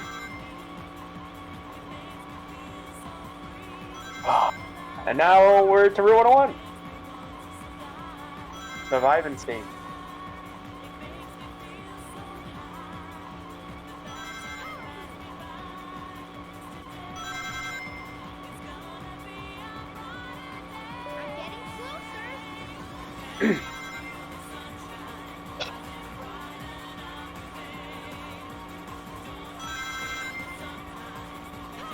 Now, it does seem like a super simple stage. Usually, not losing much time on a stage, but it's still got to maintain that speed that you get. As long as you get the full speed after a boost, and then you continue to move left and right and keep that whining sound going the whole time, you maintain that extra speed that you got, unless you go uphill. Interesting exploit for this game, but we're able to maintain that. So anytime you're going uphill, up a massive hill, you optimize and make sure you save your boost for those. And making sure to get as many rings as you can to make sure you get the boost when you need it. Yeah, you know, and then of course, you know, these runners have the put on the glasses nerd routes that they do to get particular coin routes and stuff to get boosts at the perfect times and all that. You know, it's what it is. You again, simple enough stage, but you still have to like conquer the use your eyeballs challenge in order to do it. You know, it's not like you can just kind of like coast by. You still kind of got to use your eyes a little bit. And if you happen to hit a car in the wrong spot or crash, you're gonna lose a massive amount of time. This stage usually isn't too bad if you keep on pace with boosts, but if you make a mistake that's too big, it can be a big time loss. Yeah, 12-16 into hidden base. That's what you like to see. 214. Almost a 213. Let's go, Flub.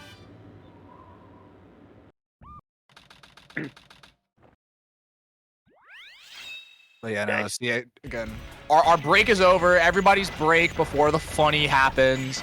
All the silliness that is Desert in Space. It's time. I'm ecstatic to laugh right now. Here we come for the first 20 skip. Full hop. Opting off file. It looks like you got enough height. Okay, well, maybe... No, this should be good. This should be good, yeah. He had pretty good speed off that second pause hover, which is what you want. It's like the height can be good, but really, as you saw with Aura, like the speed really has to be there or, you know, you're just not going to have what you need. Opting for the bottom platform. Oh, that... Yeah, you cut it so close that way. Scary. Bottom route, too. Let's see how he handles this. Let's go. Ooh, he missed his double tap. Oh, see, that one you can like just double tap hover and not have to use the pause to get a ton of height. I didn't take a death early. Yeah, but oh my god. Yeah, this is... It was pretty early, so it's not too big of a loss. Probably like 7 seconds, but still, definitely to keep up, I am gonna need to make sure not to take any more deaths. Yeah, and there we go. The IL pull hop attempt into regular pull hop, still getting it. This does still allow you to make the cycle as long as you do this fast enough, and obviously Aiden did. We're looking at the cycle right now. It looks fantastic. Nice. Say Flub. That double tap looked good. Yeah, no, this ending's looking pretty good for Flub. Should be looking at like a low 140, yeah. Nice.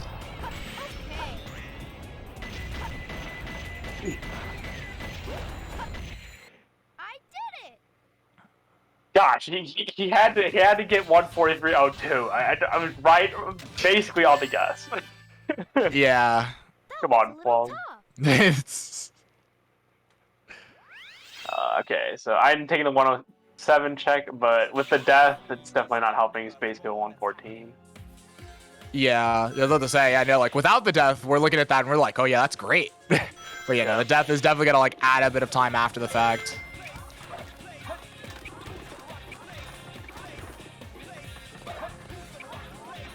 Going in for the mock bounce, clean, keeping it tight jumps.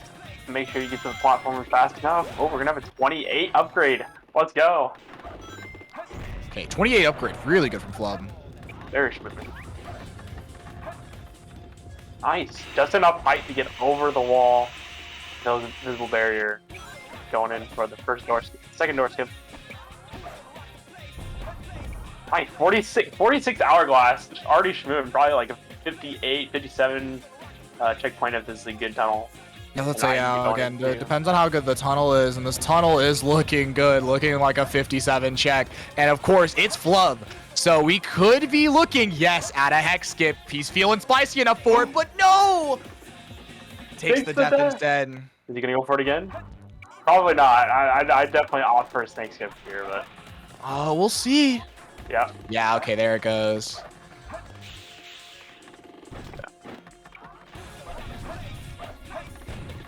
So yeah, unfortunate death, not getting the hex skip, not having enough speed. I want to say Flub was probably still holding too much of like an up angle there, which is why he lost the speed to like not be able to run on the side of that wall. Yeah, that's smart. Got a weird angle on the side of that loop, so opting to not take the extra bounce there is definitely smart. Still getting 127 Pyramid Cave. Taking a death, definitely loses some time, but not too bad. Yeah, let's say it was like a hex skip death. You probably take like, and it was like early, so yeah, you probably lose like 6 to 10 there. So probably like a high 130 instead. Taking sniper, good piece one. Let's see, yeah, so trying to have the eagle eye out for the core free pieces. Well, yeah, so trying to catch the weight as it goes up there. You can just kind of like run and jump to it. Oh no, grabbing the ring. We are trying to actually die purposefully. Get this re-roll going, and ooh, strong red ping, place where the bug used to be. Yeah, the bugs where they used to be. That's the one. Yeah, where they used to be. They're not there anymore. They used to be there.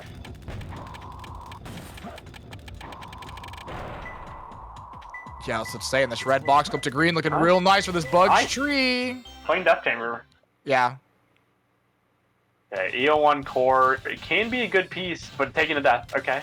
Yeah, no, we definitely take the death here. Nice. Okay, yellow ping, roasted keys. Oh, gosh, hitting the top of that ceiling is scary. Yeah, he has like no. Only one who was looking down. Yeah, I'll say we are going to booty clip to this piece. It is Blue Secret. Keep it up with a good death chamber as well. So. You know, again, both runners have had a relatively good RNG throughout, which is good. Yeah. Is what we want to see. But we're getting to the end of desert and getting really close to space, getting into a lot of Boston stages left with a lot of skips that are going to be big to keep up, to make sure the pace is stay close.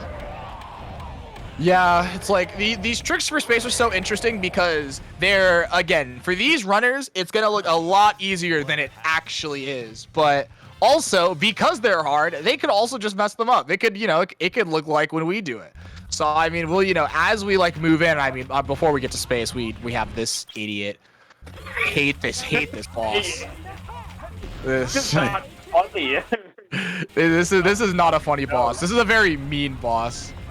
This is not the funniest thing SAT's ever provided. He's so big and trying to stand up comedy all the time, but he never gets a good laugh. I don't know why he keeps trying. I mean, I guess I respect it. But... No, I don't respect it. I don't respect it at all. Why haven't we booed Ed Golem out of the stadium already? Like actually, like this, he has to go, man. All right, Flub actually just having the super bounce disease. Yeah, it was pretty rough. Unfortunate. For Flub. I didn't have a little trouble. Yes, I no, didn't. balls. Kind of having egg golem disease a little bit as well. This is not at all okay. Hopefully- Oh my goodness, and you nice. might get a ballerina Maybe here. the air there can stop egg golem, but yeah, I was just saying okay, we good. won't get. Oh, we won't get it. So I know save a little bit of time here. Okay, going into Eternal Engine, Flub 2 times during this tournament has made the same mistake, and I'm really hoping he doesn't. So he's gotten out of bounds with Bofa, and gotten to the skip spot, hit the invisible platform, standing, and then goes to the left, hovers down to the right, but doesn't get to the right spot and is confused and not confident where he needs to go, and then goes towards the camera, towards him instead of away, and then loses himself and dies. So hopefully we can see him able to not do that this time. Oh, on the second try. Yeah, and there we go. The second try. Second try significantly easier than the first. See if Aiden can get the first try. That's what he needs. Gain some more time. Oh no. Okay.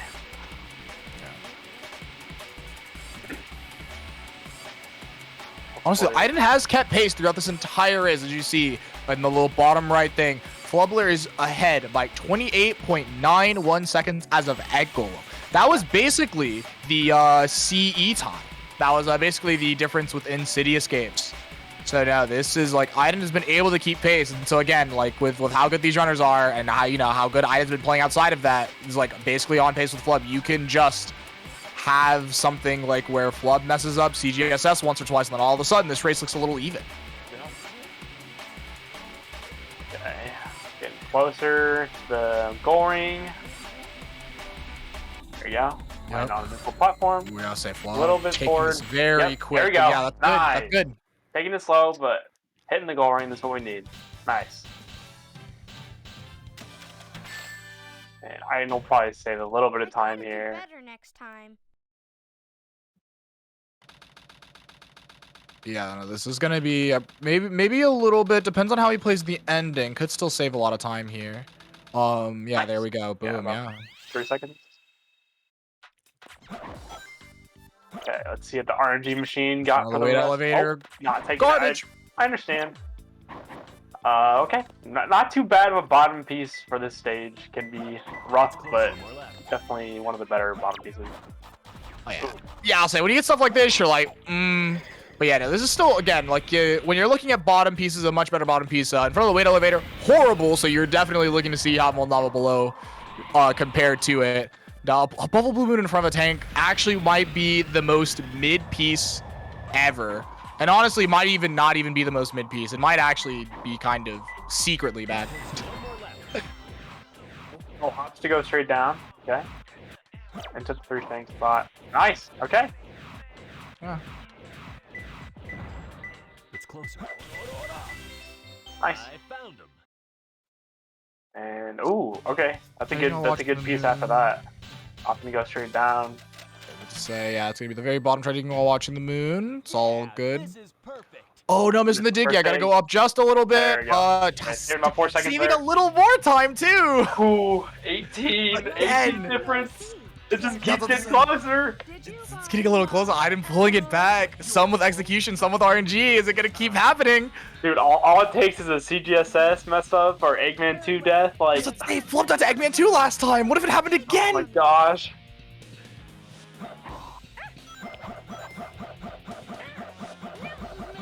Okay. Able to get through Rouge clean with 1504. Hopefully Aiden can do the same. So let's see. Again, you definitely cannot be losing time to Rouge. Nice, 1475. Save it a little bit there. Yeah, again, just a little bit more. This Aiden space has been just ever so slightly better than Flub's, and it's just allowing him to claw back what's happening here. We're back in Sonic though, and again, the Flub Sonic looks so good, but we'll have to see again. CGSS, these runners will make it look easy, but like, you know, even they are human and will mess it up. We'll have to see if it happens to Flub here.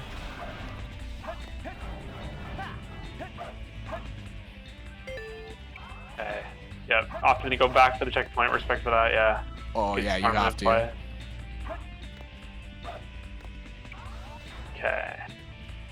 Oh yeah, no, it looks good. Nice. That's dude, Looks the good. setup, Got the plenty of setup, space. the spin dash, it was so fast. Really good stuff from Flub, and the distance looks good too. Okay, and he goes on the ledge here. Yeah, And Iden's also out. Looks like he's clean. I didn't space. I wonder if he's like worried he's not gonna hit. With a good bounce here, he should be able to still make it. Yep. Hits the top, but still able to get in. Oh my gosh. Okay, here we go. Going to Eggman 2. Come on, Yeah, Flub. this is gonna be the scary one. Gets the first shot. Gets hit. Okay. Nice. Okay, clean. Cleaning up. 14. Pull up to Shadow 2 and FR.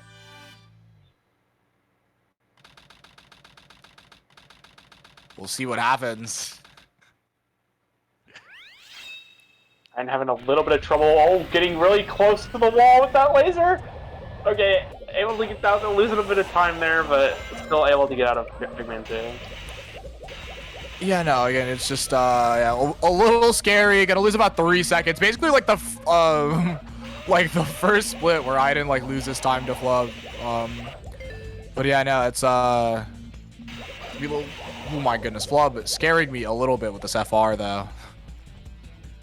Yeah, so losing a bit of time as long as Aiden can keep pace here. Get a 24, jump off the rail.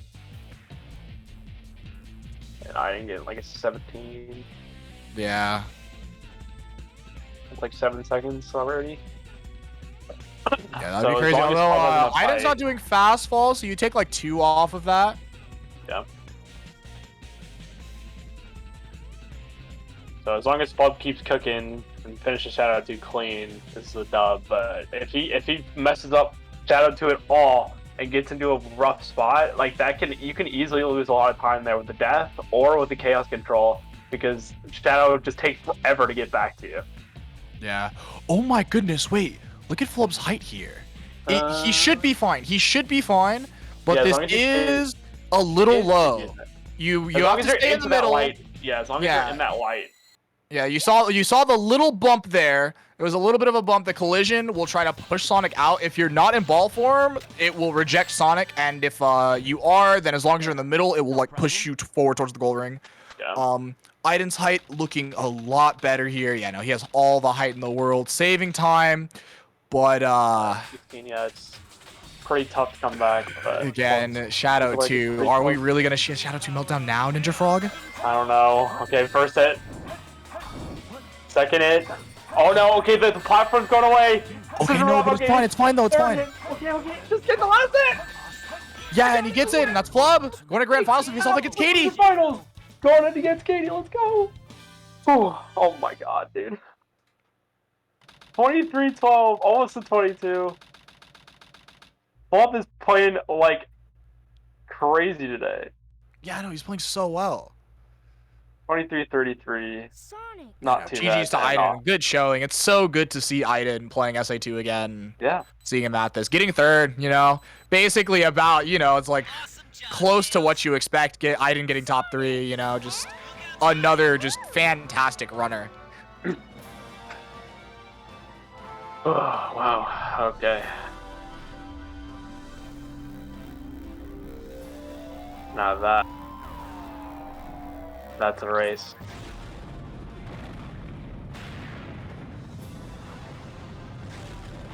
It's been nice to be able to see a lot of top runners in this tournament and all play so close together, like close in times and keep good races. It's been a good tournament so far in this winter qualifier for sure. Yeah, no, this has been it's been a great event. And again, we still have like as we head into the grand finals, like this is a good losers finals to watch. Like it was definitely like this space made it look like is Aiden gonna come back? Like it's a little scary there. Oh. Also, hold on a minute. Flub is in grand finals. I really do want to talk about this actually. Flub got sent to losers early. Flub was in losers round 1 of this event. Yep. The losers run of all time, bro. And he kept. Let's see. Okay. It looks like there's a DNF for there. 23, 24, 24, 22, 24, and then another 23, dude. Like, that's wild. Did not get 125. Stayed 24 or lower. And all the 24s were like mid. So that's, wow. That's crazy.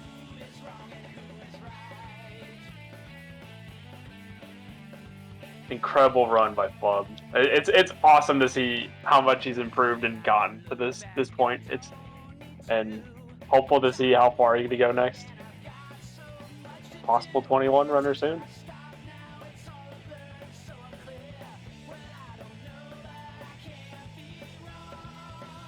But definitely going to be a tough match against KD coming up. Yeah, no, very, very much an uphill battle, but I mean, and also, like, it's not, because it's not even just that, like, you have to win twice. It's losers, you get the winner's advantage, you have to reset the bracket in a way into getting this, so it's gonna be so rough for Flub. But honestly, with how Flub is playing, he could cook. We just gotta let Flub cook on that. Yeah, we'll see. I don't know if runners are gonna be having like interviews or anything like that. Like, I'm not sure. Not too sure.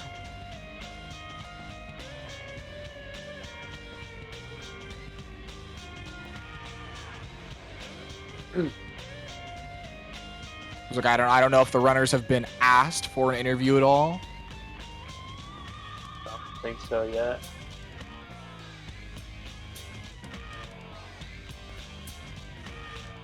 They're just getting asked, man. Oh, and we got a bump in. Oh, what's up? GG's to the both of you. GG's. Oh, thank you. Oh my gosh, what a race! I can't believe this is happening right now. I'm like, I actually I'm getting a better position than last qualifier. I'm getting second, at least. Don't know. Oh, well, at least. Okay, there we go. I was about to say. Don't know. I said at least. Okay. Yeah, at least. Yeah, there we go. Worst case scenario from this point onwards, I'm getting second. So. And again, you had quite the losers bracket run. I didn't even think about it until right now. All the way back from all losers. The way from the beginning of losers. The bottom.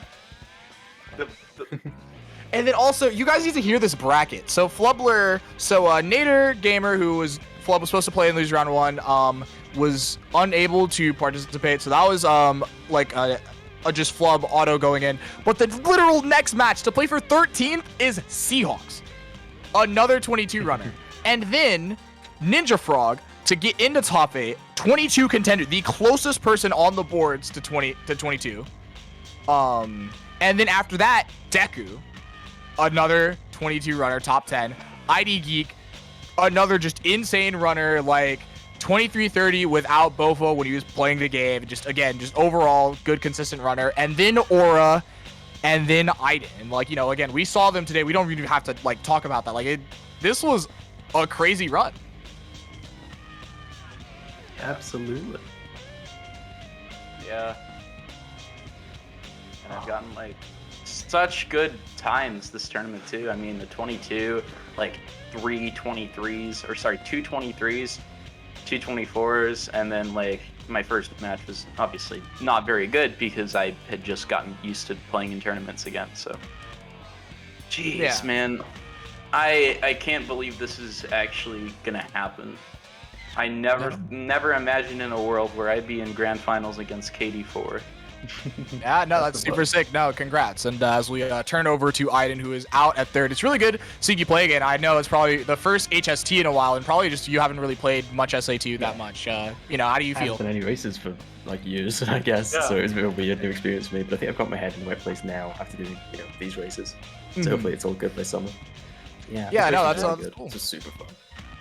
Yeah, no, glad you enjoyed it. It was really cool to see you play. I was just kind of wondering how you just felt about the tournament overall and stuff. Oh no, yeah, it was good fun. I really enjoyed myself. I'm really happy being third. I think Flubber deserves the top 2. Yeah. And I'm happy to see where we go in the summer. Yeah, I know. Yeah, it'll be sick. It'll be so cool to see you play during the summer because again, top 4 basically like mathematically just can qualify through drums like however system that he's making this. Yeah. He has some point system that we will not know how it works until after this tournament is over when he like puts the winter numbers in and then it like actually sorts us out because we really only have like the autumn placements in right now. But yeah, no, it's it'll be cool to see all the people who were able to qualify for the summer. Definitely. Sure. Awesome. Yeah. Fantastic. Well, I guess we can go ahead and wrap up the. Yeah, you guys have any last words? GG's Iden, once again, congratulations on your getting this far in. You too. It's a pleasure having you play again and seeing you play after, many breaks. Pleasure getting to play with you. I was hoping I'd have a fun match in Losers Finals. And I did. That's good. Yeah. No, it was I'm fun. glad Yeah. to hear it. Well, Glad to sweet. hear, man. And I think next we got. Oh, yeah, say exhibition, They're doing an exhibition before the, like a Sadix exhibition. Yes, it'll be a nice little knuckle senti to let our runners rest, especially again for Flub who just has to have the gauntlet today. He gets a chance to rest, and Katie a chance to get ready as we will have what is seemingly quite the exciting grand finals for you guys. So again, stick around, but for now we'll see you guys later.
Should I do the introduction? Yes. All right, hey everyone, we are here with a Sadex Knuckles Centurion exhibition by none other than Spacebar, one of the best Sadex Knuckles players around, and I am Nimpets, and I'm here with Superior.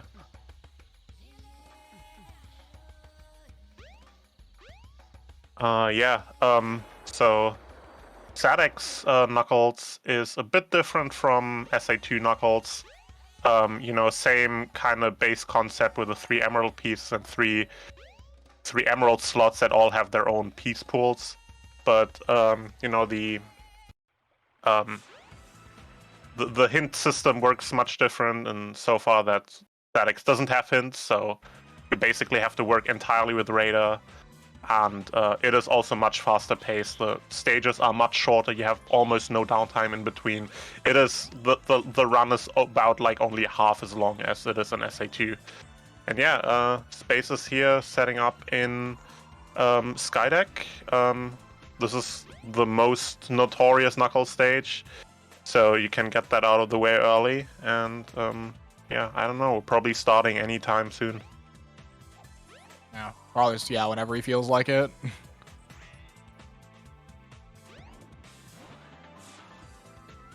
So worth noting, we're doing this in what's it called, the mission mode, because the most obvious solution would be doing it in trial mode, so you can just select the stage. But when you do that, you have to like watch the character selection, like character animation every time, on every single stage, so you obviously don't want to do that 100 times. And then, so the quicker version is doing it on a game mode that has like the hub world where you can just enter the stage. And the mission mode in particular is very good because it has significantly faster result screens than the regular story mode. So that saves, I don't know, probably like 10 minutes over the course of the run doing this in mission mode. Yeah, no, it's crazy because it ridiculously quick. Yeah, because it's what it like only shows like ring count, and like that's it, like not like the kind of mission or like the time that you got. It's literally just like ring count, and then it fades out immediately. Yeah. So you only have like, I don't know, like 2 seconds of downtime in between each stage. So yeah, it's just that makes this run like really difficult in my opinion, because like sure, SA2 is like much longer, but you have like a little time to breathe between each stage. But here you have like, it's back to back to back to back to back, and it's like with how you have to like rely on radar and process of elimination to figure out which pieces you're going for here, it is very easy to accidentally like misremember which piece you're going for right now, because like the stages are so close together. So at a certain point, if you're not super focused, it very quickly blurs together. So very, very difficult to stay focused in this run. Yeah, 100%. Yeah, I was like to say, and talking about, you talked about the hunting stages being fast paced. I would say, so I like to really talk about it. You talked about a few things, but 2 other things. We're about to see it now. The restart there, restarting still gives you your piece. So you know how in Sadex, if you restart, it takes you back to your last checkpoint. So in Knuckles, you still get the piece, and it essentially reloads you in a different area. So like you'll see a lot of restart strats and stuff like that, and you will not be reloading pieces. And also, as you see, the maps are much smaller than most of the SA2 maps as well. So like it's just general distance travel is a lot shorter. Yeah, as Superior just said, like there's a lot of restarting here out of these garages. Like basically what the deal with that is, every piece has its set checkpoint location, and on some pieces it's just where the piece is, but in some pieces that are in kind of an obscure location, the checkpoint location that it respawns you on is like somewhere else. And in the situation of these garage pieces, it is very useful because it just puts you in a very good position right outside the garage, and you just skip a lot of movement doing that. Yes. And yeah, also obviously the stage has the gravity gimmick with the ship tilt. Very nice clip here. That was super clean movement getting these 2 pieces together. But yeah, you're gonna see Spacebar most of the time change the ship tilt to forward tilt, like right at the beginning of the stage, because in 2 out of 3 cases you're gonna have the piece one of the 2 piece ones in the garages at the beginning, and they're what you need the ship tilt for. Anything else you can get with any ship tilt, pretty much. You're intended to have like a left side tilt for some pieces and right side tilt for other, but we can skip all of these with some, you know, clever clipping and such. Probably gonna see some of these at some point. Oh, gonna see him now. So here's our first card piece clip. This is a very nice clip. I believe Spacebar even found that one. I'm not sure. I think he did. But yeah, you can push yourself out of bounds and then land in the digging spot underneath the card, blocking the area. And then again, you know, just restarting out because it's quicker than just walking out. And that is a very difficult wall run setup that Space just did there.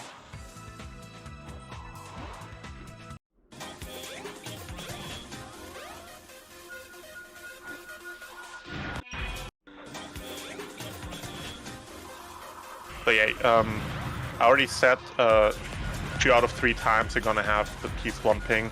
So there's, in this stage, there's only 3 different piece 1s, so you can already tell, like in comparison to SA2, the amount of piece locations that you have in this game is very small. So there's only about like 20 pieces per stage.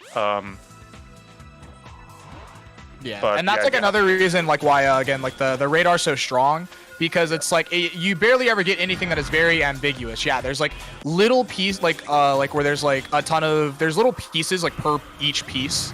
So yeah, as Nim said, there's only 3 P1s in the stage, and generally that is the case with P3s. You'll notice that there are like only like 3 P3s, and then kind of like somewhere in between like 6 to I think it's like 12 in Red Mountain, but they're kind of like grouped, but like 6 to kind of like 8 to 12 kind of thing in terms of P1, P2. Yeah, usually it's 5 piece 1s, 12 piece 2s, and 3 piece 3s. But Skydeck has it kind of flipped around with 3 piece 3s and 5 piece 1s. No, piece 3s. I get the numbers confused. But you get what I'm trying to say. And also, actually, they generally have kind of like rules set to them as well. Talking about it, Spacebar was telling me about it a bit. So again, Skydeck is a little different. So we'll take basically everything else. So like as we get into some of the other stages, you'll notice that the piece 3s, how I said there's generally, besides Skydeck, the piece 3s are the ones where there are only 3 of them. They're generally kind of in like particular like special like locations kind of thing, and they're like kind of like spread out from each other. Piece 1s, I believe, are always visible. Oh, unfortunate day. Say P1s are always visible, and then P2s are generally in enemies, containers, or in the case of Red Mountain and beyond, dig spots. Yeah, like those are general rules that apply to pretty much all stages. So in some cases you have to stretch the definitions a little bit. Like in this case here, all the piece 1s that are usually out in the open are in the garage, but they are, you know, just sitting there. They're not like covered by anything or so. Yeah. Just placed in the garage. So yeah, you have to stretch the definitions a bit, but it sort of works as like a helpful way to remember which is which. Yeah, and so if you look at this beginning movement that Spacebar is doing, so because again, he's looking for piece 1s in the garage, because there are 2 piece 1s in the garage, and then also 2 enemy piece 2s. So from the start, both enemy P2s and one of the P1s are able to ping from the start. And after that, Spacebar, you'll see at the beginning, Spacebar will move to the left if he doesn't get a ping here, and that'll let him know if the other garage P1 is there. Yeah. Yeah, and you already said earlier, since there's not that many different piece locations in the stage, most of the time you don't have to deal with that many ambiguities with how the piece pings, but there's some situations where it's extremely difficult to tell like one piece apart from the other. But you know, in these cases, that's usually like a matter of like micro optimizations. You know, like for like a beginner runner or so, it's not that big of a deal if you're like not sure if it's that piece or that other piece, and then you spend like 1 or 2 seconds checking the wrong one. That's not a big deal. But like for someone like Spacebar who like has these stages optimized like to such a degree. You really want to make sure you get like every single radar read like just perfectly nailed. So in that case, it matters. Like especially doing so many stages, like these 1 or 2 second time losses, they add up over time to minutes. So yeah, especially because again, like how quick these stages are, just like literally the littlest things, I just hurt so much more. Yeah. I love seeing these cannon piece trees. Those are generally the favorable ones. Oh, another card piece. He's actually going back up to do. Oh no, I misread the radar myself. Okay. It's sometimes kind of hard. Sometimes I feel like it's harder to tell when you're not playing yourself. Yeah. You know, 100%. Yeah, no, there. I was like unsure. Like I was like, now this could be the enemy, but I also think it's the card. Like I just like straight up wasn't sure. But yeah, no. So a spacebar, nice little slope jump off of that kind of like railing there. Yeah, that is. To get by up to the way, that is also a strat spacebar found. He found like a lot of cool like Knuckles optimizations in this game. Yeah.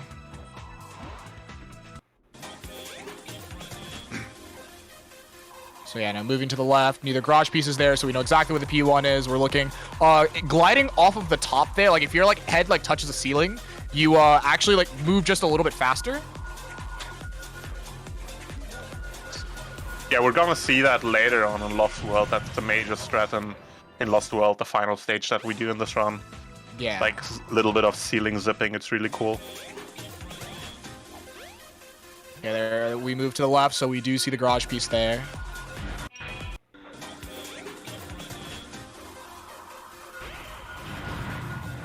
And yeah, basically the approach to these levels, since you don't get any hints and just have the radar to work with, generally you will see runners have like a set route that they take throughout the stage and then adjust that route depending on what radar reads they get.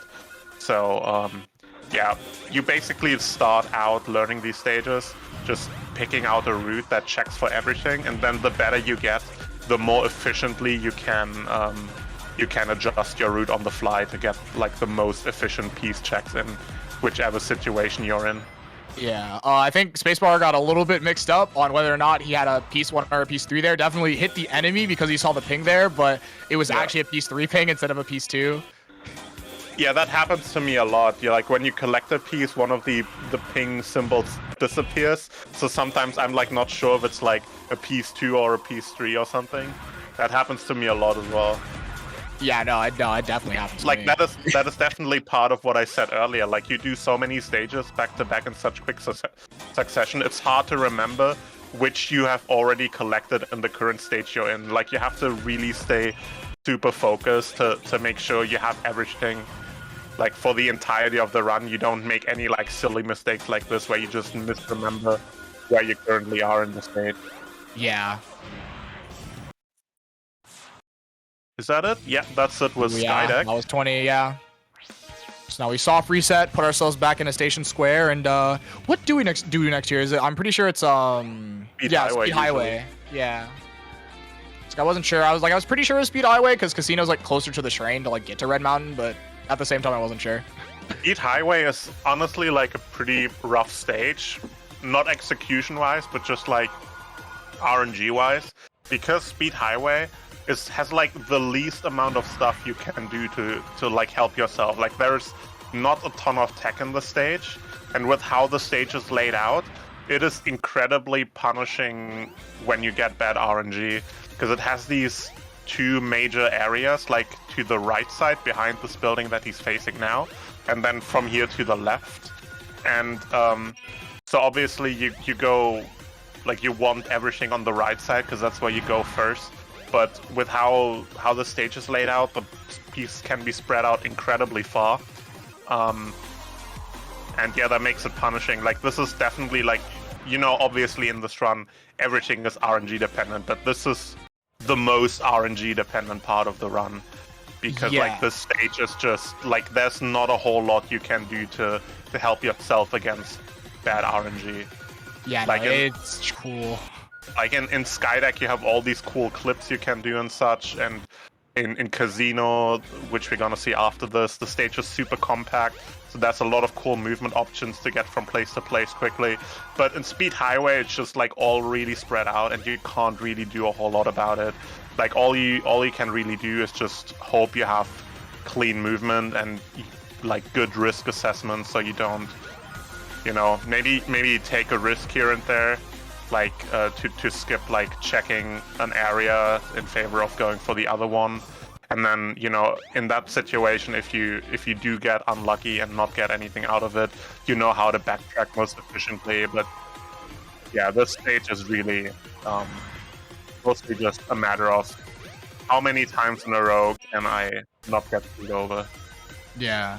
And so to talk a bit about the risk assessment before I, because I want to talk about like the risk assessment part and the like the piece generation stuff. So in like you were talking about the risk assessment. So one of the things in terms of checking some areas and not checking others, there are no P1s on the right side. However, there are quite a few P2s, and obviously there is a P3 there.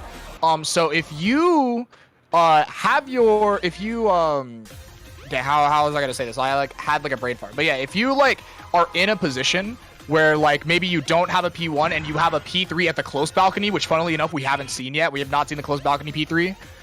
Then it would actually be better to check for P1 too in terms of like the risk assessment over on the left side, because it's way less likely that it will be both on the right because there is no P1 over there. Yeah, like if you do like Knuckle Story PB attempts where you're just trying to get the fastest possible stage, and if it's not fast, you just reset. What you do is like by the time you make it here to the middle of the stage, if then you didn't have a piece 1, you just go to the left side area, because as Superior said, there's no piece 1 on the right side. So you just hope that the other pieces are on the left side as well. And if they're not, you just reset. But here in this situation, obviously, you have to finish every stage you do. So if you take that gamble and go to the left side without checking for piece 2 and 3 on the right, you have to know how to backtrack from there on and just take that time loss. But and also, it's a lot rougher to backtrack there too. Yeah, there's these springs, but doing those, like getting up there, is also not easy.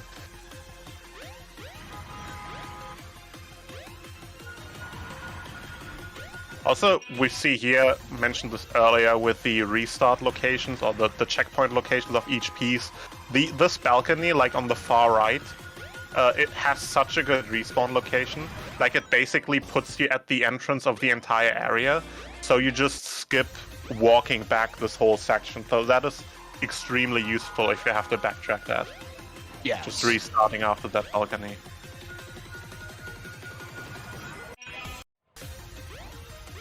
We're gonna see if we have a P2 over here. Looks like no. Gonna have to move over to that back left side. But I guess we can talk about piece generation a little bit. There is no like actual like kind of like piece generation algorithm like SA2. It is literally just like set P1, set P2, set P3 basically. Yeah. And there is no like the closest half of the P2s cannot be generated off of P1. It is just literally anything goes. You can get things right next to each other. They can all be super far away, and like that's part of like what can make this so crazy as well for like a stage like this is, again, everything can be on the left side, or everything will be super spread out, or everything can be right in front of you. And so it's just like it can be really weird to see sometimes. Yeah, there's absolutely no restrictions to how these pieces can generate together, and that results in like when you go for like Knuckle Story PB attempts again, you kind of want every stage to be like 10 seconds. Like if everything is good, everything ideal scenario, every stage is only like 10 seconds. Yeah. Because they can just be that close together. The fastest IL record, I believe, is in Casino, which is 5 seconds, something like that, for the IL record, which also includes a really tricky clip. But these stages just can get ridiculously fast. 100%. And yeah, every single stage is under the 10 seconds, with the exception of Lost World. Lost World is a bit of an odd one out. For one, usually you have the skip that allows you to skip the Emerald emerald hunting, which we don't do in this Empyrean. Spacebar's gonna do this run. But also, Lost World does have a little bit of an oddity with the piece layout, because it forces you to climb to the top of the room, but we'll get there when we get there. Yeah. But every other stage is, in an ideal scenario, under 10 seconds. Yeah.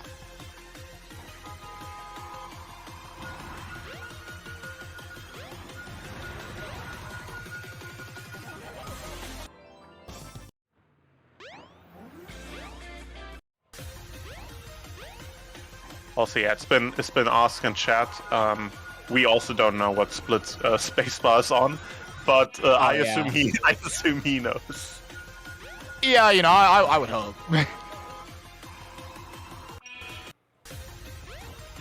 Ooh, it was the gray balcony. Oh, getting turned around a little bit, but yeah, these obviously we were talking about the general rules earlier. The piece threes have kind of like they've been on these balconies. There's like the close one, the gray balcony on the far right, and then the brown balcony on the back left. Oh, that piece 3 and piece 1 close together in the middle of the stage. You'll have to see that. Yeah, and then the enemy, pretty good.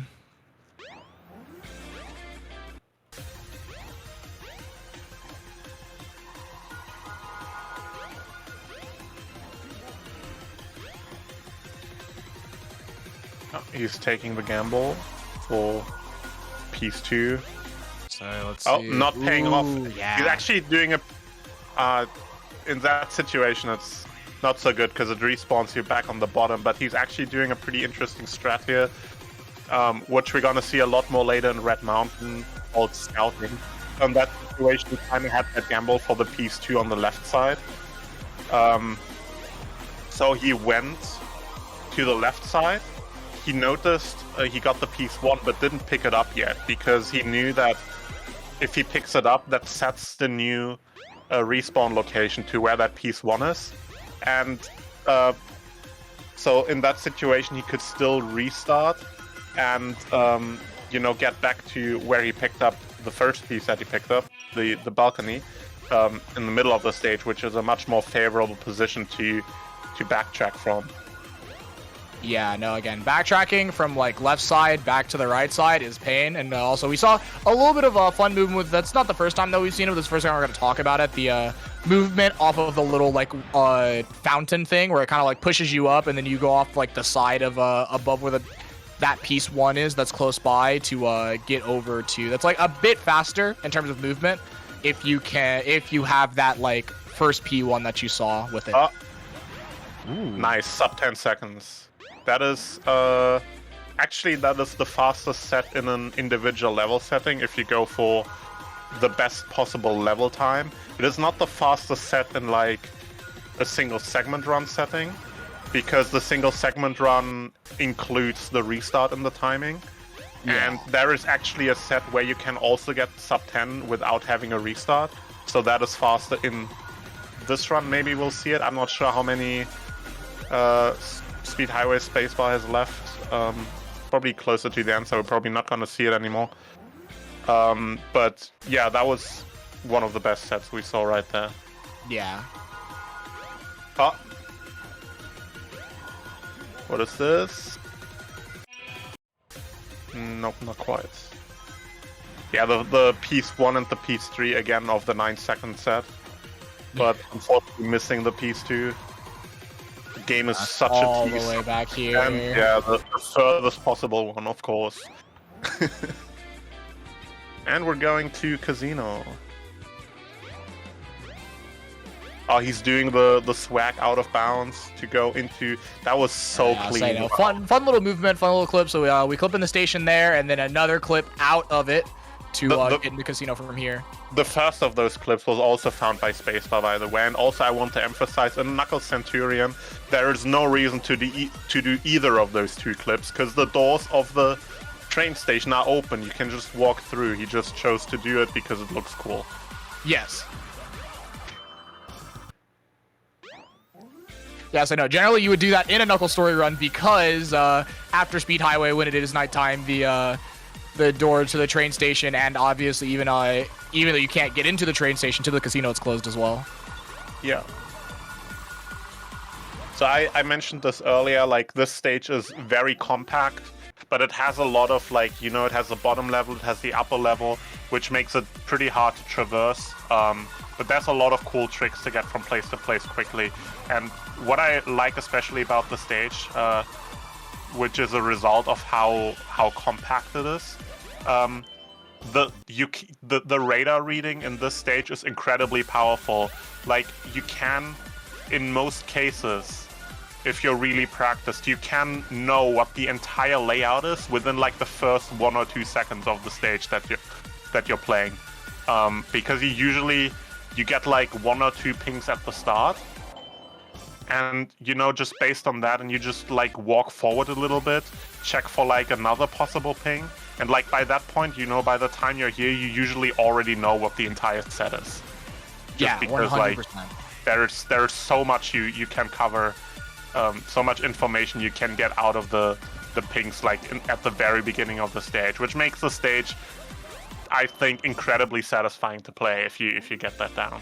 No, I agree. I know this is definitely like one of like the coolest stages because of how small it is, and just like because of how small it is, and like again, there just not being very many pieces, the ambiguity is so small, you just know immediately, and like all you're thinking about from that point is how am I like routing the movement, like what's like the best way to do it, because like, you know, going from piece to piece when you first see it isn't always the case. You saw in one of the previous sets that Spacebar saw the P1 that was in front of like the money deposit thing and just ignored it, because it's faster to go get the P2 and P3 that were up top first and then go down and drop on it, and he was like right above where the casino thing is after grabbing the P3 that was in the lion.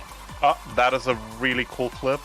There's not a lot of opportunities for doing that. This is only like useful in the very rare situation of you being in the gear room and having to go to the shower room. But yeah, well, really cool. Love seeing that being showed off.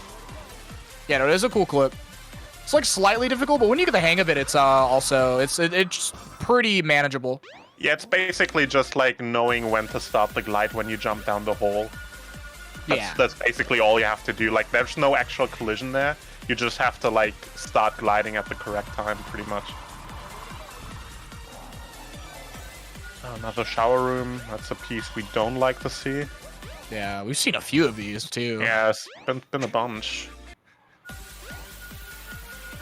Oh, that is the second best set. No, oh no, never mind. It is no, that is the second best set. Yeah, okay. Yeah, that's a fantastic set. Yeah.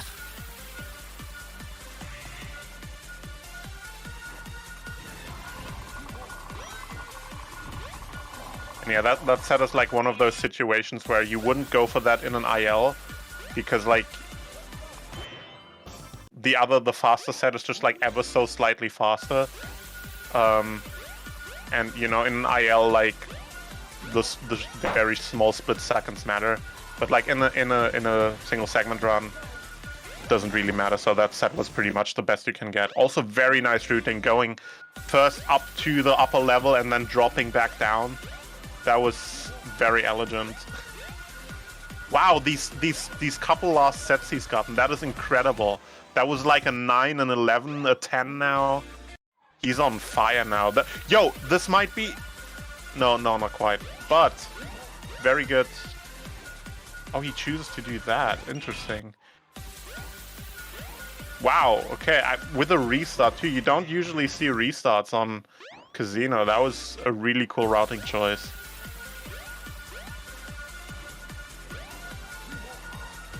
In Casino, for the record, every piece just restarts you back at the beginning of the stage, so there's nothing like you can do like in Skydeck or in Speed Highway with restarting.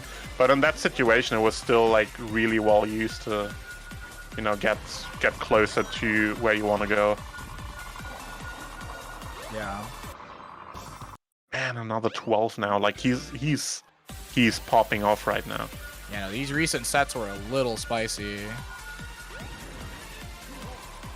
It's weird, like, as someone who has grinded Knuckle Story a lot, I sometimes notice that the game this is probably just like confirmation bias that this seems like this to me, but to me it feels like the game likes to group together similar sets. Like sometimes you just tend to get like several sets in a row that have like a very similar like piece 1 and 2 combination or something, or like a very similar time, and then you also get like chunks of sets where, you know, you just like when you grind for a Speed Highway start and Knuckles Story, where you just get repeatedly like the same pieces screw you over and stuff. Like the game always feels like to me it's like grouping the sets together in a weird way. This doesn't really make sense, but it feels like it to me at least.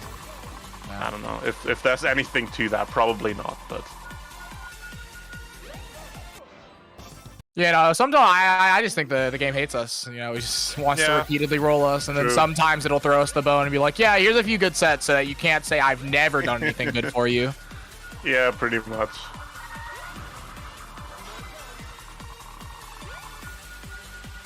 That piece 2 he collected right there from the enemy, by the way, is a ping you can see from the start of the stage. And ironically, seeing that ping is worse than not seeing that ping, because that piece is pretty bad. Yeah. Yeah, I know, and that's it for Casino. Blink and you miss it. It's so quick. I think Spacebar said world record is like 6 minutes flat. Yeah, 6 minutes for 20 casinos. Like, it is so ridiculously fast. Yeah. And now we head to Red Mountain. Sheesh. Yeah, Red Mountain, we're gonna see a lot of what I mentioned earlier with the scouting. Because in Red Mountain, the deal is you have a volcano that is like in front of you. Yo, what is this? Oh my god, wait, for real? Holy shit, what a start. 8 Okay, seconds. That was played so well as well. Holy shit. Yeah. Anyways, in this stage, you have this whole deal with the volcano that is like in front of you when you start. But going there is very slow, so you don't want to go there unless you have to. However, you can't just skip it completely, because there's like, oh man, that is unlucky. Because there's like, I think like a 50 to 60% chance that one of the 3 pieces is gonna be on top of the volcano, so you can't just not check it. But what runners do a lot of times now is to just drop down to like the lower area of the stage and see if you just get lucky and get like a super quick set in the lower area. And if you don't, you go up to the volcano and just get the remaining pieces there. So that is scouting. Basically, like first looking what set you have, then restart and then execute that set. So that allows us to skip having to like go up to the volcano unnecessarily when you don't have to.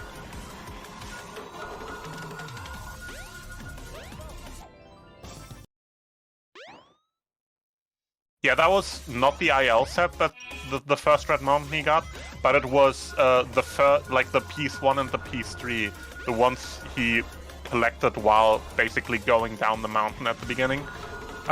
Those are the pieces of the IL set. We the missing movement. Oh, that is a cool strat. Using the updraft to launch himself up. That is awesome. I love that. The longer you hold yourself under there, the more that you go. So Spacebar lets himself sit there for a while, so that as soon as he wants to let himself go, he just goes flying out. But yeah, for the IL set, there's also like a piece 2 enemy piece like at the bottom of the stage. So that would be the ideal IL set, and you can also, that is also like an IL record in like 6 seconds with perfect execution.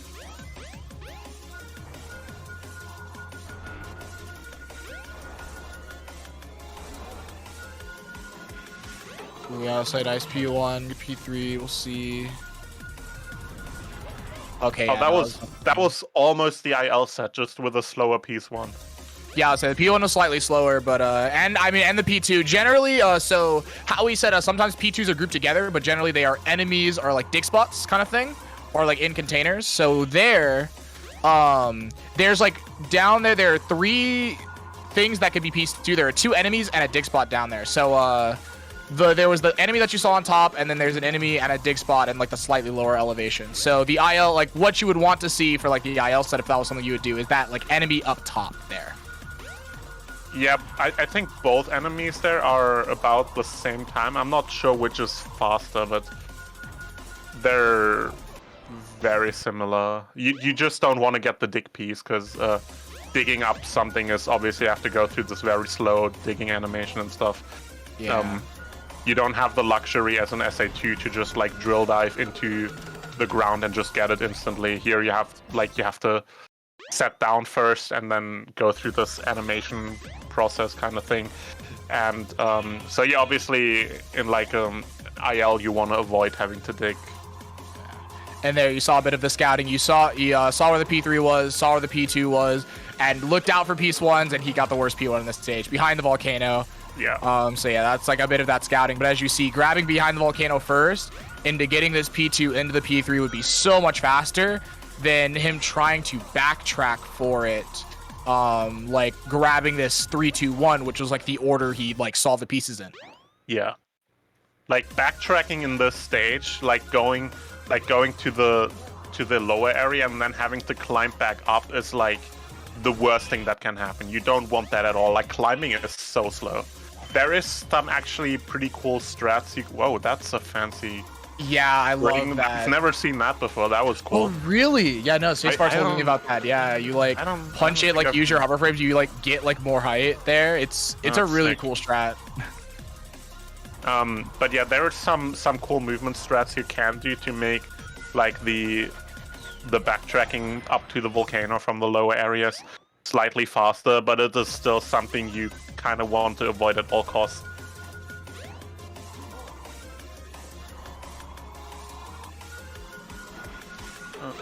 He's gonna have to do the wind strat again. Yep. Not most height, but still just much faster than like just climbing up there.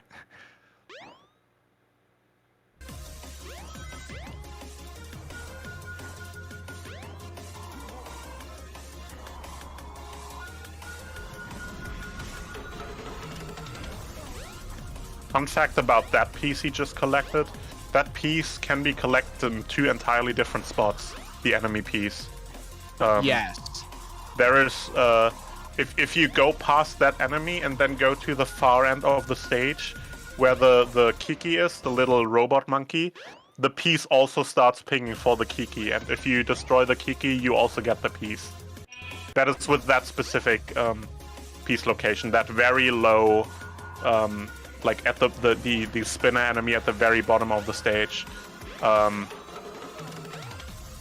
That is in 2 locations, which is very weird, and we only learned last year.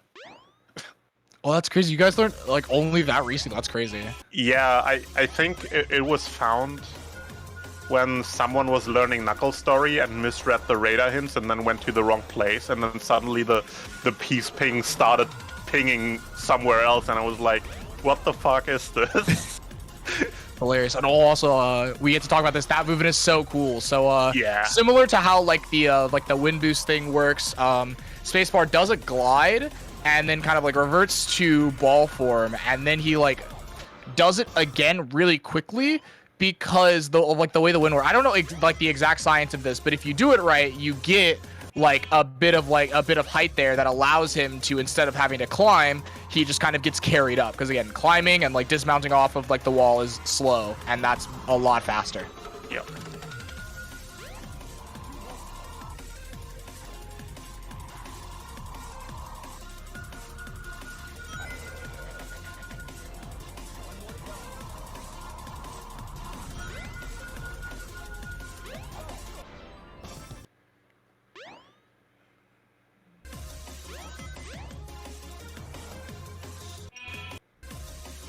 All right, I think we saw that piece 3 ping a little late, so we know that's going to be there. Piece 1 and 2. Oh no, piece 2 Oh. there, okay. Is this like the far back P2? Either that or just like in this area over here. Yeah, we just didn't see it. Oh, well, yeah, that's right. Yeah, we go up top because we didn't see it, yeah. Those 2 can be very hard to spot, like this one next to the half pipe and the one on top of it. These piece pings are very like misleading a lot of times, and hard to spot.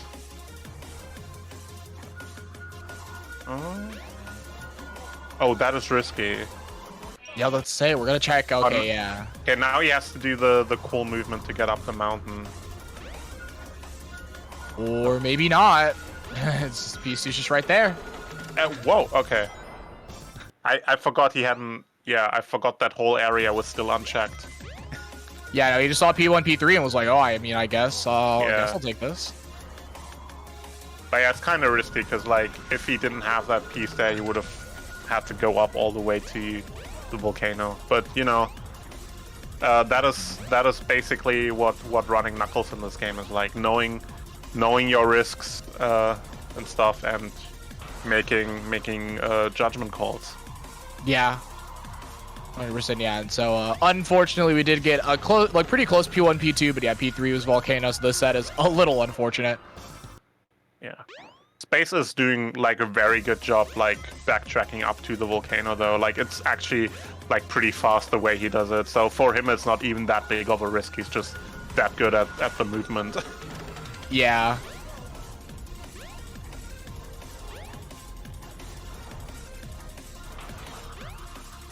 Beautiful use of the wind there to get on top. Yeah, no, it's such a cool piece of movement. I always really like doing that myself whenever I'm playing Red Mountain. And we are out of Red Mountain, it looks like, doing a little death here to, like, just death warp back to the beginning of the cave. Have a bit of a shorter route. Oh, he's doing the swag strat. Oh my god. He got an item pickup as well. Didn't see what it was. Yo, dude, that's such a cool strat. That one's new to me. I have not seen that one. That strat is unfortunately like 100% useless. Like, I've seen him do that a couple times in like marathons or something, where he used that strat, but it is unfortunately slower.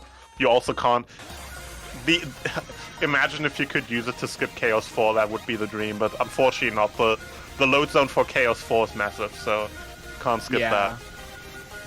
But yeah, we are in Lost World now. I already mentioned earlier, so Lost World once again has 3 PS3s, and all of them are at the very top of the stage, so you will have to climb to the very top of this very big room on every single time you play the stage.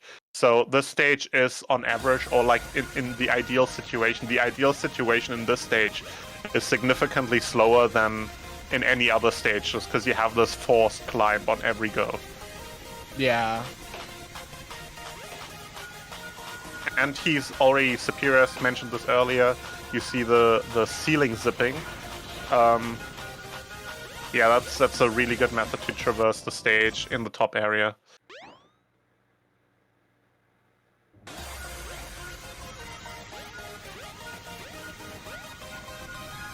You know, you're definitely gonna have to carry on this one, because I've like watched a bit of Lost World skip list, but yeah, no, I do not know much about the piece layouts for this stage and how to play it right. Yeah, generally the safest bet you can do is like, you know, just go to the top of the stage, and then as you go up, you just look at what other piece pings you get, and then from there on, figure out where you have to go next, because you're gonna have to go up either way.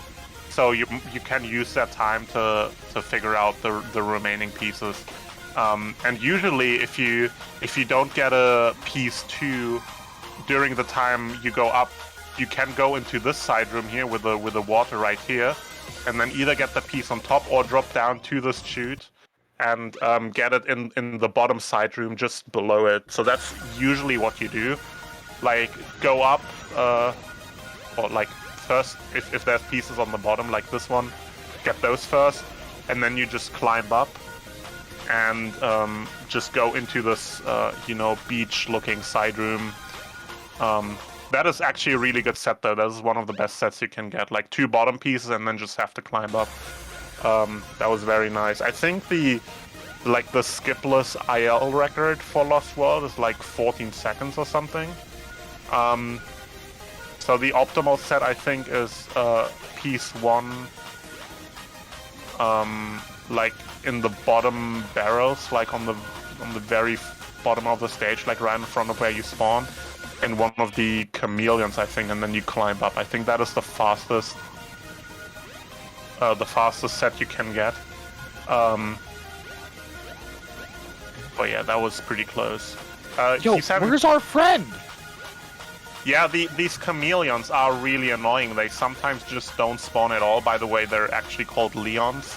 And I only learned this I only realized this like a week ago. They're called Leons because the word chameleon includes Leon.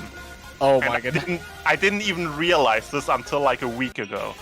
But yeah, funny name aside, they are a huge pain and sometimes just don't spawn.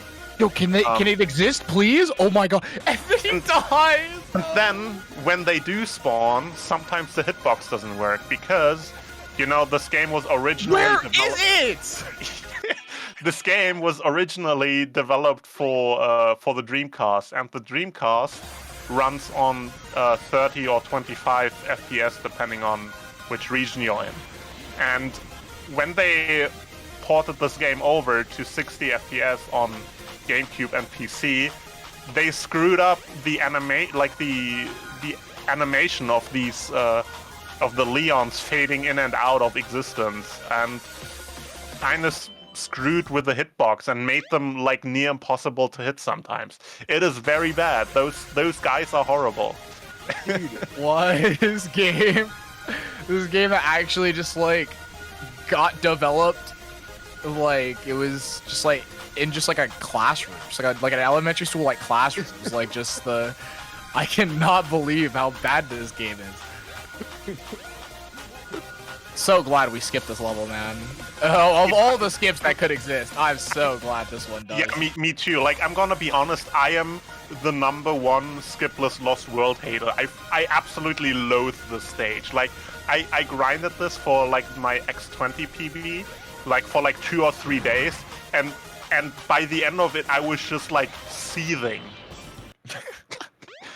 The stage makes me so incredibly mad. I'm glad Spacebar is playing and not me. Yeah, no, 100%. This looks a little rough. This, definitely a lot better without it. Glad Knuckle Story doesn't have to do this. Yeah, I would, you know, like I understand it's a little bit lame to like do a Centurion with a skip because you just like do the skip like 20 times in a row and it's a bit boring. But I would rather have like 5 minutes of kind of boring gameplay than play this stage. To be honest, it's this one again, dude. What is up with him, bro?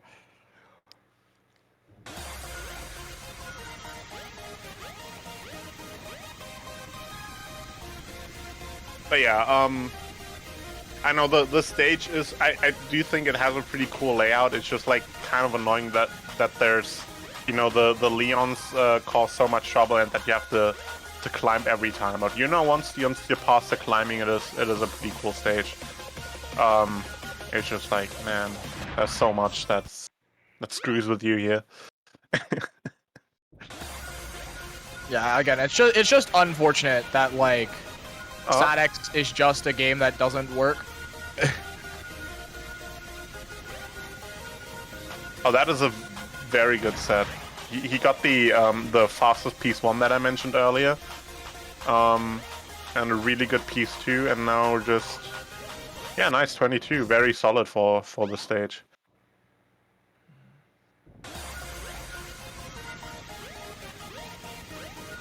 Let's see.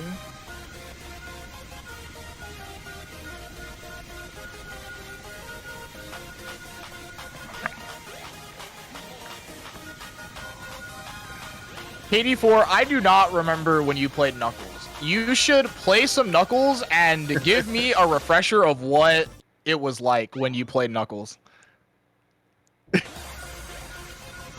Only the real KD4 fans remember when she played Knuckles. Yeah, I can't believe I'm too much of a zoomer to not be a true KD4 fan.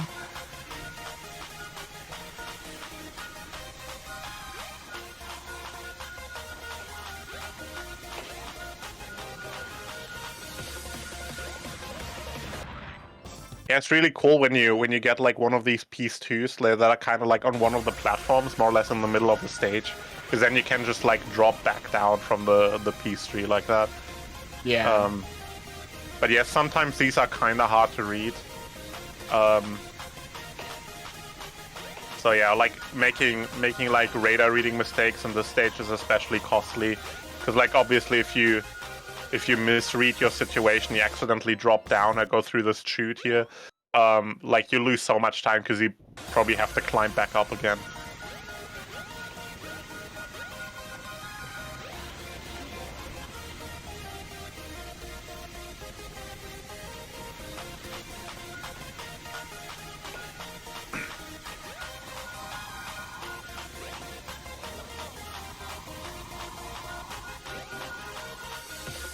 Also, in the sand area, there's like 3 piece locations. It can be really hard to figure out quickly which one it is. I just noticed that because I was like, so like the spacebar dug there like twice in a row, like now, but earlier it was like on like the close side of it, and then like on a different one it was like on the right side, but like kind of behind it, and yeah, that one was like again like the far back. It was like weird. Yeah, I think it's like 3 locations that are like laid out in a triangle around the hole.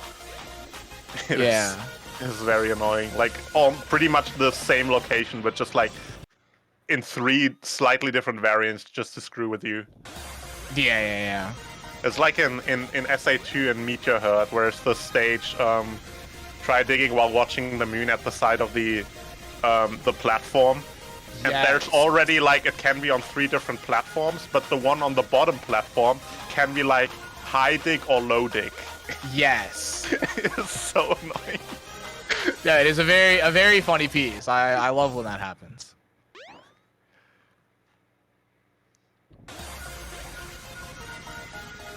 Yeah, let's see though. Another again. We've got this good P1 a few times. Let's go. Yeah, love to see it.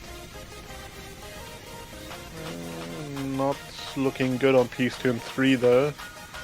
Yeah, I would say we're getting this. Okay, another immediate ping. Is it the... Oh, no, it's over here. I was completely wrong trying to radar read this. Yeah, I'm... You know, I said earlier, I only, like, really played the stage for, like, 2 or 3 days. So I don't have, like, as much experience on this as in other stages, but... I was like really hit or miss with my radar reads on this stage. Like I really struggled just getting like an X20 run done without making like a major radar reading mistake in this. Like especially like on the piece 2s, like these are very misleading. And as I've mentioned, like if you drop down too early on accident or so, you have to climb back up again. So that is like if you're going for like a good time, like probably like an instant run reset. Or even if it's not technically an instant run reset, it'll piss you off enough that you just instantly reset the run. Yeah, you're just like, yeah, no, this stage sucks. You just like leave. Just like the... Yeah.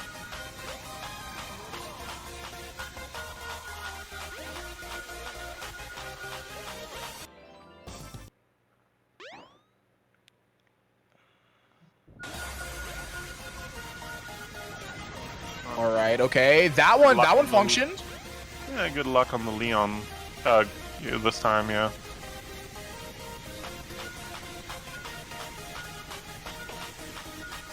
I was like, I'm getting a feel for these like piece 3 pings. But yeah, no, but again, those are like the easiest ones. There's only 3. Yeah. Oh, he's done. Let's go. GG. Oh, nice. GG's, yeah.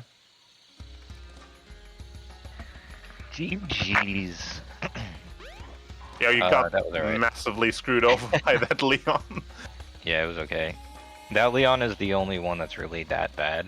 I mean, so there's 4 Leons, the one that's right in front of you at the spawn, and the one in the front left corner. There's like setups you could do when you start to make them spawn, for sure, every single time. That Labras found, thankfully. And there's setups from the spawn for the other 2, but they're just not faster to get at the start, in my opinion. Yeah. But that one in particular, the one that's over by that button, if it doesn't spawn right away, it just, I don't know, it's like impossible to hit. Because it'll show up, but then its hitbox will be like glitching into the button and you can't hit it, even though you can see it. It's weird. Yeah. Yeah. But yeah, anyway, it was pretty fun. Took longer than I hoped. Barely made estimate because of I had to quit out there. But yeah, GG on the run spacebar. It looks like we'll have to move on pretty quickly to I believe the announcement and then the grand finale of the of this part of the tournament here. So yeah, thank you so much, Space, on that exhibition race, exhibition solo run. I mean, Thanks yeah. for commentating it. Yeah, it was cool. It was a good time, yeah. So yeah, no, that'll be it again. Keep in mind, grand finals coming up after this is just kind of like a little calm, give everybody a chance to breathe, but it'll get a little exciting in a moment. So keep that in mind, and we'll see y'all later.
So yeah, we're just talking about marriage right now.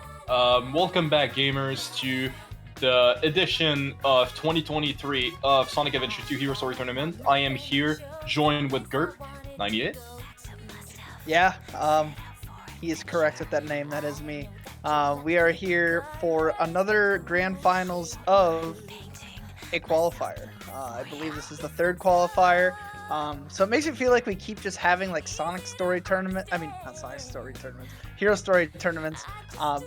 But I mean, this is all just this is just one part of the grand tournament that's coming up in the summer. So I'm looking forward to that. So it feels like I've been doing a lot of grand finals commentary, and I have been. But it's been fun. All these qualifiers have been great so far. Believe there's going to be one more after this, but before we get to that, let's do this grand finals. Probably not the grand finals that everyone predicted. Probably a lot of KD4 Iden betters, or maybe Aura, considering he's always way up there when it comes to these. But it is Katie and Flubler. Flubler's been very strong throughout this competition, and I expect him to do so today in the finals here. Absolutely. I mean, Flub's been just going up the ladder every single month, every single day. He's been grinding super hard all of the adventure games, and I mean, at this point, he's like top 10 of like every game he's run. He became such an amazing runner, just like in like the span of like days, which is crazy. I mean, super talented runner going against, I mean, the god of SA2, commonly known. Katie is undefeated for her title. Did she ever lose to anyone in tournament other than Lexi? In recent years, no. That was probably the most recent tournament loss. There was many moons ago a tournament where she lost to Dracodan, but that was probably 2018 at this point. It might have been 2019, but I think it was 2018. But I mean, honestly, just in this past like year and a half or so, I mean, Katie was always the best runner. I mean, I don't think that was up for debate at any point in the last year and a half or so. But she just took it to another level with not only just being the best, but being insanely consistent, doing strats that nobody else goes for the most part. It just blows my mind how, you know, the times that she gets in her runs are better than other top runner golds, and she just seems untouchable. Like, it really would take a lot for Flubler to win here. I don't think it's crazy for me to say that, but also, you never know. Oh, absolutely. We never know who could win this. I mean, Flub has been getting consistent times, and I mean, Katie needs to play up to her level to actually maintain the lead on this one, so we'll get to see very soon what is waiting for us gamers. But this, one thing for sure right now, is that this is going to be a set of wonderful races. Amazing gameplay for sure. Yeah, and believe it or not, Alpha and I are in the same room holding hands while we commentate, so this is just, it doesn't get any better than that.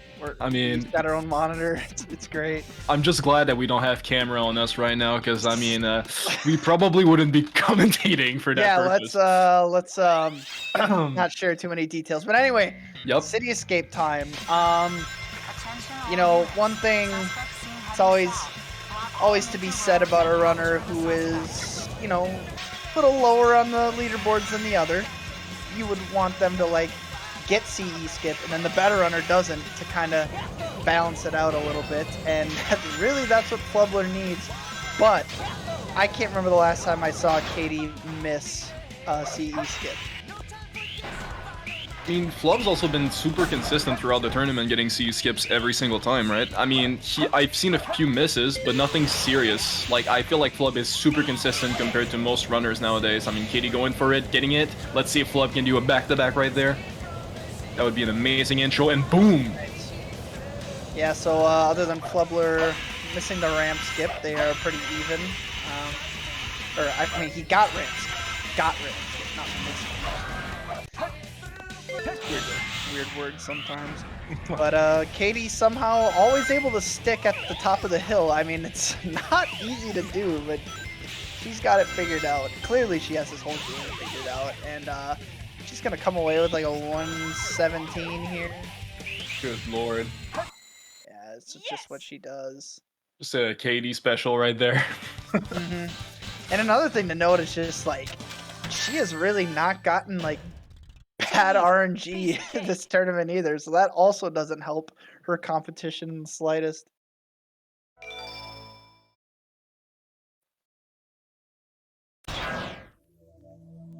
What you think of that Centurion?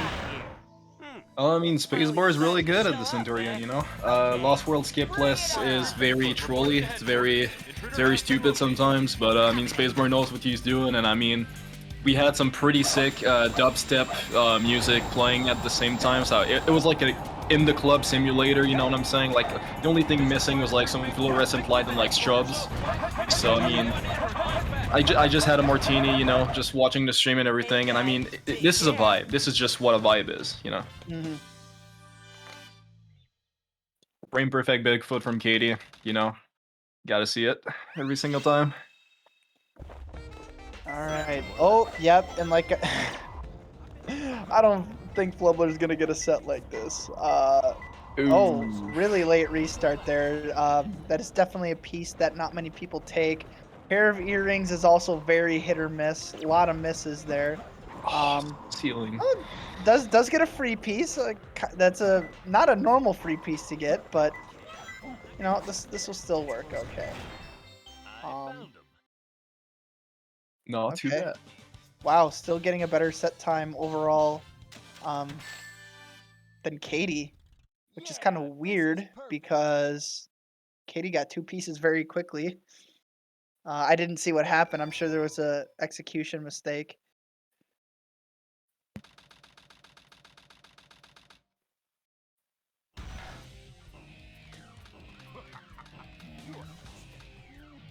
Both runners on Eggman right now, you know, the classic setup. Just going to wait and then shoot the bullets.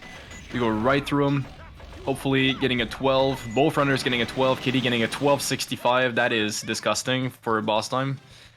And I mean 1280 by Flub just right there like in the back, trying to stack up as many milliseconds as he can, trying to keep the lead not too far away from Katie. Another thing to note is that Flubler still has ESG on from the race against Aiden, so, you know, thank you for all that, Aiden. But, so you'll probably see, I don't know, maybe at some point Flubler could take an RTA lead, but that means nothing in terms of the actual race because we are going with the loadless timer, which does not count cutscene time. So yeah, Katie doing a bunch of whistles on the elevator. It's a good way to kill time. Nothing wrong with that.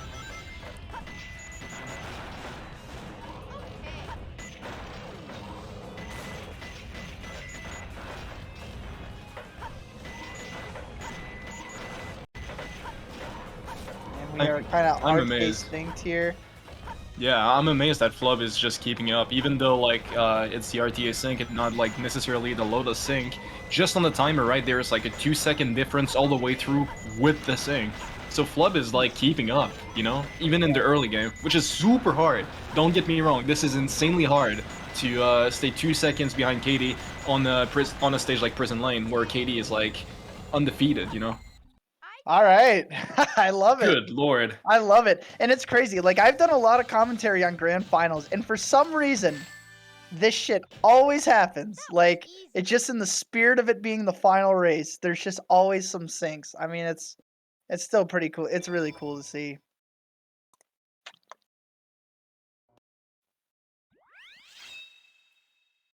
Well, let's see what Metal Harbor has for us. Alright.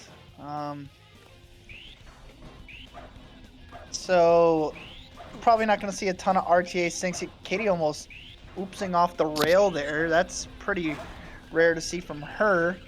Flubler definitely not going to go for loop easy like Katie would. although it would be a Giga Chad moment to do so now against her and actually hit it. That'd be fun.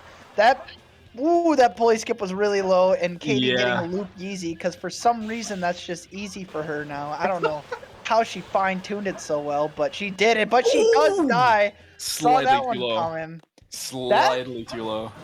Assuming Flubler hits the goal ring, he's gonna have a lead. That's crazy. Oh my goodness. If you whispered in Flubler's ear right now, you have the lead over KD4 going into Green Forest, I don't think you'd believe it. Nope.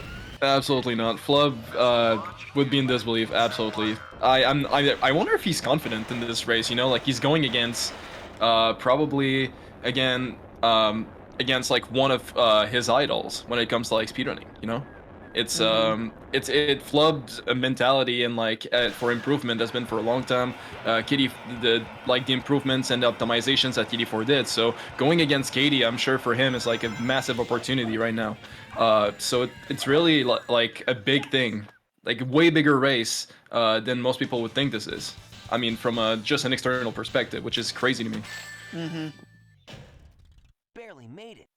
It's kind of cool, almost like looking at it from the sense that like I'm watching the GOAT of my generation versus the GOAT of the younger generation, because it's there's probably a case for that. I mean, there's a lot of newer runners I don't know, and a lot that could happen in the next couple of years, but you know, he's definitely up there. As I say that, having a little bit of trouble on what most people think is a easy boss, but I don't know, when the AI is not always set to do the same thing, I mean, weird shit like that happens, but whatever. I don't know. Fucking weird video game.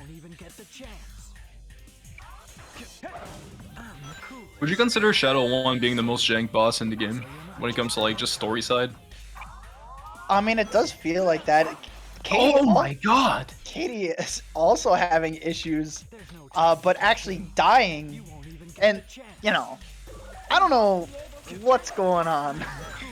But yeah, like, if you just do one thing a little bit different than you normally do in this boss, it can really throw the entire fight off. And then, like, if Shadow's facing you, you're just screwed because he's gonna jump. And then sometimes he might jump, like, way over by the ledge and you literally can't hit him. So your 11-second fight can go to 25 seconds really quickly. Yeah, I mean, you can definitely just get absolutely trolled by the boss. I mean, it's pretty much the boss I've been struggling the most, funny enough, in SA2 and all the time that I played the game, so I mean, definitely understandable. Flub seems to be having no trouble going into Green Forest, very comfortable so far in the race aspect. No pressure, seems to be just playing pretty well. Shadow 1 was a bit weird, but just talking about stages so far, it's beautiful. Let's see if we can get a beautiful dash run. Seems like the setup's beautiful, very low on the spin dash. Should be good enough, and nails it. Yeah, you know, going into Pumpkin Hill, I was really going to think that we'd be saying Flub really needs some good RNG here to catch up, but it's actually the other way around, which is crazy. And, you know, I know I was... Yeah. I mean, and that's a very good time, too. I mean, there's so many people that would take a 115, no doubt. Most people would take a 115. I can think of maybe, like, 1 or 2 people that wouldn't be happy with that. So very good time, and nothing's just going right for her at all. I don't know if that Metal Harbor just got to her head or what, but this Flubler lead is just growing a ton. Yeah, and the angle right there on Green Forest, like the tree almost made Katie die right there. That was like, and gets the vertex because the angle was super low and not a lot of speed. Everything seems to be in Flub's favor right now, funny enough. And this set seems beautiful. Sleep Behind a Pumpkin is a great piece to actually get a piece tree afterwards, you know? It's a great position to have. Well, let's see what Flub gets on SP3. 3 against 3 staring at each other. Pretty good. I mean, this is a 30 set for sure. Wow. 32. Katie is going to make some adjustments here. Flub has now 4 seconds plus an entire stage of advantage.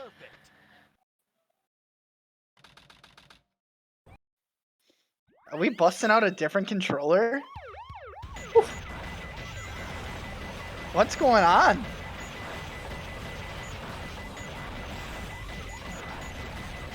Is this gonna make all the difference?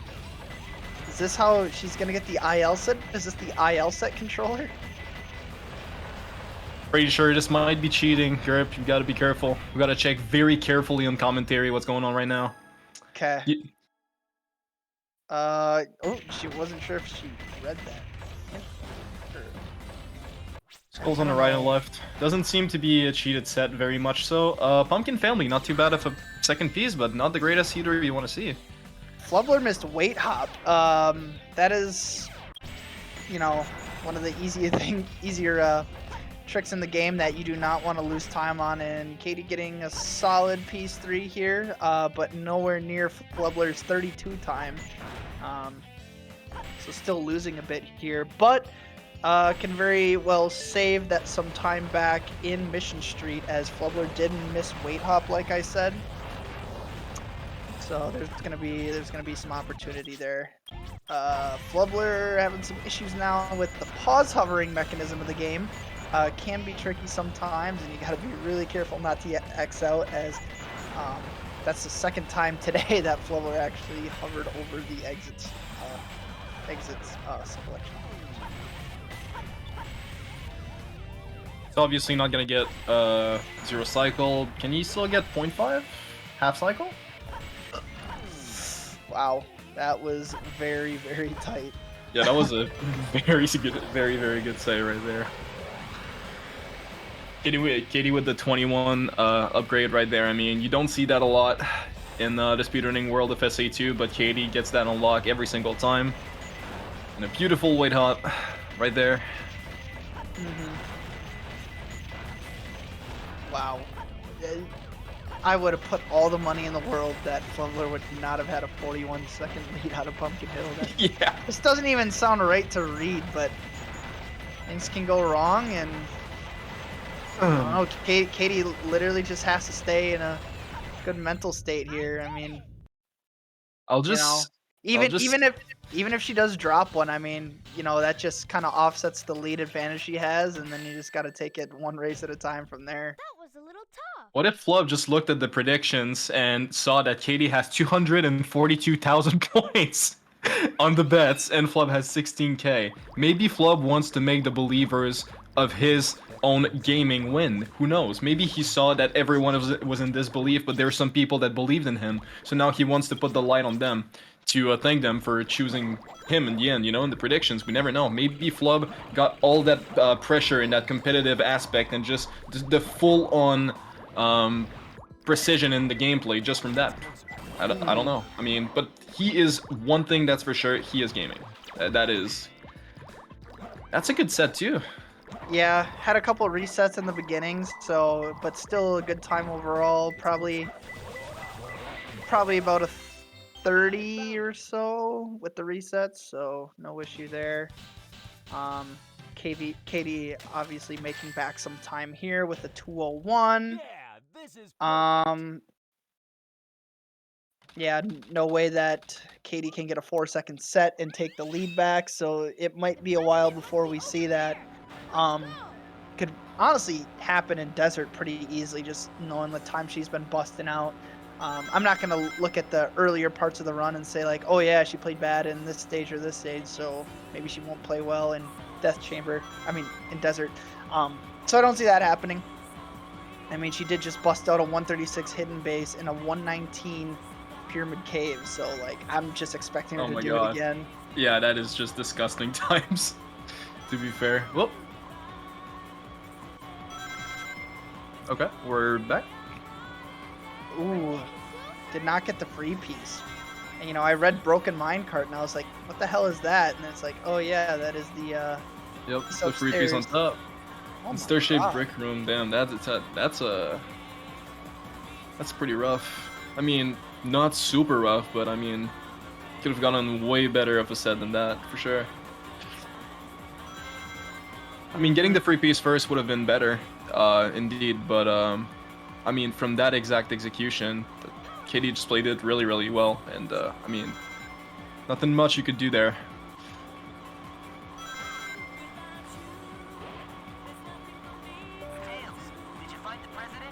So when does the GURP come back to Hero Story?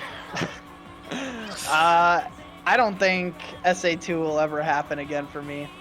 It's other than those kind of like, I guess, dumb categories, like category extension ones, like just to have a little bit of fun, I guess. I think that's the most I'm doing. I mean, as a G Fuel ambassador, you have no choice to have SA2 unlocked to show the real G Fuel ambassador company that like it's a big thing, you know. SA2 is the one game you want to speedrun, right? I mean, you gotta show the students, you know, how it's done. I think my SA2 days are behind me. Yeah, it's unfortunate, but that's just it's just the way it goes in this crazy thing called life. It would take a lot for me to come back, but it's weird because I even know that, like, I don't know, I'm not trying to make this about me or anything, but the times I have on the main leaderboards, I know I could beat pretty easily, but I don't wanna. Don't feel like it. Anyway, Flub is entering Desert as Katie, believe it or not, is behind in Route 101. So we've seen a lot of crazy things. Literally, to my point right there, we've seen a lot of crazy things happen in Hidden Base to top runners today, just between missing pole hops and just dying, giving Matt Merps the controller. There's all kinds of things that happen. And that was just another example. Gonna have to go for GC here. Pretty friendly skip as long as you hit the corner right, and yeah, that'll still be fine. But yeah, you do not want to be losing a bunch of time on Hidden Base. No, it's definitely a very easy stage. Yeah, you don't want to. And I mean, Desert as its whole is like Katie's dinner plate. It's Katie's playground for sure. I mean, in my opinion, I think as long as Flub plays very consistently, he is able to maintain the lead. But Katie will definitely, if she plays to her standards, she will definitely take some time back, guaranteed. Yeah, so Flubler's death was like 7 seconds, and then having to go for a GC skip, and I guess a little bit of this spaghetti right here. Yeah, this is all Katie comeback territory, but you got to keep playing your best if you're Flubler. I mean, I'm sure he knows every little mistake he would just assume that Katie would not make. So, but you just gotta play your own game. You can't worry about what she's doing. You gotta stay in your mental, in your own bubble to maintain the consistency and play well. Because I mean, for both runners, I mean, it's a lot of pressure right now in Grants. Because even if it's Katie, and it's like, well, you know, Katie in her mind probably knows or thinks that she has that in the bag. It's still a lot of pressure because I mean, Flub is definitely someone who can take race if Katie just does a few mistakes. Because Hero Story is a category where you can do one small mistake and it costs you a lot of time. Just like, and every single one of them just adds up in the end. So it's I mean, we never know.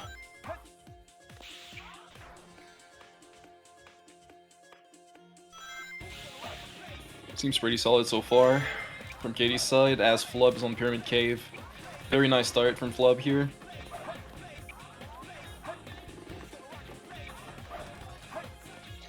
Yeah, so far Katie's Hidden Base going quite a bit better than Flubler's. Could save up to like 16 seconds on Flubler if all goes well. And as of right now, it does look like she's doing that. This is a tough part right here, but she does get that. This is all very hard to do without pause hovering, might I add. But that's just what Katie does. Flubler missing, having some issues with second door skip, can also not afford that. Oh my He's on God. like 4th try now. Thank God. Katie could pull this entire lead back in 2 execution stages. Not RNG stages, execution stages. So yeah, she got like 15 back right there. 14, 15 back. Flub's going for Hex Skip? Yeah, Let's see it. Doing the all tournament, having overall very good success rate with it. I think only missed it once. Beautiful. Falls down the pit there. recovers it beautifully. I mean, this is... Both runners are just having insane execution so far, even with like all the mistakes and the flubs that Flub has gotten. I mean, throughout Pyramid Cave, 135 is still not too bad after like all those mistakes. And I mean, it's very easy also. I'd like to mention that on the second door, if you don't get it on the 3 first tries, like you get a lot of pressure because you're like, oh my god, I'm stuck here now. It happened to me a couple times, and I've seen a lot of runners also being stuck there even for minutes. So good thing that Flub got it 4th try and kept his mental state clean for the race.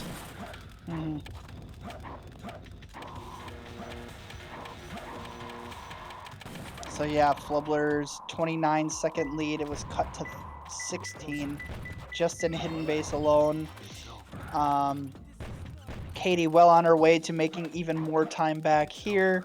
Flubler got a 131 Pyramid Cave, which is not even bad, but still, if you're KD4, there's plenty of time to make back there.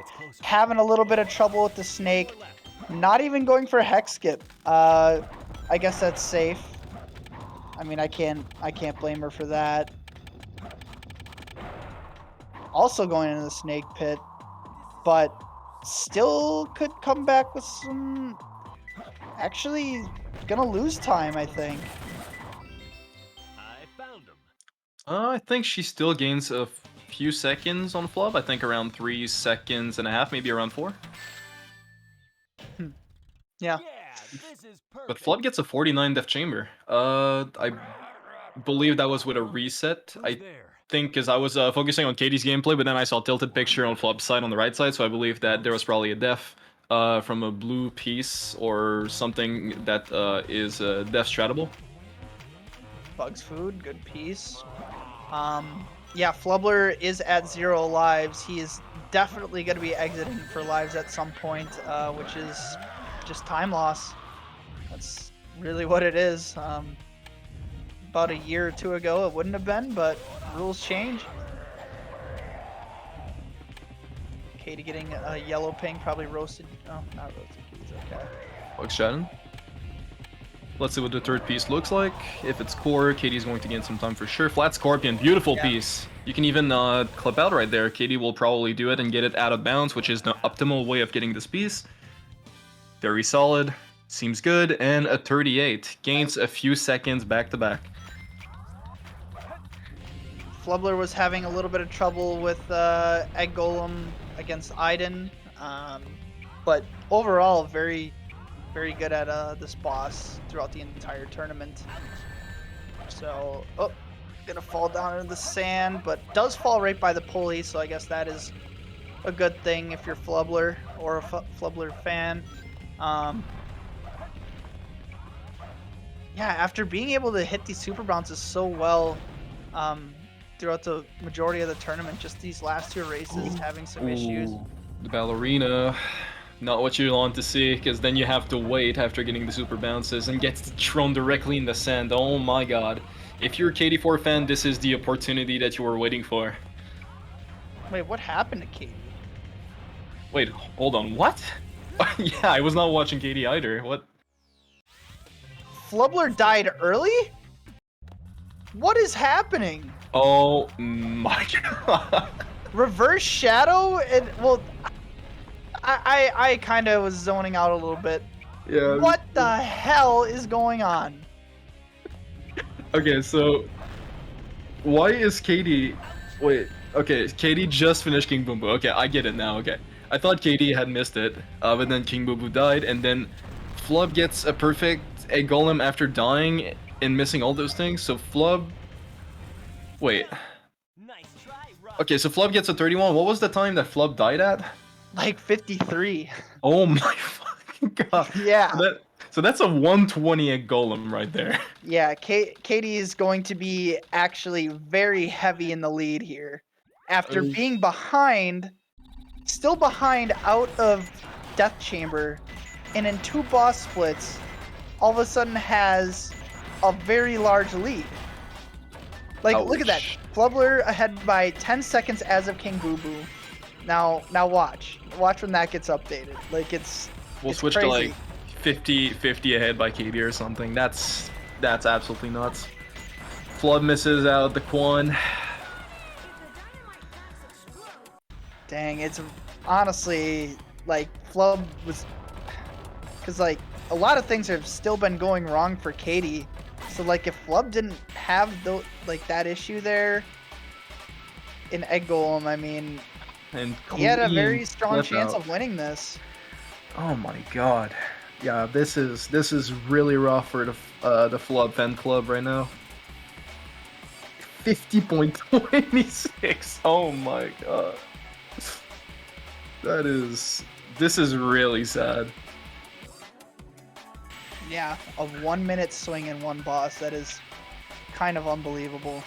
I mean, the race is not over, but Flub has to hope for something that happens on KD4's end right now, because what's left is one RNG stage that, I mean, can go wrong, but can it go like that wrong? And I mean, after that is just execution, right? Mhm.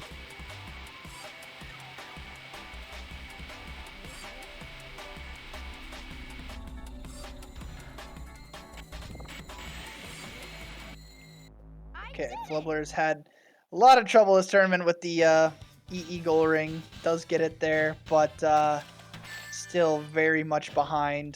Do better next time.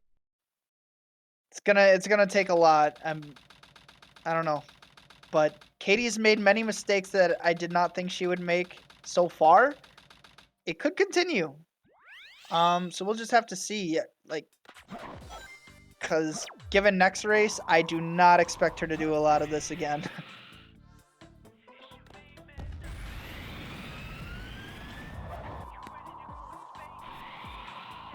Of the white elevator, Katie takes it? I've seen a lot of bad sets with that piece. Yeah, this gives me like tournament. bad memories. It's closer. There, twin stars. And what is Flubler's piece 3? Is it gonna be mid, mid, mid? It is mid, mid, mid. You don't see that very often at all. Pretty The rare. rare ones. Missing the dig. 44, not really a great time. Katie gonna extend the lead here just by a little bit, but I think it's a little bit too late for Flubler. With only a few stages left in the game, being behind a minute 6, I would just be shocked if this turned the other way. Long time no see, treasure hunter. Did you find my emerald? That's a good one. Your emerald. Talking to you. I mean, if Katie doesn't have the stream open right now, I wonder what's going on inside her head. If she doesn't know, maybe she's still applying pressure to her gameplay and everything, and she probably still thinks that she's behind, because I mean, with all those mess ups and everything, and seeing like how well Flub was playing in the early game and everything before, I guess the break. Oh, Flub dies in Rouge. Yeah, this is okay. This is very, very rough. Yeah. Not to mention just giving, even though Katie's had all these issues, she could still get a high 22. Like, just all those mistakes, and a 22 is still on the table for her. Kind of wild.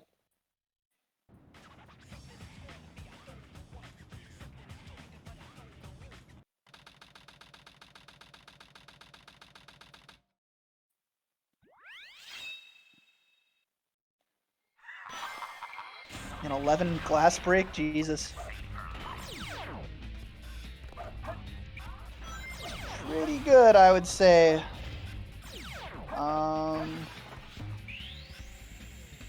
Having a little bit of issues in this middle part of CG, but nothing major by any means. Misses CGSS. I would not have saw that coming. Yeah, me neither. But- We don't see that really often from Katie. just not her run. Twice? Interesting. I mean, it's still gonna take quite a few more of those. She's still got time. Okay. Makes it out. So This assuming should she be hits the one. goal ring, it's probably still curtains on this race, but let's see where. Okay, yeah, she nailed it. I'd be surprised if we saw OBT here. I would be very surprised. I think she knows how this race has gone for her, and she's just gonna play it safe with the FR. Probably hasn't even done much OBT since the 20 grind ended. I mean, even if Katie makes it look like this very, very easy trick, it's unbelievably hard just to get outside of the a bounce when you're off from the rail, right? Yep.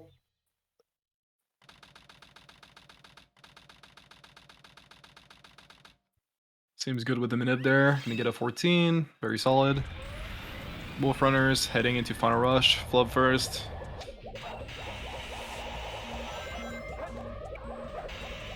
So, yeah, this is... Katie has full control of this race. Just gotta do FR skip like you have a million times. And you win.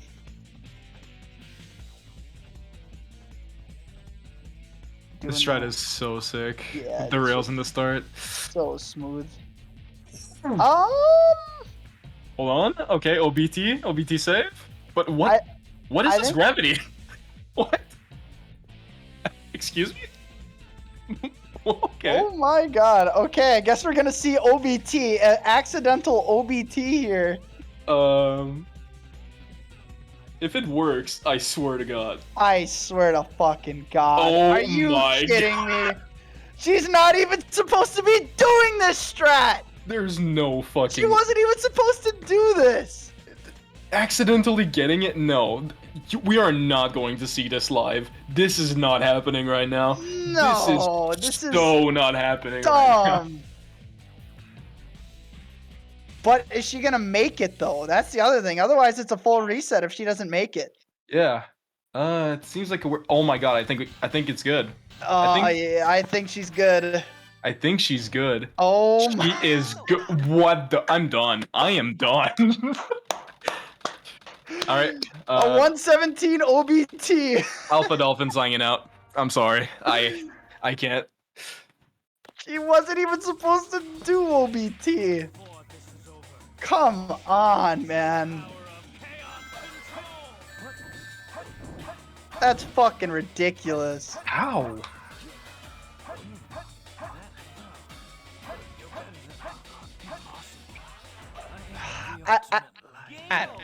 I really don't know. That is. GG's to flub, but my God. The rare KD23. You never see her play quote unquote that badly.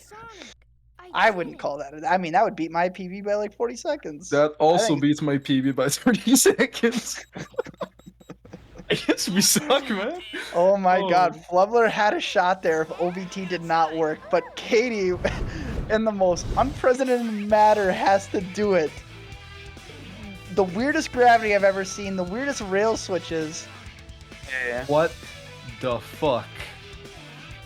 If you're wondering how the hell that run happened, my body felt like it was freezing the whole fucking time. I couldn't play the game. Wow. It was terrible. Man, Go on. This is my 5th match I've played today. I'm done. I'm done. Yeah, that's a lot. I'm not gonna be able to talk tomorrow. Oh my God. I'm relieved that there's closure, at least, to this. That I don't have to play anymore. Me too. I thought this was best of 5. Yeah, I also thought it was best of 5. I told you it was best of 3. I thought you meant like you had a 3 wins. It was best of 3, like you would win both games. Oh. God damn it. Well, that was grand finals. Did you enjoy it? I surely did. Gert, how about you? Yeah, I mean, that was a bit shorter than I thought. I was expecting another match, but, you know, that's okay. Oh, man. Well, yeah, that was, Flubber, would you believe me if I would have told you were 42 seconds ahead in Mission Street? I would have guessed it was probably a Green Forest meltdown then, right? Oh, I had a meltdown everywhere. Yeah. Well, let's start with the Metal Harbor meltdown. Yeah. I tried doing birthday gap, and I fucking canceled too much of my speed again because I'm so smart. Green Forest was just like disaster town. Yeah. And then so Flubler was ahead by 10 seconds going into Egg Golem, and then Flubler did the death strat on Ballerina, and it did not work out. Well, I thought I was gonna be okay because I waited a little bit, but then it wasn't enough. Oh well. So that was the big swing. That was the minute swing. That was the game. After that, it was like over. Like there was, like, no. Okay. Did I like catch up any time at all before that point? Yeah, you probably had better hidden base in Pyramid Cave than I did. 100%. Katie's Pyramid Cave was dog shit. Yeah, that was the most dog shit Pyramid Cave I've seen in my life. Was it like a 128 or something? 31. Oh, what? Dang. Didn't even know Katie Not could do even that sub bad. 130. What's the point? Yeah. I mean, I don't know. I'm just gonna cover myself with 20 blankets after this. So It's you like, weren't. Holy fuck. Are you your weren't hands just planning cold? on. You weren't planning on doing OBT, right? That was not the plan. I was like, I broke my rule of like checking the stream, just because I wanted to know if I should even try OBT or not. You know, just in case it like had any chance of like winning the race. And then I saw Flubber was like a minute behind him, or at least somewhere around there. I'm like, oh, okay. And then I was like, yeah, I'll just do FR skip, we'll be good. And then that I've never seen that fucking gravity bounce before. That was wild. I've never seen that in my life. Yeah, that was really weird. And like the recovery afterwards was even worse. I'm fucking shocked that OBT worked. I thought you wouldn't have enough speed at all, but like the hover just reached there and I was in disbelief totally. That was crazy. Actually a great way to end that race. Yeah. I couldn't believe it. Sometimes you just need to clutch the opportunities that you have. That's the lesson of today. You just gotta clutch it out. Right. I mean, Katie, congratulations on taking the tournament. So what are your hopes coming in front of the other qualifier seasons coming up? Because I mean, Dawn took the last one, now you took this one. So how are you feeling about the actual summit that's going to be happening very soon? What are you gonna do with the money? Ooh, the money? Is there money? Is that a thing? Okay. $1,000 in the pot. My God! Thank goodness. Thank you, Drum. Thank you. Thank you, Britain, for the money. I mean, I am excited to see what happens in the other qualifiers. The reason I participated in this one is because the one in April happens during like my exam season, and I'd like to be able to not stress out about fucking video games while I have to stress out about finishing my degree. So right. But I'm excited for the summit because like I don't even know what that's gonna be like. I am so unaware. I just do things like manually, or I just do things at the last minute. It'll be the biggest tournament this game's ever had. Yeah, I think it'll be exciting. I'm interested to see what the format is and just how that'll go, especially with like all the potential top runners in that tournament. It's going to be stacked, I imagine. Yeah, that's what I think about the qualifiers and tournaments ahead. I won't be participating in the next one, just putting it out there. Or like the next qualifier, you know what I mean. I mean, you already got your seat locked, so it's you're set and free to do whatever you want until the summit, because you're... Yeah, like, I mainly just wanted to get to top 4, which I already did, like, yesterday. So, I could have just thrown if I wanted, but, you know, that's not a good thing to do, so... Actually. And we said congrats to Katie, but Flub, oh my god, you did an amazing performance throughout this whole qualifiers. How are you feeling right now? Insane losers run, I gotta say. I've worked so hard today to try to, get to this point. I mean, that was remarkable. Did you expect anything like what you did in this whole qualifier set? in like Absolutely before not. entering it. Absolutely not. This is bonkers. Like, congrats on all of that, and I mean, congrats also on qualifying for the summit. How are you feeling? Well, I'm glad because, you know, even though, you know, I didn't, like, obviously win the grand finals match, it's definitely still an improvement from last qualifier because I think I got third there. And I mean, I played really, really well today. It was just the fact that I had to play 5 matches. Yeah. So, like, by the end of it, I was just like, oh my god, I just don't want to play anymore. Because I've been playing since 10 in the morning, like 7 hours, literally. So Yeah, you gotta get some sleep. yeah, I'm definitely gonna take a nappy after this is over, for sure. But to say the least, I'm really, really happy for you that you got you completely sweeped the entire qualifier. Yeah, another tournament. It's just in the books. Exactly. They're gonna talk about me in the history books, Gert. They might. For sure. For sure. I definitely. Yeah. So yeah, that concludes another qualifier. Lots of great moments looking back on it. I always wish we had like a highlight reel to go back through everything. It'd be a fun thing to play right now. But as always, organizers, thank you. Commentators, thank you. Restreamers, thank you. Like these tournaments that we've done have just been so well done recently. Like all the art, all the transitions, all the different like ideas we have. Or I guess I'm not even one of the brainstormers that the mod team has. Just been awesome. Just new innovative ways to do tournaments every time, and it's just great. So appreciate you guys and thank you for everything. Yo. Yep. Oh, hello, surprise Drum Basher. Hi, it's Drum Basher. Hi, Drum Basher. So just before we go offline, we'll do something else. Dark Story? Finally. Sorry. Some other cool things. So there are some cool announcements. Let me figure out the restreaming stuff. Okay, I'm just gonna go solo for this, so I will leave the call. And good night, Drum. Shout out Good to night. my GF. Yep. Oh well. Wait, was well, are we still live? Are we? Are we on stream? Yeah. I have no idea. Press 1 if we're still alive. Press 1. Press right one. now. Press 1.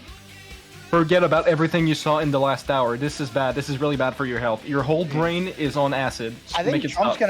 gonna Dissolve. play a video. Dissolve the brain. Dissolve the brain. Dissolve the brain. No more bones. No more bones. What if Drum's gonna play a movie? Oh my god. The B movie live on stream for Stays. The B movie. The B movie. No way! Oh, okay. Okay. Oh my god, Drum! It's That's like we're Drum. offline. Drum is shaking his microphone right now.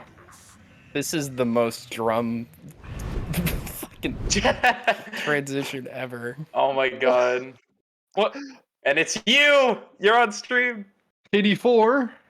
Okay, so Drum is now going to be playing Hero Story against KD4. Let's Improvised fucking go. race. Katie, you're not ready for that, aren't you? But you're still going to be playing Drum.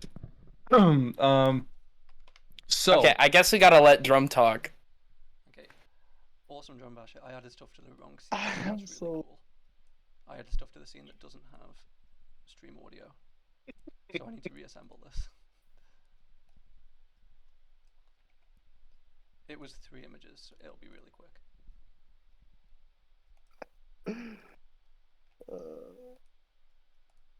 Large Drum Basher. Oh, whatever. You get to see the VLC window too. Isn't that awesome?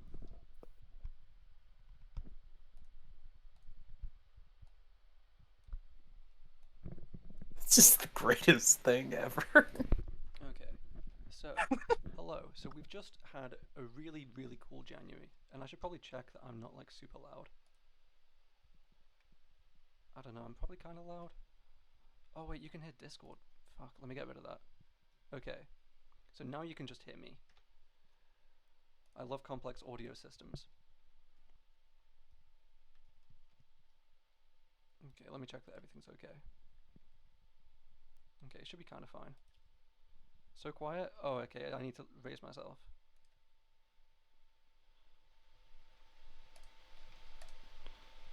Let's see.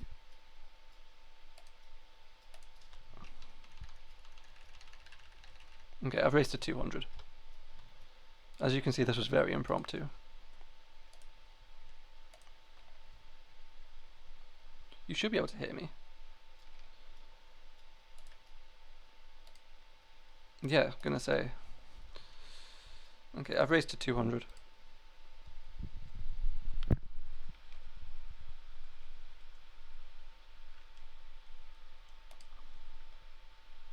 Yeah, my mic is at full blast. I don't know. Let me see if I can raise it even further. I should be able to. Oh my god, why is VLC so quiet there? Okay, yeah. This is now max drum basher volume. That's probably a jump scare. Okay, so. Oh wait, you can hear me now? Okay. I should probably put this back down. Whoops. Sorry, there's a huge delay. So yeah, we've had a really crazy January on SASA. We had the Hero Restricted Eclipse the Record on the 1st. We've had the SADX tournament. We've had the SRB2 tournament, and we've had the SA2 Winter Qualifier. And we've got a few more things. So as you've seen on the promos, we've got the SADX Bingo League that starts next month. We've got, not SASA affiliated, there's the Sonic and Knuckles tournament that you should check out that's next week. And we've got the Sonic Riders tournament, which is the week after. Well, we've now got 2 other things. Well, in fact 3, but 2 of them have promos. So let's see it. Okay, it's very large, let me make it smaller. We have a Sonic Story Invitational. You may have seen it because it was posted about on Twitter. By not me. By Chandler, the artist. You should follow Chandler. So, I was thinking about different tournament formats. I was thinking like one-day tournament formats. Because I've done one of these before for the Sonic Adventure 2 Mid-24 Hero Invitational. And what I'm going to be doing for this is it's a one-day thing, but it's really evolved. Like, a lot of the concept has changed. And this time it's with Sonic Story, since we've just done the Sonic Story tournament. And so we've gone from 4 runners to 8 runners. And so these guys are all from the low 31, high 31, low 32. And, like, look how cool this art is. Shout out to Gerb for the concept. And shout out to Chandler for creating it. And yeah, so we've got these 8 gamers. It's going to be not only just one day, but like 5 hours. It's going to be not much. So to start off with, there'll be an 8-person race to decide seeding. And then it's going to be 4-person races, where 2 people are eliminated.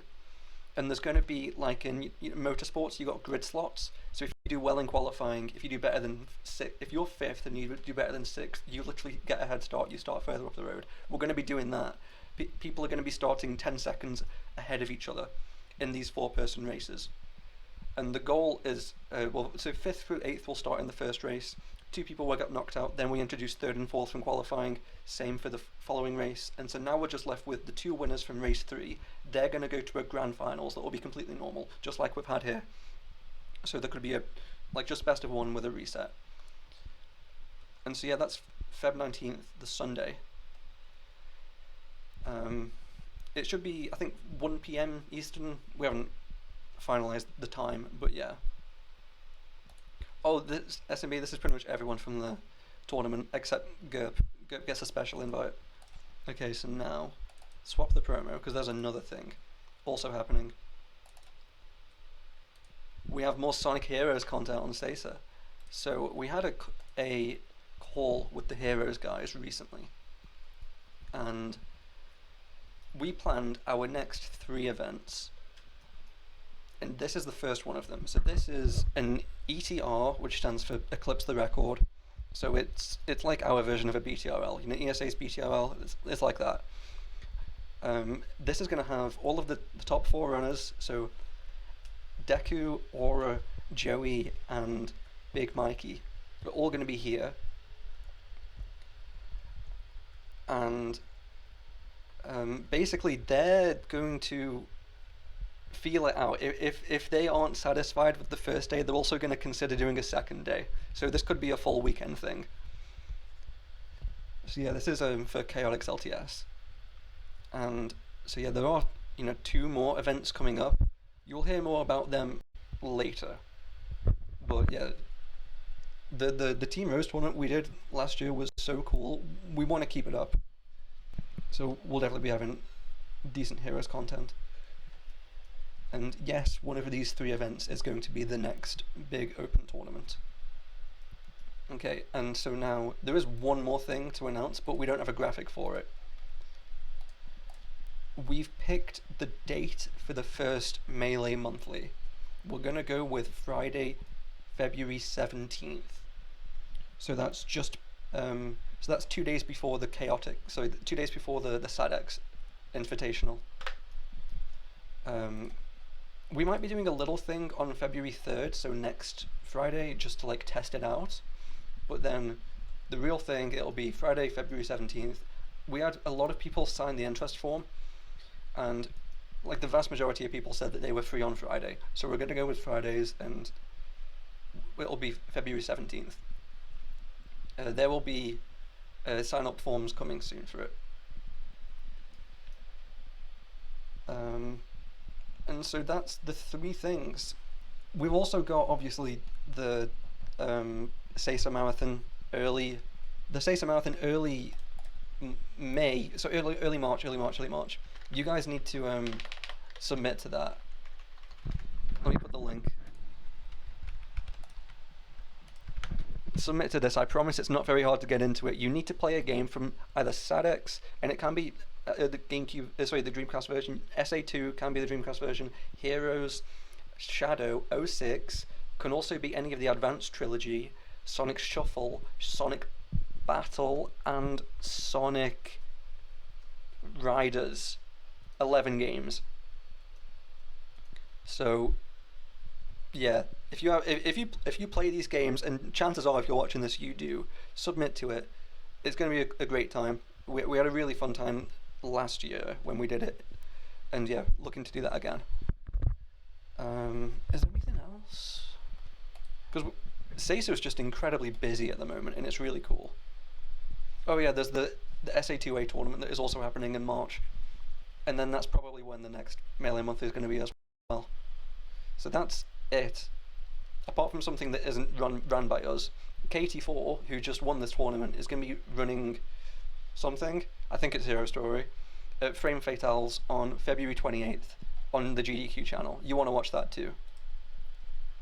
And then that's it. You're completely up to date now. Okay, so is that it? Are we done?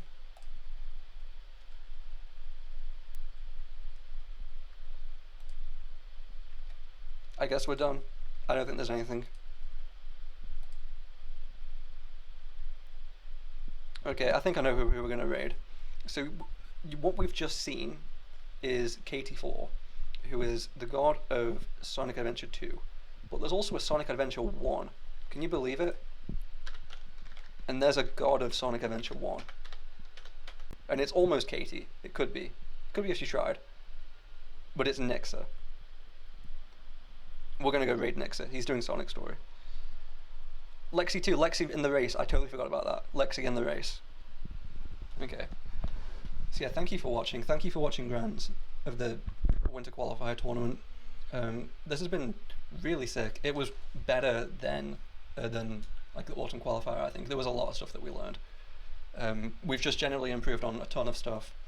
There's going to be one more of these, of course, in spring, which will be like April. I think like a date I've kind of looked at is it was just after my birthday, so it was like the April 23rd or something for like Grands of it. So could be then. We'll do sign-ups for it way in the future.